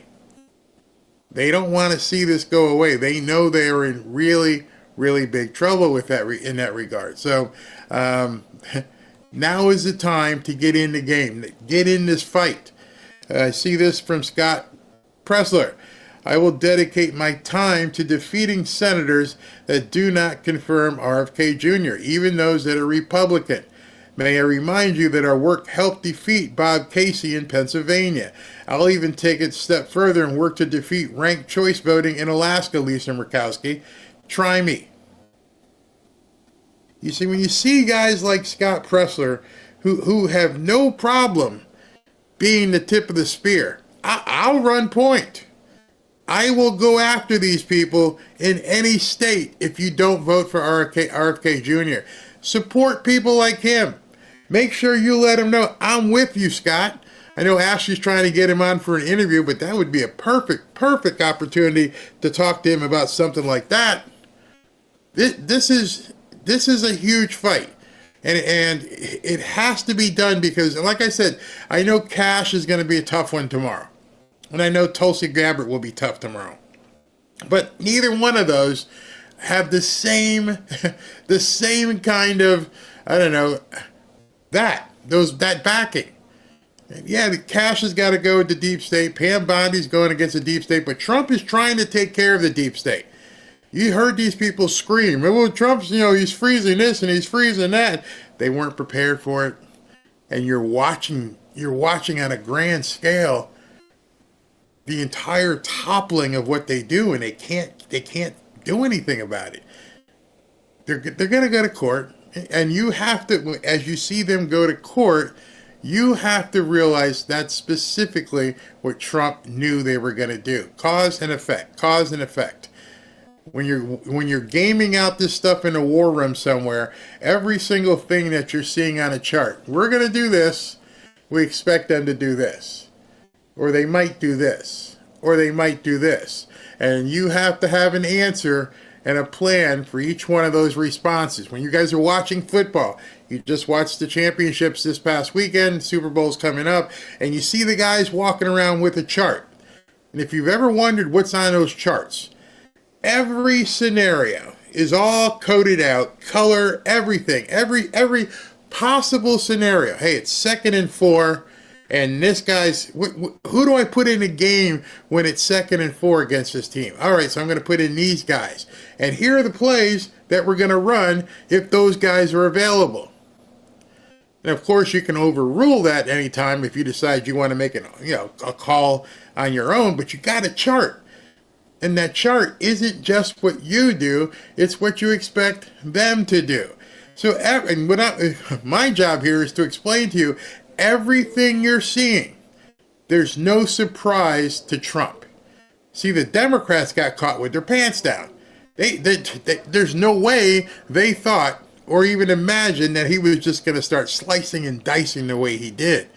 There's no way they thought he would come out the box with this kind of just surge, just pushing on them. They didn't think it was possible. Probably because for the last 4 years, they couldn't get anything done. They couldn't get this guy to wake up some mornings. But now, you got a guy in here who's like, I'm going to flood the zone. I'm going to do as much stuff as we possibly can. And I know going in what they're going to do and how they're going to react. So just keep that in mind as we're waiting for Trump. Let's see if he's even on time today. But not really sure. Mike Lee put something up. He's talking about Pam Bondi. We just voted 12-10 in the Judiciary Committee to advance the nomination of Pam Bondi. The votes were taken in public and will be reported publicly. Congratulations, Pam. There's a reason why he said that. First of all, let's back up.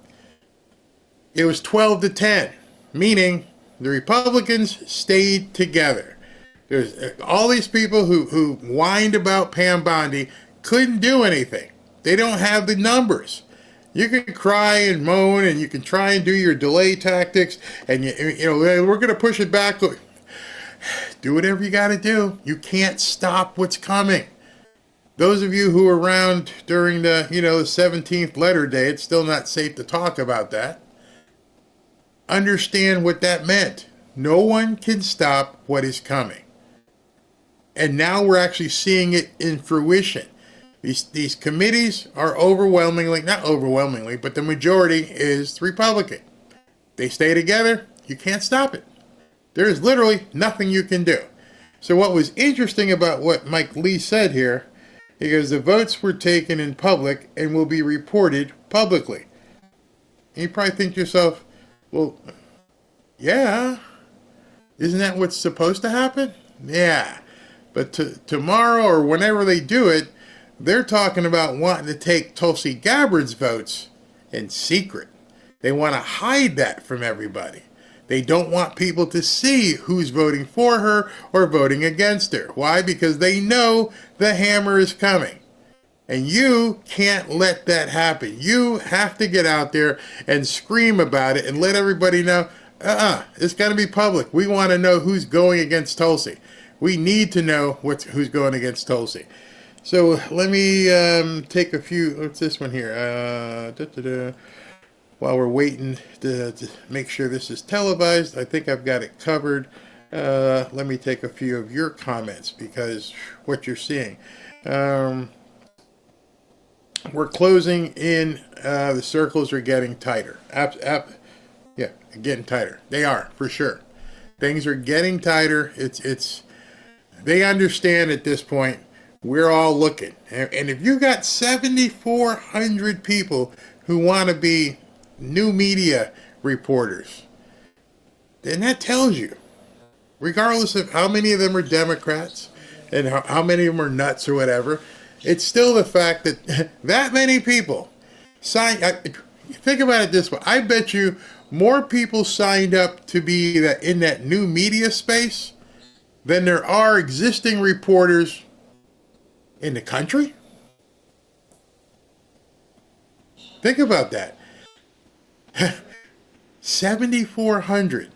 If you divided 7,400 by 50, what are you talking about? 120 or so per state, maybe. They don't have. NBC doesn't have thousands of reporters. CBS doesn't have thousands of reporters. So there's and that's just the people who have applied thus far. Once they see that first press conference and Alex Jones or somebody sitting there, it's going to even, it's really happening? I should apply. You are the media. We are the media. We don't need these people anymore. They've got big, fancy $1 million studios, but you can buy a camera and a couple lights and a microphone, and you are the media. Start talking. Start talking. In fact, you want to make it easy for yourselves? Wait a second. Is it coming up yet? Trump soon it says. So they're on standby. And I keep mentioning this to you guys. We should be hitting 14,000 people in this group relatively shortly. Hold on, let me get that thing off the screen. Yeah, so go to fanfareshop.org/group with 13,000 fellow patriots in it. That's our free X group. It's private. You have to apply to get in. It's no big deal, but just got to make sure you're not a nut.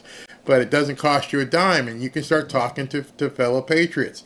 Tonight, we're going to do a show, and tonight's show, as we do every night, we give away hoodies. So if you'd like to win a hoodie, go to fanfareshop.org to sign up to win a hoodie. It's that simple. It's that simple. SV says currently there are 13,978 members. Sweet. So we need 22 of you to get to 14,000. 22. Very exactly what you've been saying. Yes, I don't think a lot of people understand. These people are afraid of you. When I say these people, these politicians, they are. You're not Nicole. Well, I don't know if you are, but you're not Nicole Shanahan's league. You're not in Elon Musk's league. I can say that comfortably. None of us are. You don't. But you don't need to have $1 billion. See, she's got $1 billion. He's got multiple billions, nearly $1 trillion, and so their threat is a little bit different.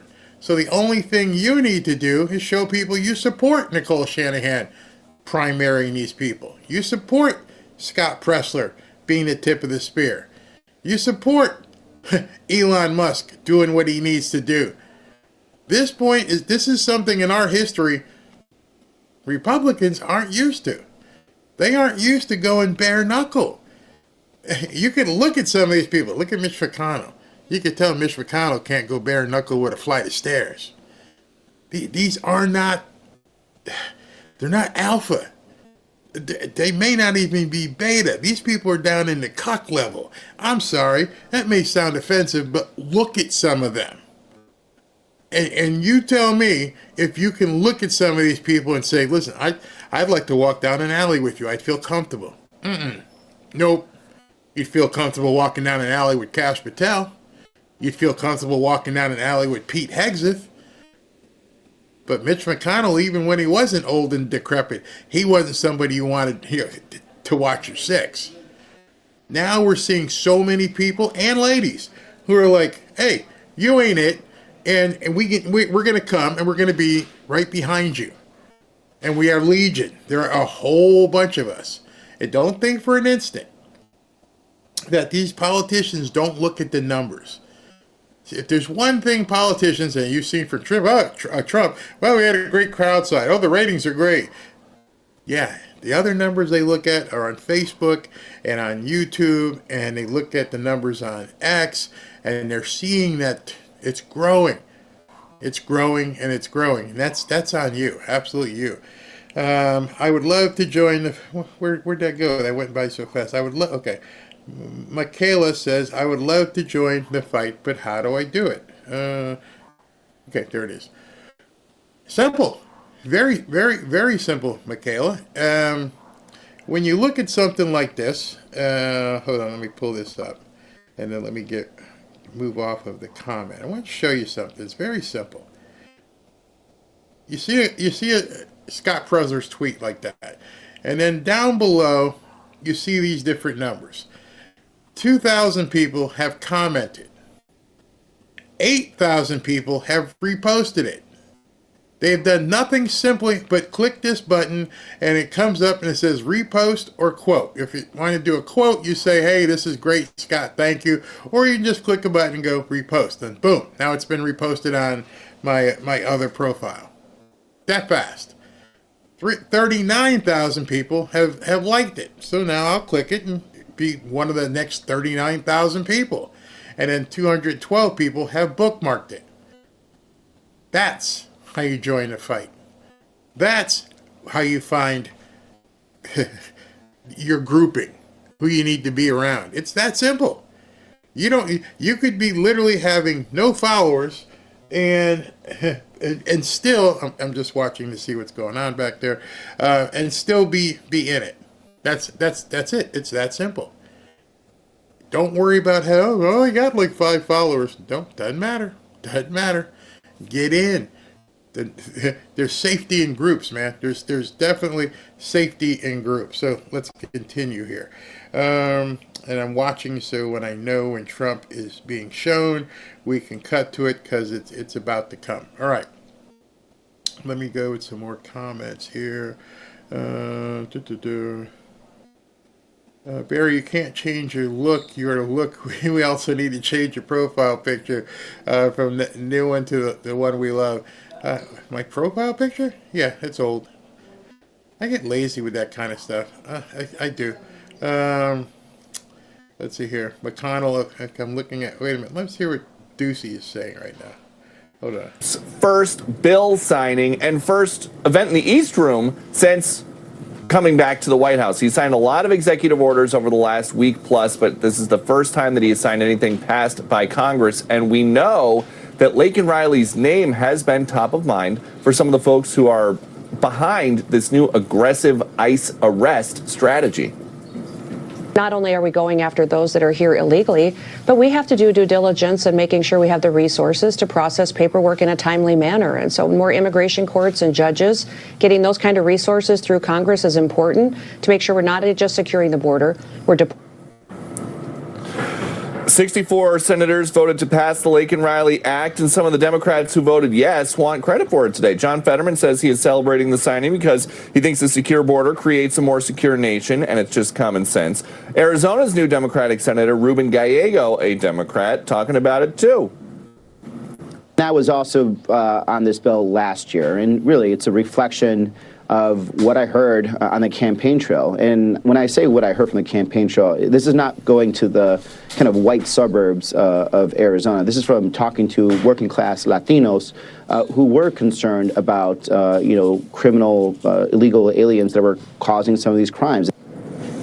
And as the camera shots come up in the East Room any minute, our crews are on the lookout for Democratic lawmakers. We know that some of them who signed on to this bill were invited. I was just told by a White House official inside they know of at least one RSVPing yes, and that is John Fetterman. Shannon? All right, then. Thank you very much, Peter Ducey, live from the White House. Well, that's interesting. So John Fetterman is actually going to be at the signing.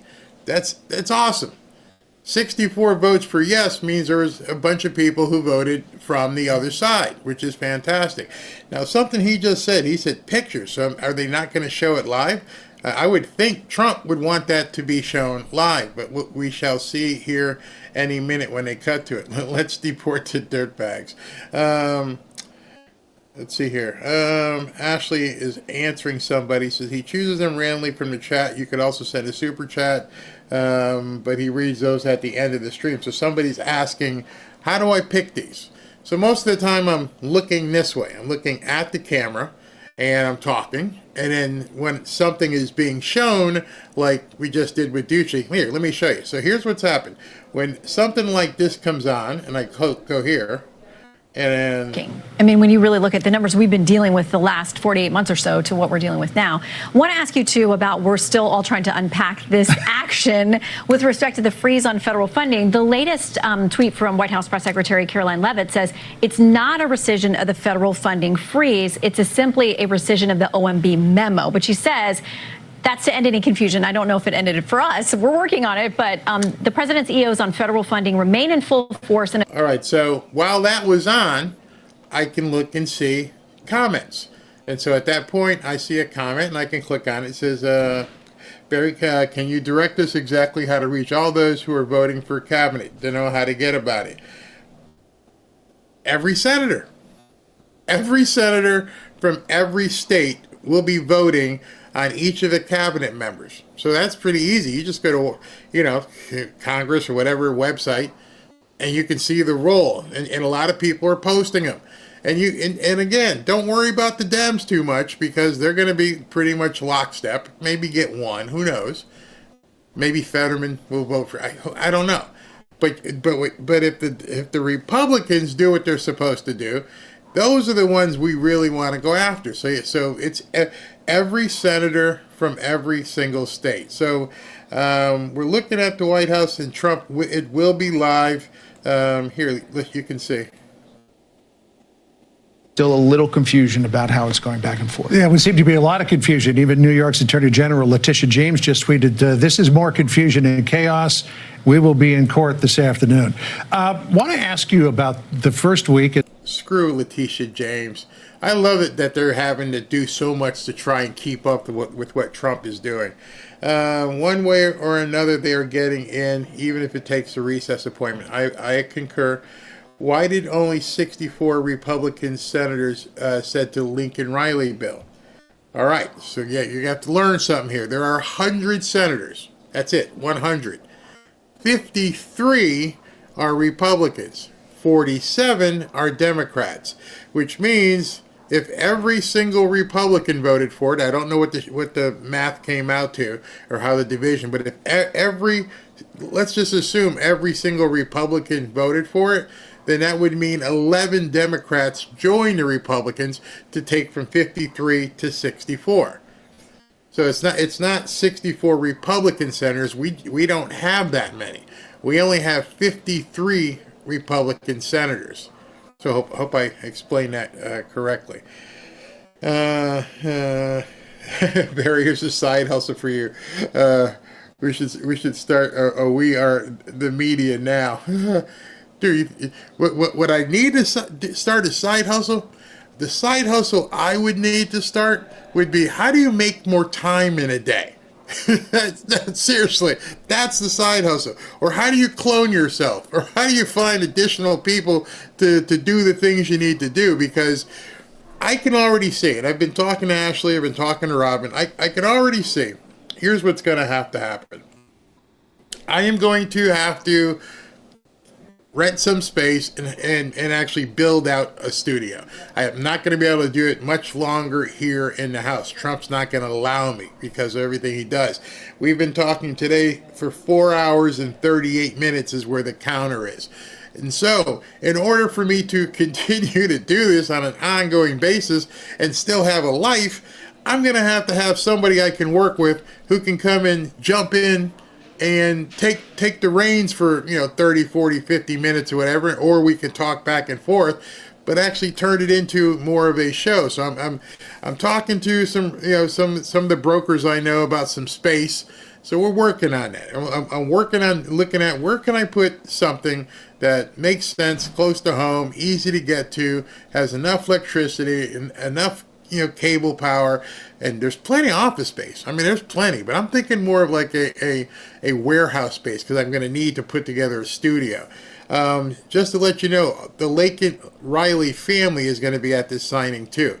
But that's where I'm looking at. I'm looking at enlarging, and there's a studio here in South Florida, but they're too busy. All the studios, just to let you know, with everything that Sylvester Stallone is getting ready to do with Mel Gibson, there are people in place right now who are really building out some studio space down here in South Florida.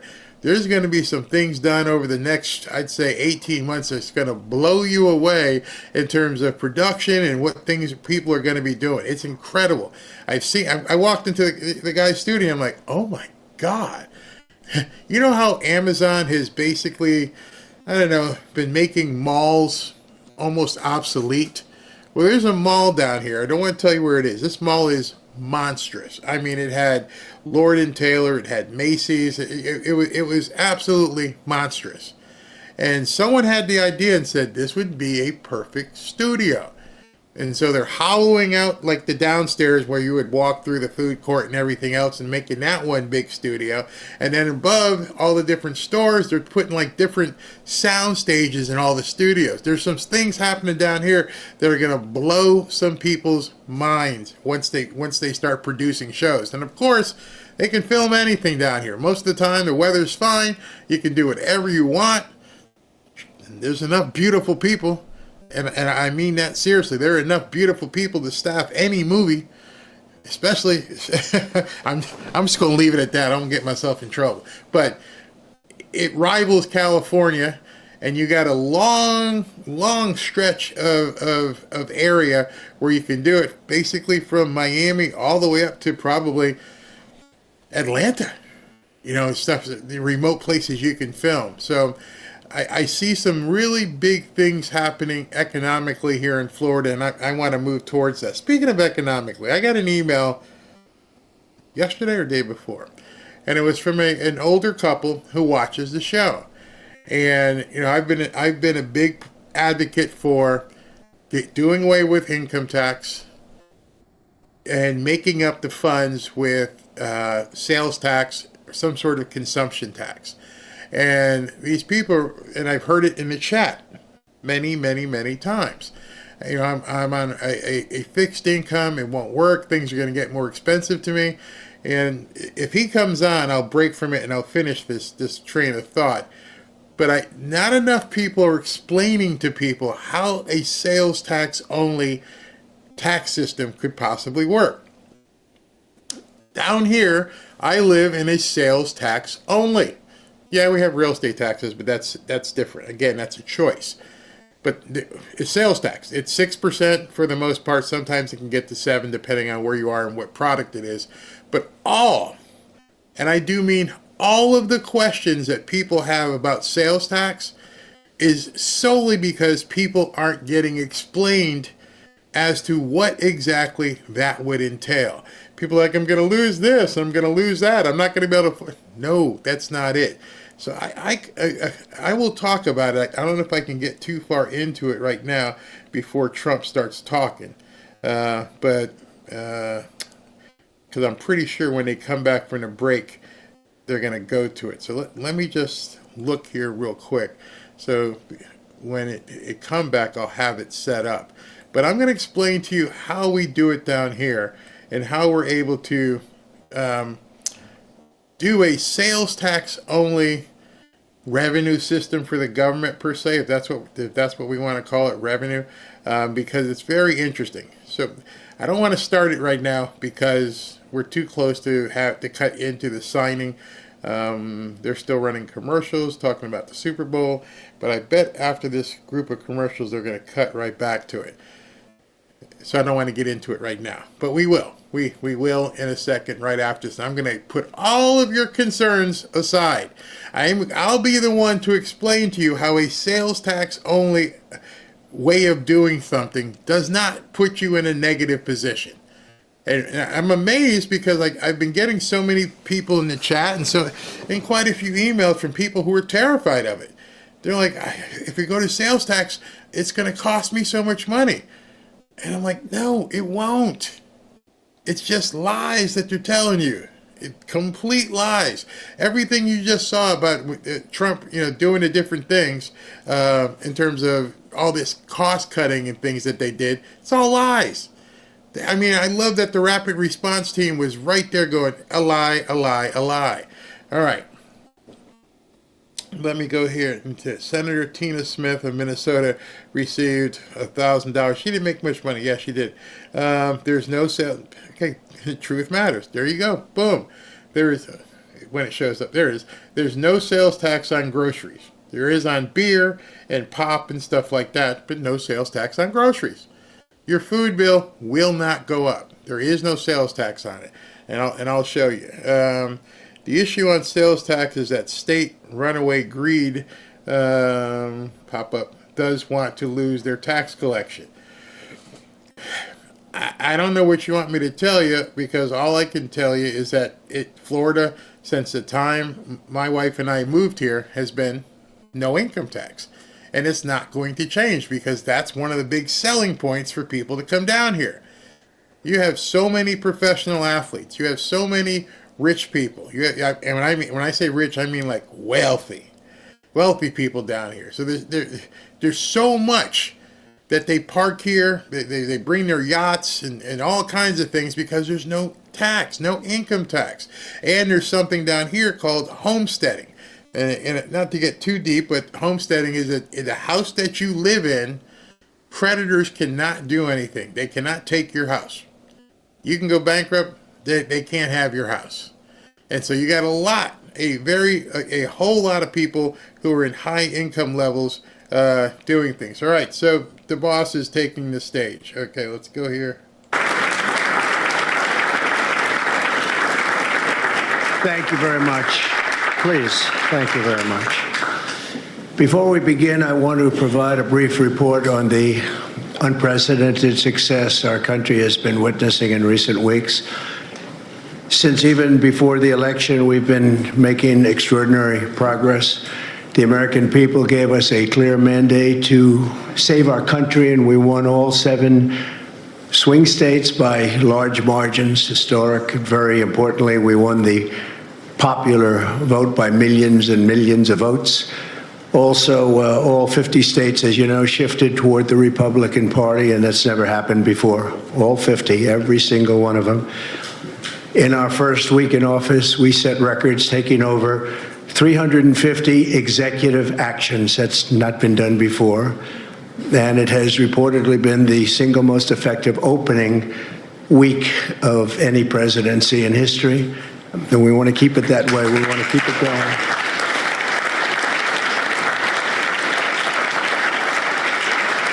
We want to keep it going. We've broken from decades of failed Washington policies and restored common sense and sanity to our government. We've unleashed American energy, and we've already achieved record low illegal immigration. As you see, there's nobody trying to get in. And that's what we've been waiting for a long time, and gotten woke ideologies out of our government and out of our military. The water has now begun flowing in California as we continue to increase the flow in coming days. Nobody's seen anything like that. And I've also taken strong action to regain control of the Washington bureaucracy. Just for clarification purposes, because it was incorrectly reported yesterday, we have informed the federal workforce, which they've looked to do for many years, that if they're working for the federal government, they must show up to the office on time and on schedule. We don't want them.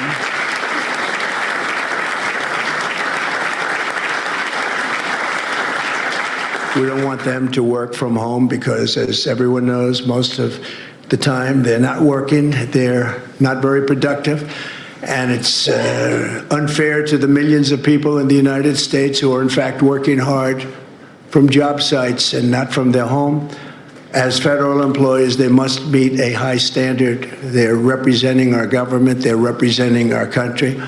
If they don't agree by February 6th to show up back to work in their office, they will be terminated, and we will therefore be downscaling our government, which is something that the last 10 presidents have tried very hard to do but failed. Most of the people we're talking about have not been going to their federal offices in many, many years, from even before COVID. But they have nevertheless been paid. Some have worked, some haven't worked, and most of the studies say that some have just gone through the motions.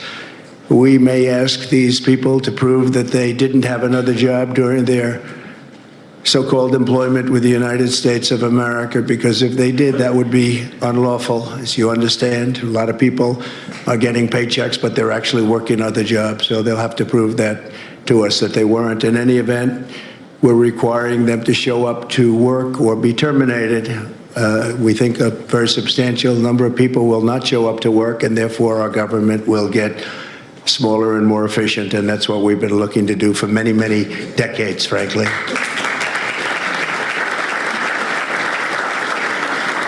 Thank you. In addition, there was a short-term pause or funding freeze on certain discretionary spending payments, such as government grants, only for us to quickly look at the scams, dishonesty, waste, and abuse that's taken place in our government for too long. As was explicitly stated, this in no way affected Social Security, Medicare, Medicaid, or other entitlements that Americans depend on. I've made abundantly clear from the very first day that I ran from office, that was a long time ago now, that's 2015. If you think about it, I announced in 2015 and we won in 2016. We did very well in 2020, but we did really well just recently. And I'm restating right now to correct any confusion that the media has purposely and somehow, for whatever reason, created Social Security, Medicare, Medicaid have not been affected by any action we're taking in any way, shape, or form. We are merely looking at parts of the big bureaucracy where there has been tremendous waste and fraud and abuse. In that process, we identified and stopped $50 million being sent to Gaza to buy condoms for Hamas. 50 million. And you know what's happened to them? They've used them as a method of making bombs. How about that? We stopped an attempt to make an illicit payment for illegal alien resettlement. We canceled $181 million in DEI training contracts. This is just for the training of people in DEI, which has been terminated and completely terminated. And we paused $1.7 billion in unauthorized payments to foreign organizations, including stopping more than $40 million that was on its way out the door to the very corrupt World Health Organization, which has not done its job and not done it properly. We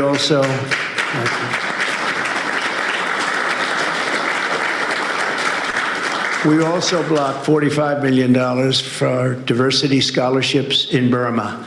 45, that's a lot of money for diversity scholarships in Burma. You can imagine where that money went. These were the types of payments and many others. I could stand here all day and tell you things that we found, and we have to find them quickly because we want the money to flow to proper places. But these were the payments and types of payments affected by the temporary freeze, and the American people strongly support these efforts. I talked about it during the campaign, and they voted for us in record numbers. Every single day, we're now putting America first and fighting to get the most out of every single tax dollar for our great citizens. We've gathered this afternoon to take another historic action, however. In a few moments, the Laken-Riley Act will become the very first bill that I proudly sign into law as the 47th President of the United States.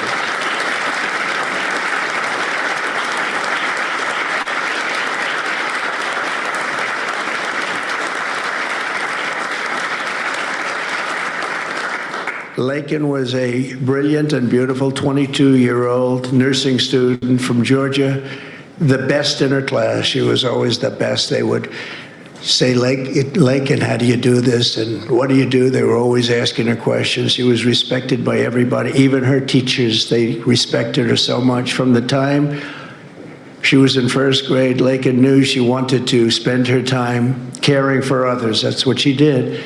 To her friends and classmates, she was a light of warmth and kindness in every single room. To her parents and family, she was everything in the world. They've had a miserable period of time. Just after 9 a.m. last February 22nd, Lakin went out for a jog on the campus of the University of Georgia, but she was just never returned. She never came back, did she, huh? Parents are here, sister, all of her relatives. While on her run, Lakin was attacked, viciously assaulted, beaten, brutalized, and murdered by an illegal alien gang member who was set loose into our country by the last administration. We are deeply honored to be joined today by Lakin's parents, Allison and John, and her sister, Lauren. Thank you very much. Thank you.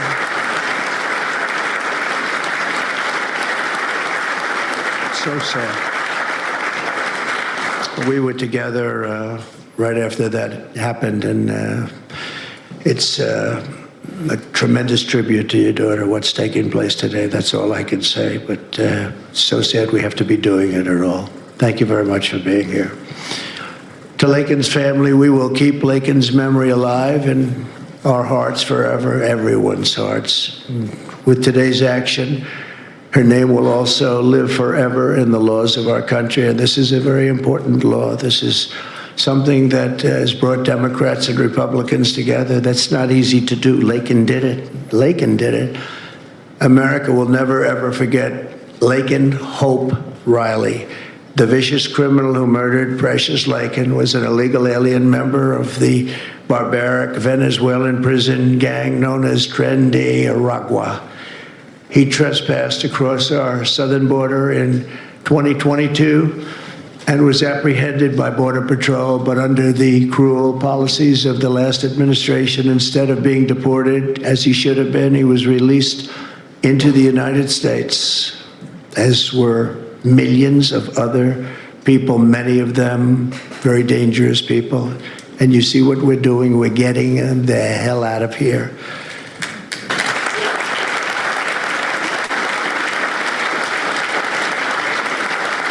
He was soon arrested again in New York City on charges of endangering a child, but because of New York City's deadly sanctuary policies, as we have in California and many other places, which we're going to end them, he was released again to reoffend.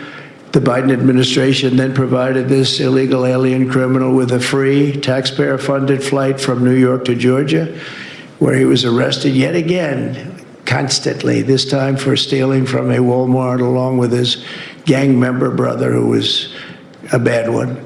Only after being released a third time by the U.S. law enforcement did this cold-blooded criminal go out in that fateful morning hunting for women on whom to prey. That's what he did. He hunted. It was like a hunter. And we're going to show him who the hunter is. This horrific atrocity should never have been allowed to happen. And as president, I'm fighting every single day to ensure that such a tragedy never happens again. We don't want this to happen.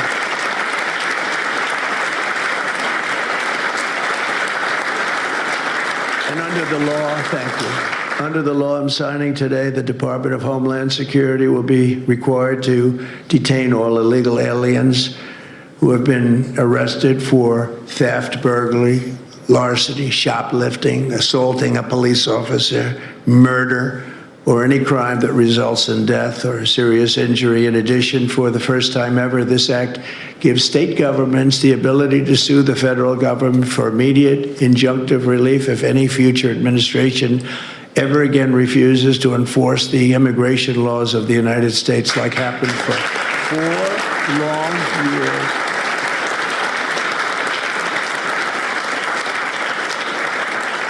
And that was happening for 4 long years, frightful years.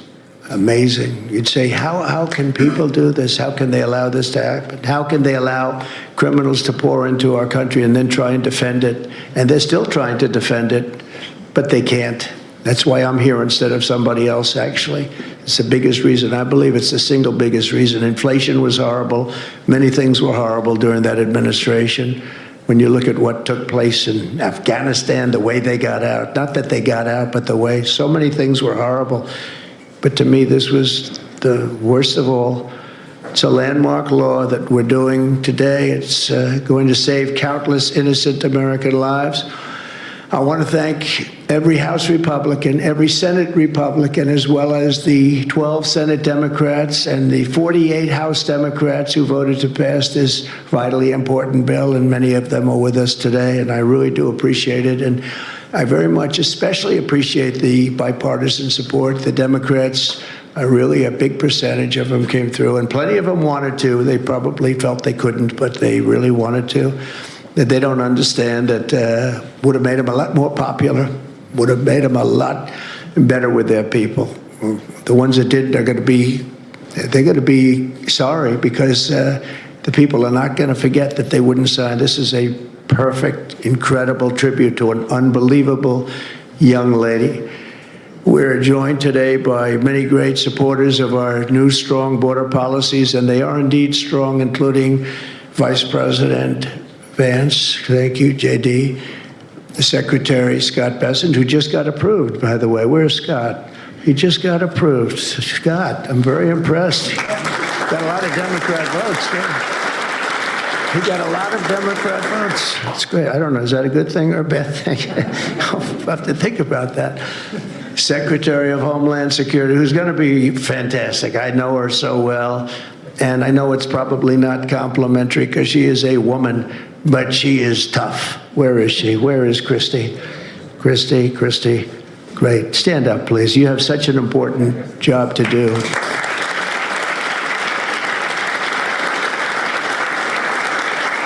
Really great. Thank you very much. And don't let that look fool you. That look is, she's tough, and she cannot stand that she's having to sit here and even listen to this today. Another one who's done a job like nobody that I've seen in a long time, Tom Homan. He's my friend, but he is something special. He's something special. Yeah. And Tom and Christy, the numbers are unbelievable. What's happened? It's like just shut down. Nobody thought that was even possible. It's just shut down. They showed an area that a year ago had thousands and thousands of people rushing into our country. And today there was nobody there. It was like a beautiful sight. And also Senate Majority Whip John Barrasso. Great guy. Thank you, John. And I also want to thank the bill sponsors, Senator Katie Britt. Katie, thank you, Katie. And Congressman Mike Collins. And Mike, you were fantastic from Georgia. He took this. He loves his state, and he took this very personally. So it's thank you very much, Mike. As well as Senate Judiciary Committee Chairman Chuck Grassley. Chuck is here someplace. Chuck, thank you very much. You look great. And House Judiciary Committee Chairman Jim Jordan, who's a special guy, special man. And House Homeland Security Committee Chairman Mark Green. Thank you very much. Thank you, Mark. And we have many other congressmen and senators, but I'm not going to introduce because this is about your daughter. This is about something that's so important, and we're going to just go along. Thank you also. We have to say Burt Jones is in the room, and Burt is your lieutenant governor, and he was on this like you wouldn't believe. Thank you very much. I see you sitting there. Thank you very much. So we have state, local officials, we have law enforcement organizations, we have everybody. Most of them are in the room or represented in the room, and they're incredible people, and I've never seen them come together like they have for this. I've done many of these, not of this kind, but different bills, different passages having to do with many different things, from from Homeland Security to inner security to taxes to 50 different items. I've never seen such support as you have today and as your great daughter has today. So I've never seen anything like it. And we have to thank your daughter for that, because she's going to save a lot of lives. She's going to be responsible for saving a lot of lives.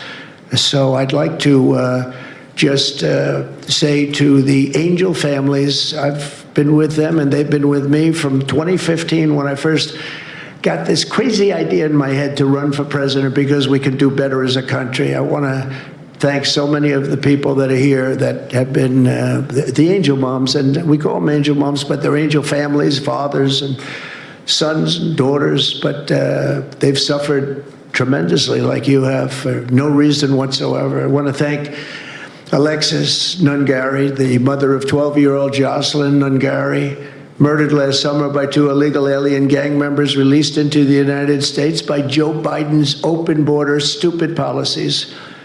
And thank you very much, Alexis. I want to thank you very much. We had an amazing trip, and it was really special to meet you and your family. Appreciate it very much. So sad we have to be here, frankly.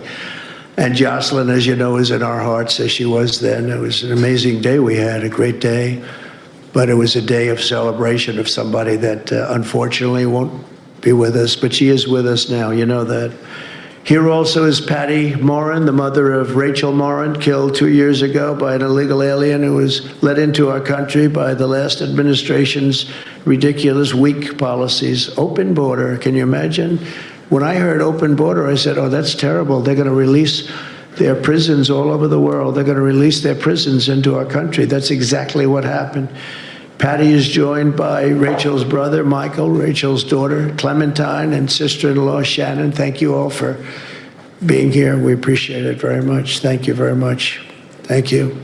With us as well is the loving family of Kayla Hamilton, a 20-year-old girl murdered in July 2022 by the MS-13 illegal alien gang member who is violent, vicious, and they knew it, and they didn't do anything about it. And I want to thank you to Kayla's mother, Tammy, and her grandmother, Kathy, and her stepfather, Jeremiah, very much. And finally, I want to thank others who have also suffered this horrible scourge that goes on with young people being killed, and other people too, but young people, largely young people being killed. Thank you to Scott Root, the father of Sarah Root, killed at 21 years of age. Think of that, 21 by an illegal alien, shouldn't have been in our country, would have never been in our country if we were here. And what a sad thing. To each of these angel families, we love you and we stand in awe of your courage and your strength. It's the toughest thing anybody has to go through. Many of the angel families here today were betrayed by the last administration and with this heartless and foolish and really very, very arrogant and very, very dumb policies. Policies that aren't even believable when you talk about common sense. I say we're the party of common sense, but the Democrats also, they have plenty of common sense. And that's why so many are here today and so many supported what we're doing. The very government that was supposed to protect their daughters instead opened our borders and transported the world's most dangerous criminals straight into their communities. They came from prisons and jails and insane asylums and mental institutions from all over the world, not just South America. People think South America. They come from all over the world. They come from every continent. And they came here by plane, and they were loaded onto buses, and they were driven right up to our border, and they drove right through the border, and nobody even said a word to them. And in those buses and those cars and those trucks were some of the meanest criminals anywhere in the world. As of last September, 425,000 illegal alien criminals were roaming free, including 13,099 convicted illegal alien murderers, of which about almost 50% killed more than one person, and they were roaming all over the country in our farms, in our cities. Under the Trump administration, we're moving with urgency and speed to get these vicious and violent criminals the hell out of our country and to restore law and order to our suburbs, our cities, and our towns. And we're going to do it with Tom and with Christy and with all of the people that are working so hard on this. this week compared to a comparable time a year ago. Think of this. The number of illegal border crossers has already fallen by more than 100%. And because the election was coming, they started getting a little bit tougher on the border. They tried to follow our policies, and they did much better, but it still was horrible. The numbers were still horrible, so that's 100% over those. They only did it because of the election, so they knew what they were doing was wrong.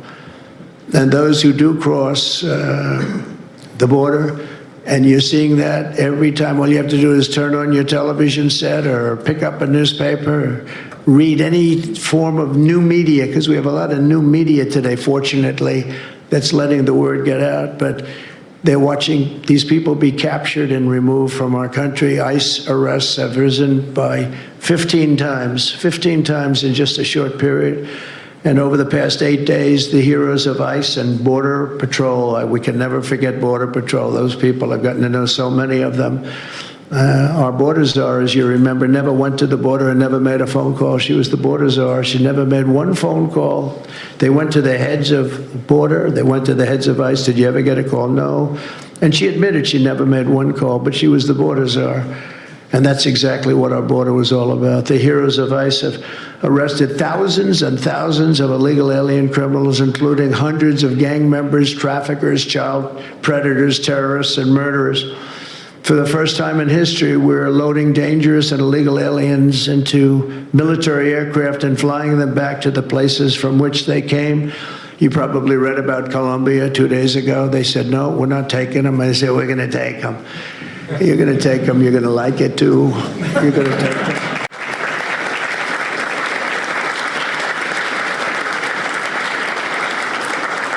They talked about, we're not going to take people that are in shackles. I said, well, but the people that are in shackles are murderers, they're drug lords, they're rapists, they're very tough people. They make our criminals look like very nice people. That's about the only thing that comes out of this. And I say, could you imagine you're a pilot on the plane and you have your co-pilot and you're sitting there and you have 150 people, no shackles, and they like to murder people? This would not be a good flight. So Colombia apologized to us profusely within an hour based on something I said, meaning you're going to pay tariffs like nobody's ever paid tariffs before, but they actually wanted to terminate his position. They're essentially Congress met and they were very angry with them, but they actually said they were going to send the presidential plane to pick up these criminals and to bring them because they didn't want to inconvenience us or have us do a second flight, and that's what they did. And I appreciate it, and I do appreciate the people of Colombia are wonderful people, and the representatives really acted well, and I appreciated they took back that tough talk. But, we may have tough talk from others, but it's not going to mean anything. They're going to all take them back, and they're going to like it, too. They're going to like it. They're going to take it back, and they're going to like it. Today, I'm also signing an executive order to instruct the Departments of Defense and Homeland Security to begin preparing the 30,000-person migrant facility at Guantanamo Bay. Most people don't even know about it. We have 30,000 beds in Guantanamo to detain the worst criminal illegal aliens threatening the American people. Some of them are so bad we don't even trust the countries to hold them because we don't want them coming back, so we're going to send them out to Guantanamo. This will double our capacity immediately, right? And that's a tough place to get out of. Today's signings bring us one step closer to eradicating the scourge of migrant crime in our communities once and for all. And it was just it's just an unforced error that we even have to be doing this. Now we need Congress to provide full funding for the complete and total restoration of our sovereign borders, as well as financial support to remove record numbers of illegal aliens. And these are illegal alien killers, criminals at levels that nobody's ever seen before. And you would have known that, and you were there when I said it. I said everybody that's bad is going to be thrown. If you look at Venezuela, Venezuela's crime is down 77% because they've taken their gang members, their prisoners, their drug dealers, their drug lords. They've shipped them all into the United States. Many other countries, their crime is way down, and our crime is not doing well. but we're going to have it do really well very soon, and we're shipping all these people back where they came from. And now, before I sign the Laken-Riley Act into law, I would like to ask Laken's really incredible mother, who I've gotten to know. A very sad day I got to know her. But this is an amazing tribute to an amazing young person. And if you could come up, Allison, and say a few words, that would be great. Thank you very much.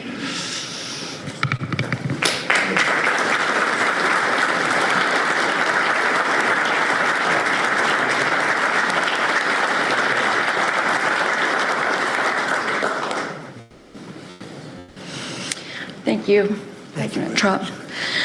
We would like to thank Senator Katie Britt for her diligent bipartisan work to get this bill through the Senate. We'd also like to thank Congressman Mike Collins for his unwavering passion and for leading on the Laken-Riley Act from the start. Our family will forever be grateful for the prayers of the people across our nation and for helping to get this legislation into law. We also want to thank President Trump for the promises he made to us. He said he would secure our borders and that he would never forget about Laken. And he hasn't. He's a man of his word. We trust that he will fight for the American people. Most importantly, I want to thank our Lord and Savior, Jesus Christ, because without his sacrifices, Laken's story would have ended on that horrific day that she was taken from us. But because of him, we can continue living knowing that we will see Laken again. There's no amount of change that will ever bring back our precious Laken. Our hope moving forward is that her life saves lives. We're so thankful that her passion for helping others and her legacy for doing good in the name of Jesus Christ will carry on. Thank you.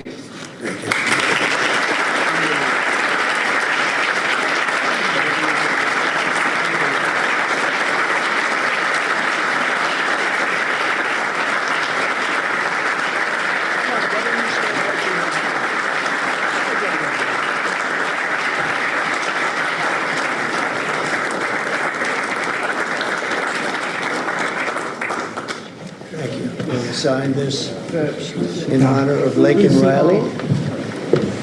Come on up here, some of the people that we love that have been so instrumental.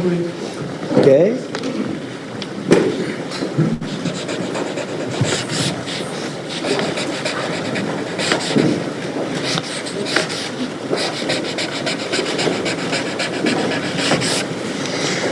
Okay.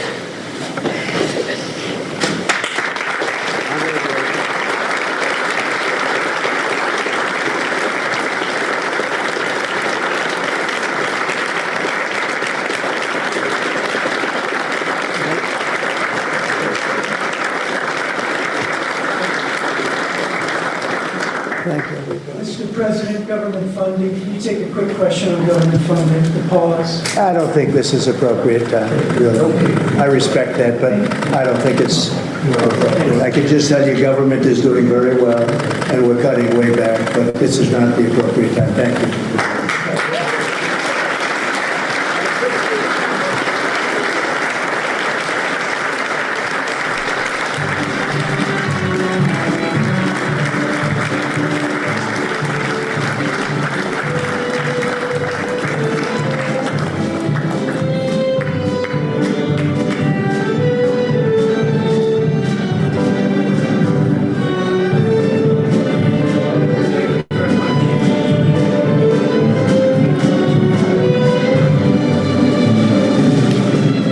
There you have it, the first big legislative victory of Donald Trump's second term, and it is a victory for all the nation. An act of Congress that passed with bipartisan support. 12 Democratic senators. Wow. Wow. Heartbreaking. Absolutely heartbreaking. I just don't understand why Biden didn't even acknowledge these people. That beautiful family, Joe Biden didn't even take the time to acknowledge. Never mind a law. Never spoke to them. The Democrats, I've said it before, I will continue to say it. They're a dead party. They are an evil, dead party.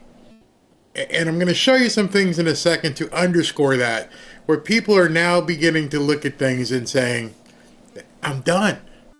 I'm done. What they're doing to America and what they're doing to people in America cannot be overlooked. You can't look the other way from it. These people are scum.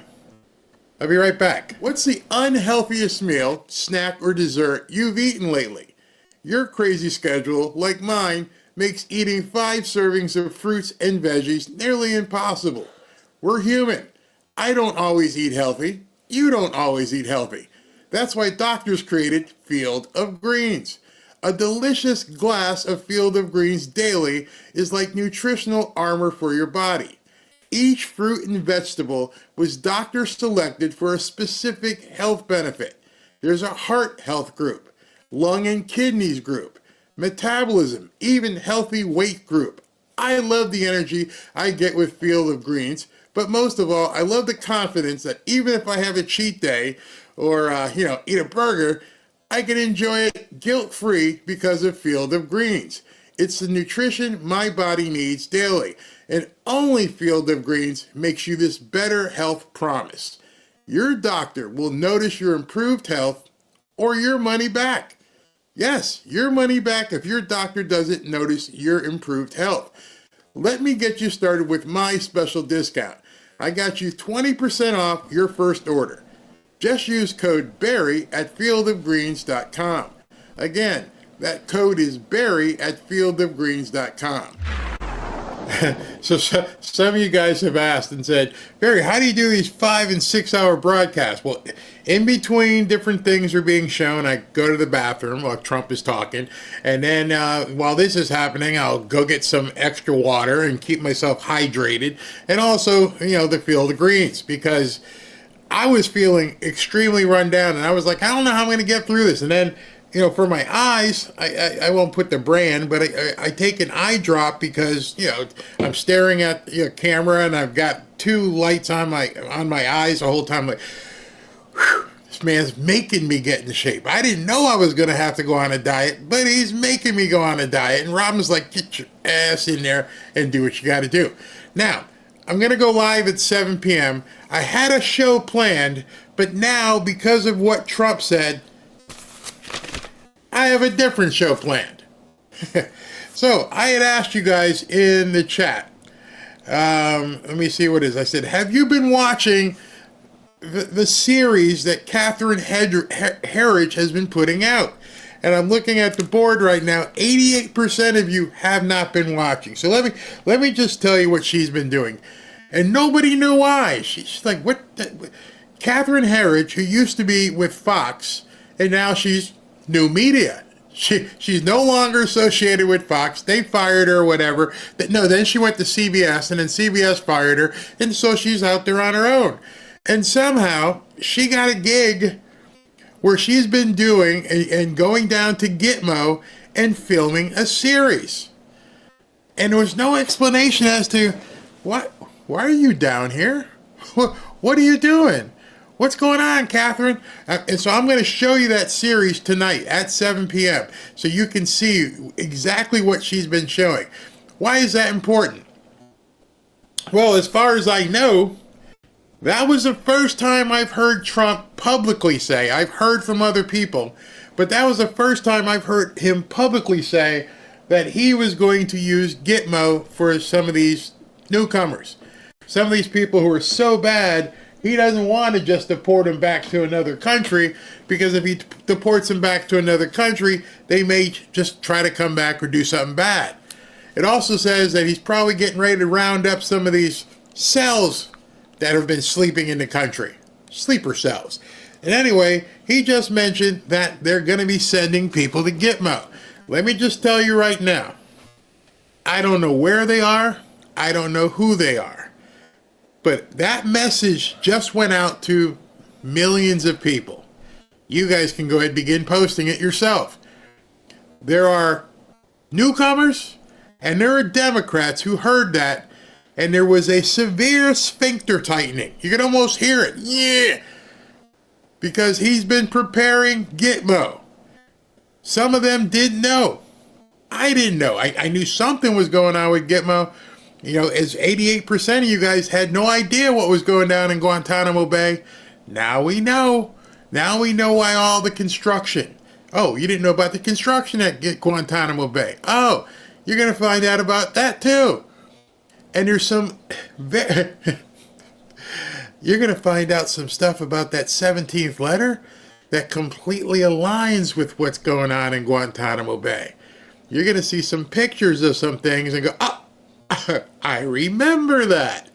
That's exactly what that 17th letter was talking about. No one can stop what is coming. It's becoming... We're going to win so much, you may even get tired of winning. And you'll say, please, please, it's too much winning. We can't take it anymore. Mr. President, it's too much. And I'll say, no, it isn't. We have to keep winning. We have to win more. We're going to win more. Yeah, the construction didn't happen when Trump got elected. The construction has been ongoing. Don't know who's in control of it. Don't know what they thought they were doing. But now that he's the president, they're expanding down in Guantanamo Bay. They need a lot of expanding. So this now I've got a different interest in Catherine Herridge. Now I've got to download all of her videos and put them together for us tonight at 7 o'clock so we can start looking at things and go, oh, now it makes a lot of sense. Now, again, just imagine you're sitting in this Trump war room, wherever it is, and only a secret few have access to it. And as you're looking at the chart, and then there's this entry about Guantanamo Bay. Everything he's doing interacts with something else. Something else he mentioned.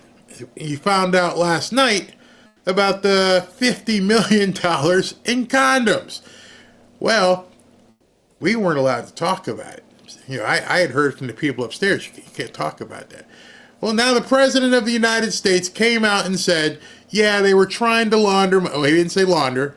We're smart enough to know they weren't buying $50 million of condoms.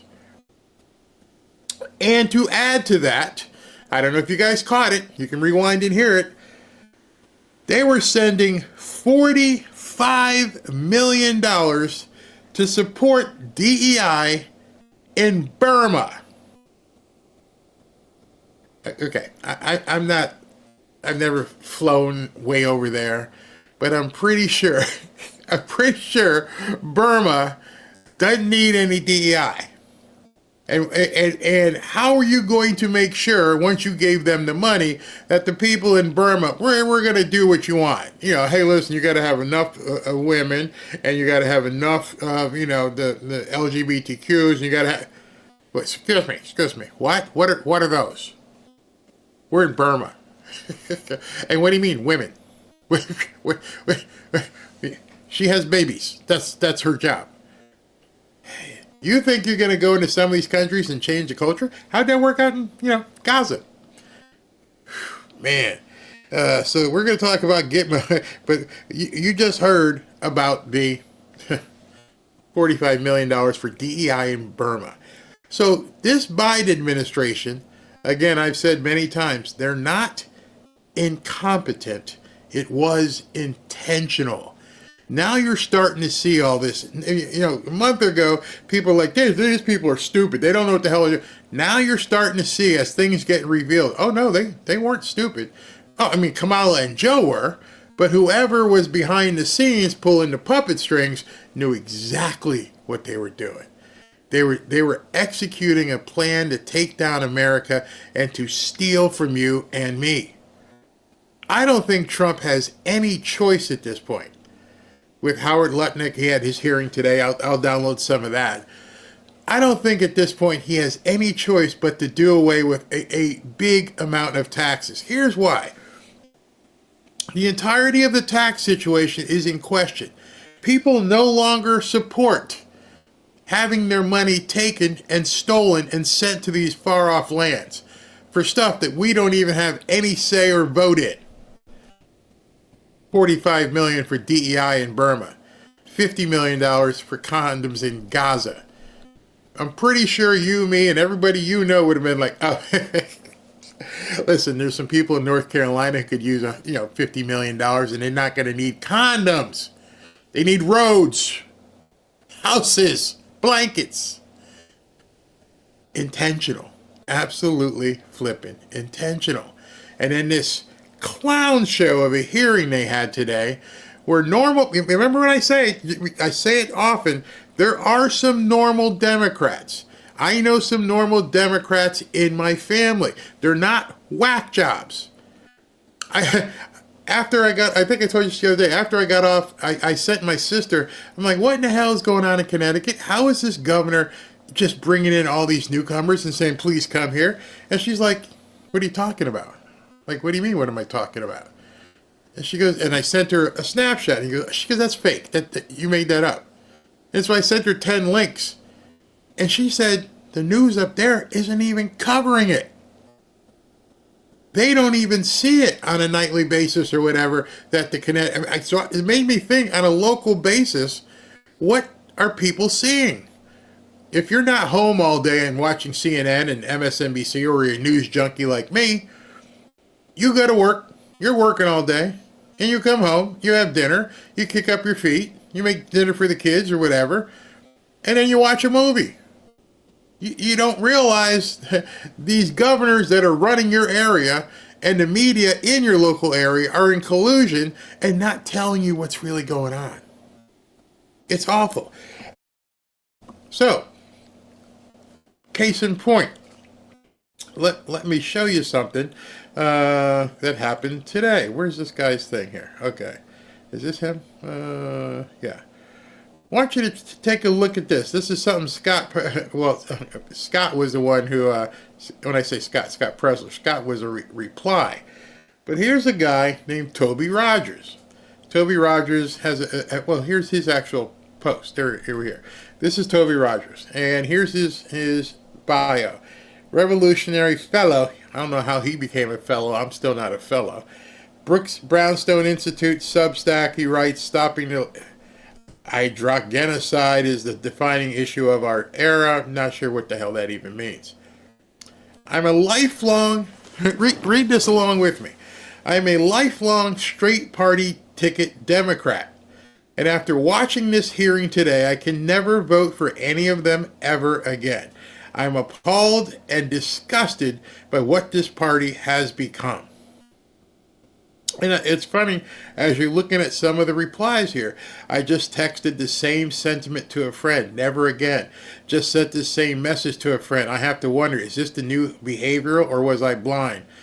These Democrat senators are repulsive. They are putting RFK on trial for heresy. Each one is more self-righteous than the other. And on and on and on. And so sane Democrats are like, hey, I didn't sign up for this crap.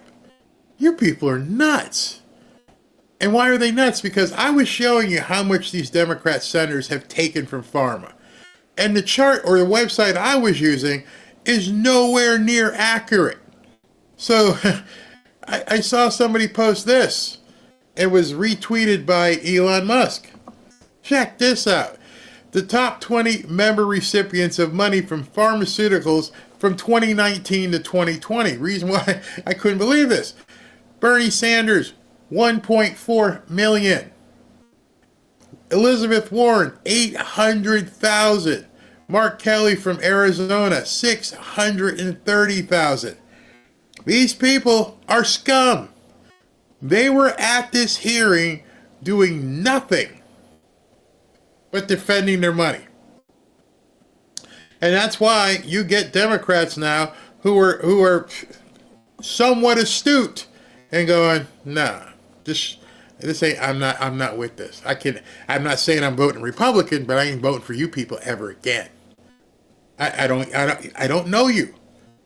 You're not who I want to be associated with.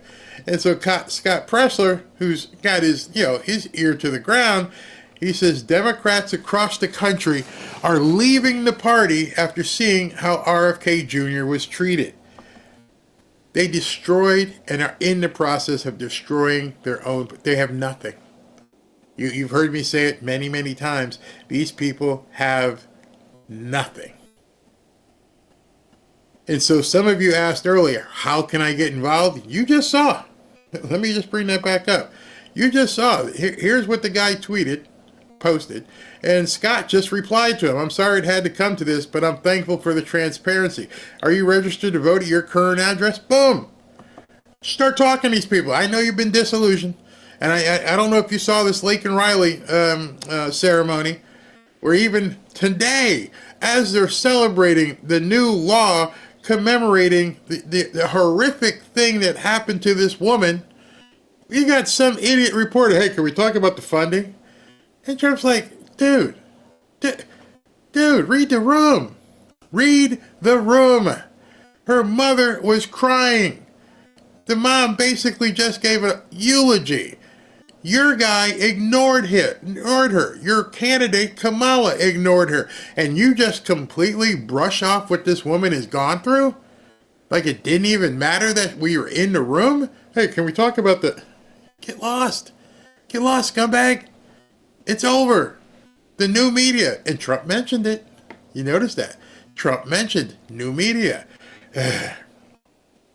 It's happening, people. It's happening. When you get a guy who's got more money than he knows what to do with, and he's got 200 million followers on his own network, he can get away with saying stuff like this. Most of us can't. You go from 4004 BC to 2020, there were only 2. From 2021 to 24, there was all of a sudden 73. And now, present, we're back to 2. These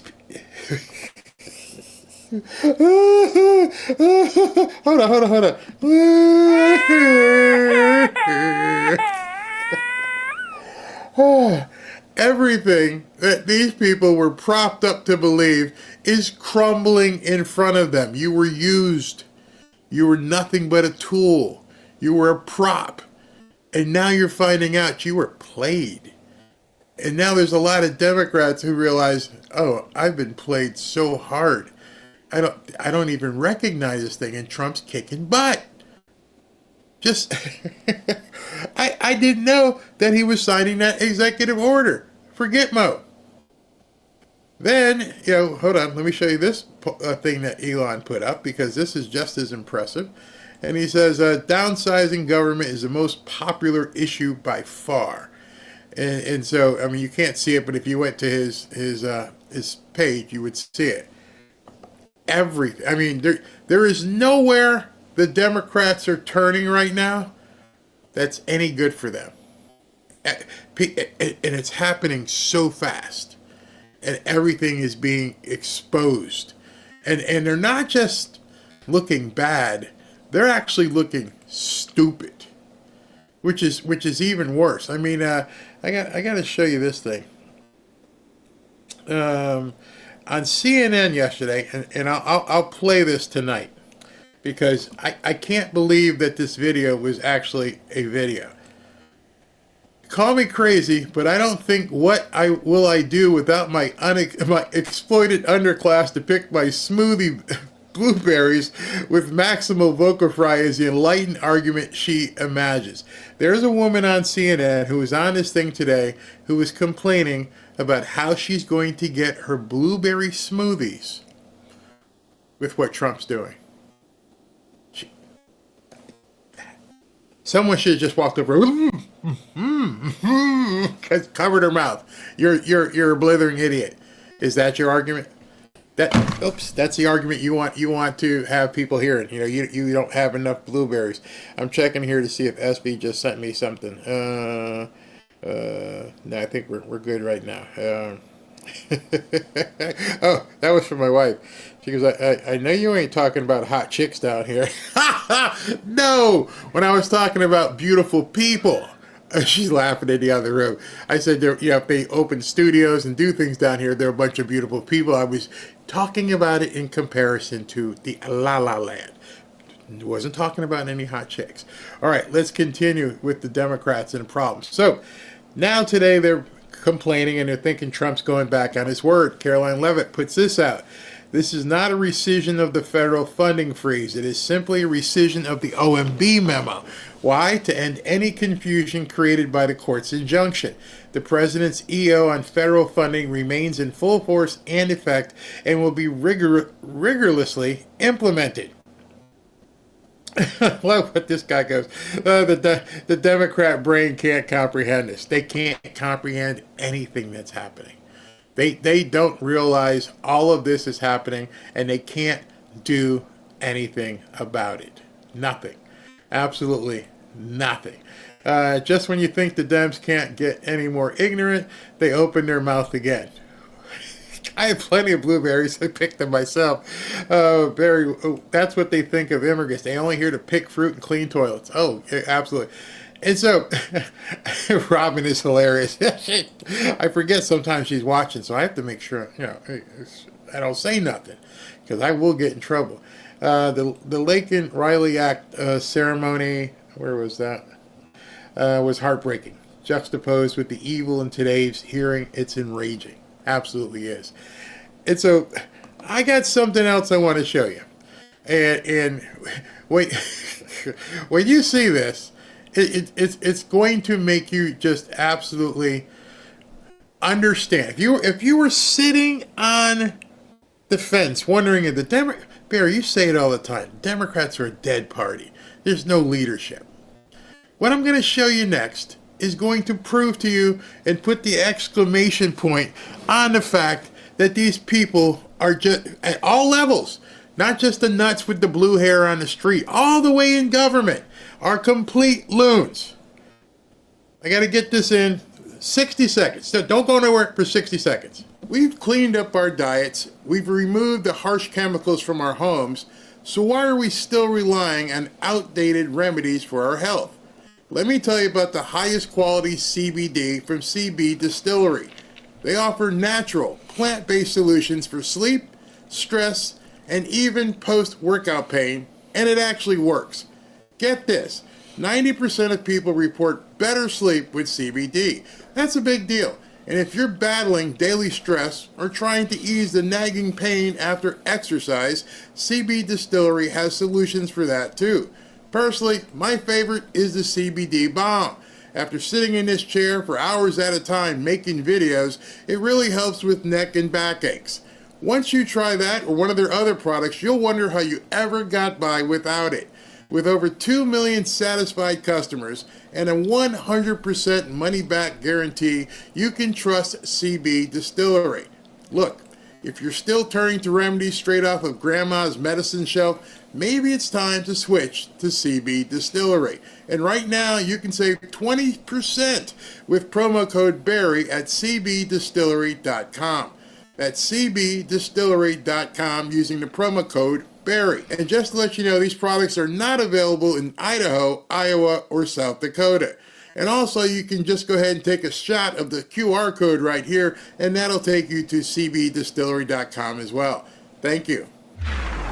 So what I'm about to show you goes perfectly with the soundbite of winning. And I have to show it to you, talk about it, and then I got to play it right after that. But before we do that, George, who we interviewed yesterday, just posted this. I'm going to have some of these clips at 7 p.m. as well for those of you who didn't watch the entirety. I mean, we have been going for 5.5 hours, so I'm sure everybody wasn't around all the time. But you can't make light of this. This is absolutely epically huge. President Trump just announced an executive order to start sending newcomers to Guantanamo Bay. They're going to Gitmo. This is massive. And I'm going to play that part tonight. So, in closing, let me show you just how bad things have gotten for the Democrats. You got people like Brett Cooper who are showing you that, the future of America depends on how many men are willing to scoff at the shrieks of these historical liberal women. Liberal women at this point are the scourge, however you say the word, They're horrible. And these faces, Margaret Brennan and then Kirsten Gillibrand sitting there screaming at these guys. And it's causing people to say, I don't want any part of this. That's just not me.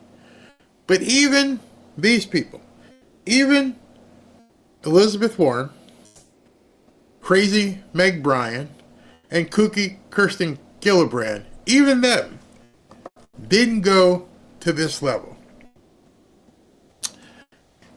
Thank you, SV, for this, because this is one of those things. SV sent me the link.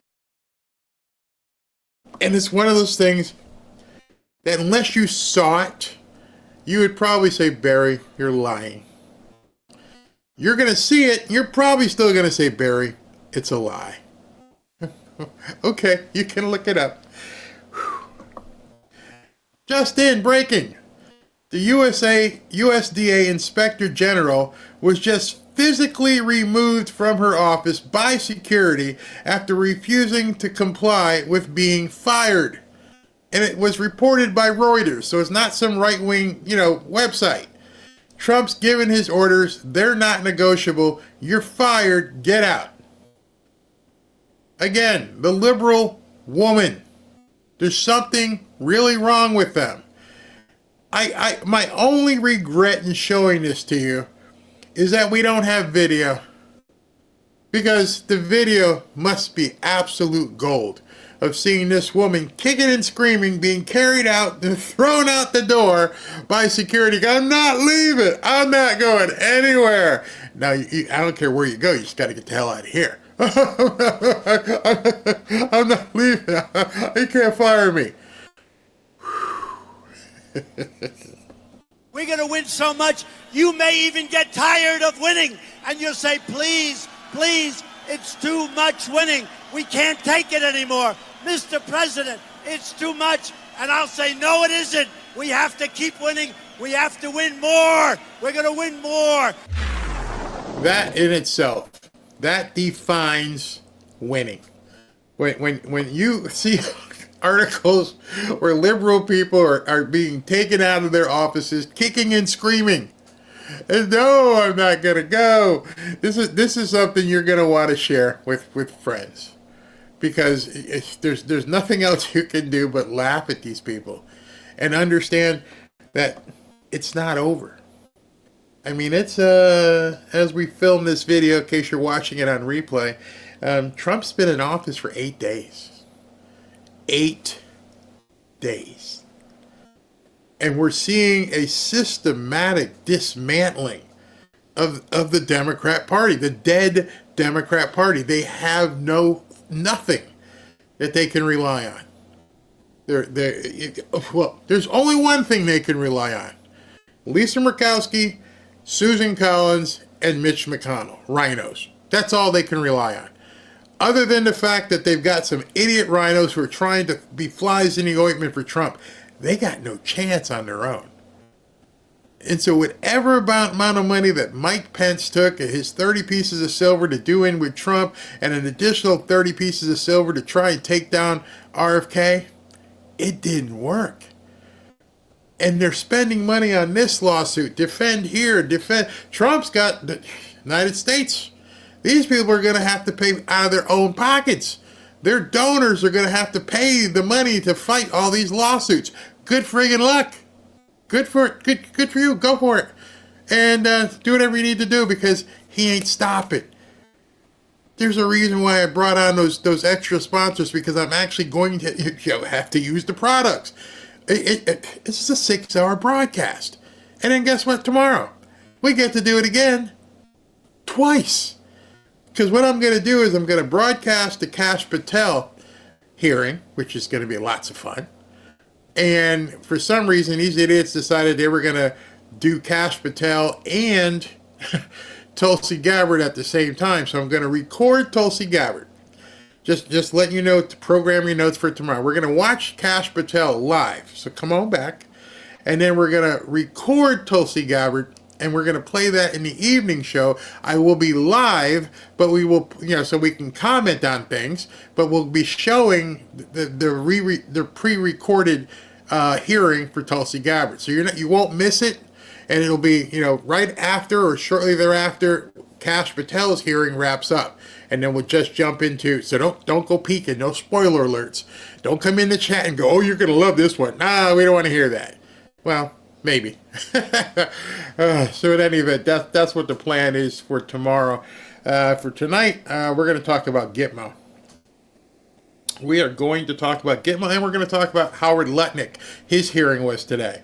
Again, if you want to join our X group, which probably is really close to 14,000. I mean, like probably right there. And then if you'd like to, we're giving out hoodies tonight. Just come on and get us, get in here and get fanfareshop.org to register for, to win a hoodie. We're going to give them away. All right, so let me go ahead and address whatever... excuse me, super chats might be in here, then get you guys out of here, then we'll both get some rest and come back on in and do it again tonight. NJ Sound LLC, Trump winning. Yes, of course it is. I still can't. Every time I hear that $50 million for condoms, I'm like, seriously? I want to give him the J.D. Vance space. You're like serious. Patras, Barry, I'm no YouTube, got 70,000 views posting random short videos simply by using 3 or 4 trending hashtags to oppose Kamala Harris during a campaign. Awesome. Very awesome. Good for you. Get in. You are the media. What do we got? This one. It's slow. Go President Trump. Win. Oh, that's one from before, or is that again? Thank you very much, New Jersey Sound. 6 hours. We got a lot to go through here. Barb Johnson, Barry, you need to recruit Robin. You could be the next Joe and Mika. Number one, she don't want to do it. Number two, no, I wouldn't get a word in. No, I'd be like Penn and Teller. I hope she didn't hear that. But it would be Penn and Teller. I just like, yes, honey. Yes, yeah, honey. Right, you're right. Save the doggos. Lindsey Graham has practically been booed off the stage at least 3 Trump rallies. How is he still getting elected? Because he's being selected. That's why. Interesting. Tim Scott was on that committee today, but he didn't even show up. Very interesting. He didn't even show up. Beverly Litton, Trump's about to sign. Yep, we just caught it. And he did miss a single word. Eric Parks. Hey Barry, God bless you. You're one of my favorite content creators. Thank you very much. Thank you. Tommy Radcliffe. Thank you very much. I've seen some of the comments in here about the stuff going to Gaza. You know that wasn't true, right? You know that someone was lining their pockets. New Jersey Sound again. Times they are changing. So psyched, absolutely. Cassandra Paquin, Fine Arts. Senator Pocahontas Liawatha needs to be voted out in Massachusetts. Man. They're stealing. They just steal from people. This is Jeff 26. And now you know why their headlines are already written. Bingo. And what Jeff's talking about, Matt Gaetz had shown an image where they already had the headline pre-written. They knew what angle they were looking for, and then they'll just write a story. It's all so phony. It's all so rigged. And I'll say it again. They got nothing. So when you got to go to this extent to make stuff up, that's when you know you really, really have nothing. Will David, the Lib senators are merely well-dressed shepherds leading their sheeple. But you know what's the problem is with them? Their sheeple at this point are beginning to dwindle. You can see it. I can see it. Anybody with a functioning upper lobe is starting to say this doesn't sound like people who really have the opportunity to move forward and get some serious stuff done, because smart people can't possibly can't possibly be buying into this stuff. You just can't. Let me go ahead. What did I do here? I hit the wrong button. I got to get that back, and I shall. Okay, where are we? I think I'm here. So if I miss somebody, I apologize. There's been so many. Just so you know, in a 6-hour broadcast, there have been 27,000 comments, and it's so overwhelmed that it's very hard to keep up with everybody. But I'm doing my best. 27,000 total comments, and that was on slow mode. Will David, thank you very much. So if I missed something, please accept my apology now, and then we'll if I miss it, let me know, and I'll acknowledge in the night show. Hold on, I'm having to scroll through this stuff. Because I have to use an identifier, and the identifier is still pulling up so many pages in here. There's just so many. Wait. Okay, I'm good there. All right, so this is from Robert Daly. Robert Daly says, Barry, you should ask your viewers to look into and make public the Democrats and Senate ownership of drug company stocks. Yeah, well, somebody just showed me Open Secrets, so we saw that. VJC class, thank you very much. These people are all on the take. They're all on the take. It's amazing how much. And if you noticed, it goes both sides. I mean, Marsha Blackburn, that one website had her at like $600,000. They're all getting money. All of them are getting money from Big Pharma. I didn't even check food. Who knows how much they've taken from food manufacturers and stuff, and anything that has a law associated with it. What these people are doing. Beverly Litton. How many more libs still haven't spewed lies yet on this panel? Oh, you were talking about how many people were left. Yeah, you know what? Next time, tomorrow, I'll tell you who's on the panel, and I'll tell you the order's coming. Democrats think with the heart, not the brain. From out of the heart comes evil thoughts. Evil words are an overflow of the heart, from Julian. Thank you very much, Julian. Let's see here. Some of these people it's crazy. It's absolutely crazy. Hassan the Hag. And you can tell some of these people were completely out of touch. Completely out of touch. It was crazy. But what can we do about it? We have to go through it. We have to fight through it. It is the way our government was designed. And there's nothing. You can't skip it unless he did go with the recess. But it doesn't seem like. I don't know. It doesn't seem like he's going to need the recess at this point. KRO Pam Bondi has been voted out of the Judiciary Committee with a 12-10 vote. A full Senate is next for her confirmation as Attorney General. Yep. That should happen probably next week sometime. She's going to get confirmed. So all of this theatrics, all of this BS is just nothing but, what can they get away with? What can they tell the media? But it's not working because nobody's watching. The Democrat Party has to be abolished completely. Yes, that's what I've been saying. Don't just want to run against these people. Let's go ahead and completely annihilate them if we can. And right now, the foot's against the neck.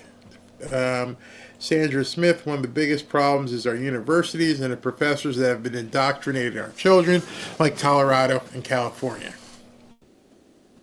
You know what that means? Don't send them to those schools. That's the only way we win the kids back. And I was watching something yesterday. It was very interesting. When I grew up, probably when many of you grew up, people looked at the producers. When I mean the producers, the people who played football, played baseball, played basketball. These were guys in school that were achieving. And people looked up to the cheerleaders because they were around the athletes. And I'm not saying everybody had to be an athlete. I mean, many of you probably have seen the movie The Breakfast Club. And then The Breakfast Club was a great picture of high school life back then. They call them the jocks, and then the weirdos, and then we used to call them the gearheads, people who worked on cars. But everybody had their place and pretty much coexisted. There wasn't this friction of I hate you, but now what they've done is create a scenario where the producers, the people who actually have done something, are made to look bad, and they've amplified the nuts. Completely crazy. Completely crazy. And they called that equity and diversity. And we're the guys who are just don't get me started. Jose Bazil, yeah, shut it down for newcomers, not seniors. Always the Dems making a tempest in a teapot. Yep, Jose Bazil again. What he should say is, don't take our income away, our funding. You can't tell Wyden gets paid from Big Pharma. Oh, they're really mad. Yesterday was DEFCON 1 for these people. Mariana King, thank you. I think I'm at the end here, or almost. My computer's locking up. Give me a minute here to make sure I try to get everybody in. Jose Bazil again. Burials changed the name on the Tres Leches, give them a more distinctive name like Tres Leches, because Tres Leches is so good. I don't know Spanish well, so you guys can give me a name that these people up here will let me say. Minka, make America healthy again. P.S. You're one of my favorite commentators. All the best to you and yours, Barry. Thank you very, very much. Brad Crane, Trojan Airlines, no job. That job too hard to choose from. Oh, sometimes you people crack me up. Jose Bazil again. Hey Barry, Trump is on fire, dropping nukes all over the place. You cracked me up yesterday with the condoms. Now you're finding out it was a joke yesterday. Now it's settling in, and you're like, well, you know what? At least with me, here's what settled in with me. How many other things did they spend money on that were just absurd?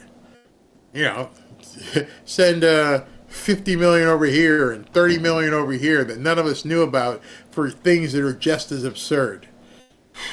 And now we're finding it out. Which means all the Democrats just sat there and let it happen and didn't say anything, and then all the Republicans just looked the other way. It's sad that RFK's cousin, not so sweet Caroline, tried to sabotage his nomination with her recent interview. And then people started looking into her background, which we all knew. We know what the Kennedy's doing. Yeah, so she was getting paid off as well. Everybody's getting paid off. Ruth P., thank God we have a new White House reporting set up to include all of us that'll be able to combat the lies. They can't even fight it anymore. It's happened so fast. Viking King, good morning, Barry. Good morning from 6 hours ago. Thank you for all you do. And also to the mods, can you please tell me who the guitarist for your opening is? Her name is Sophie Burrell, if you're still here. RFK Jr. will be great. He'll legalize pot soon federally. I don't know.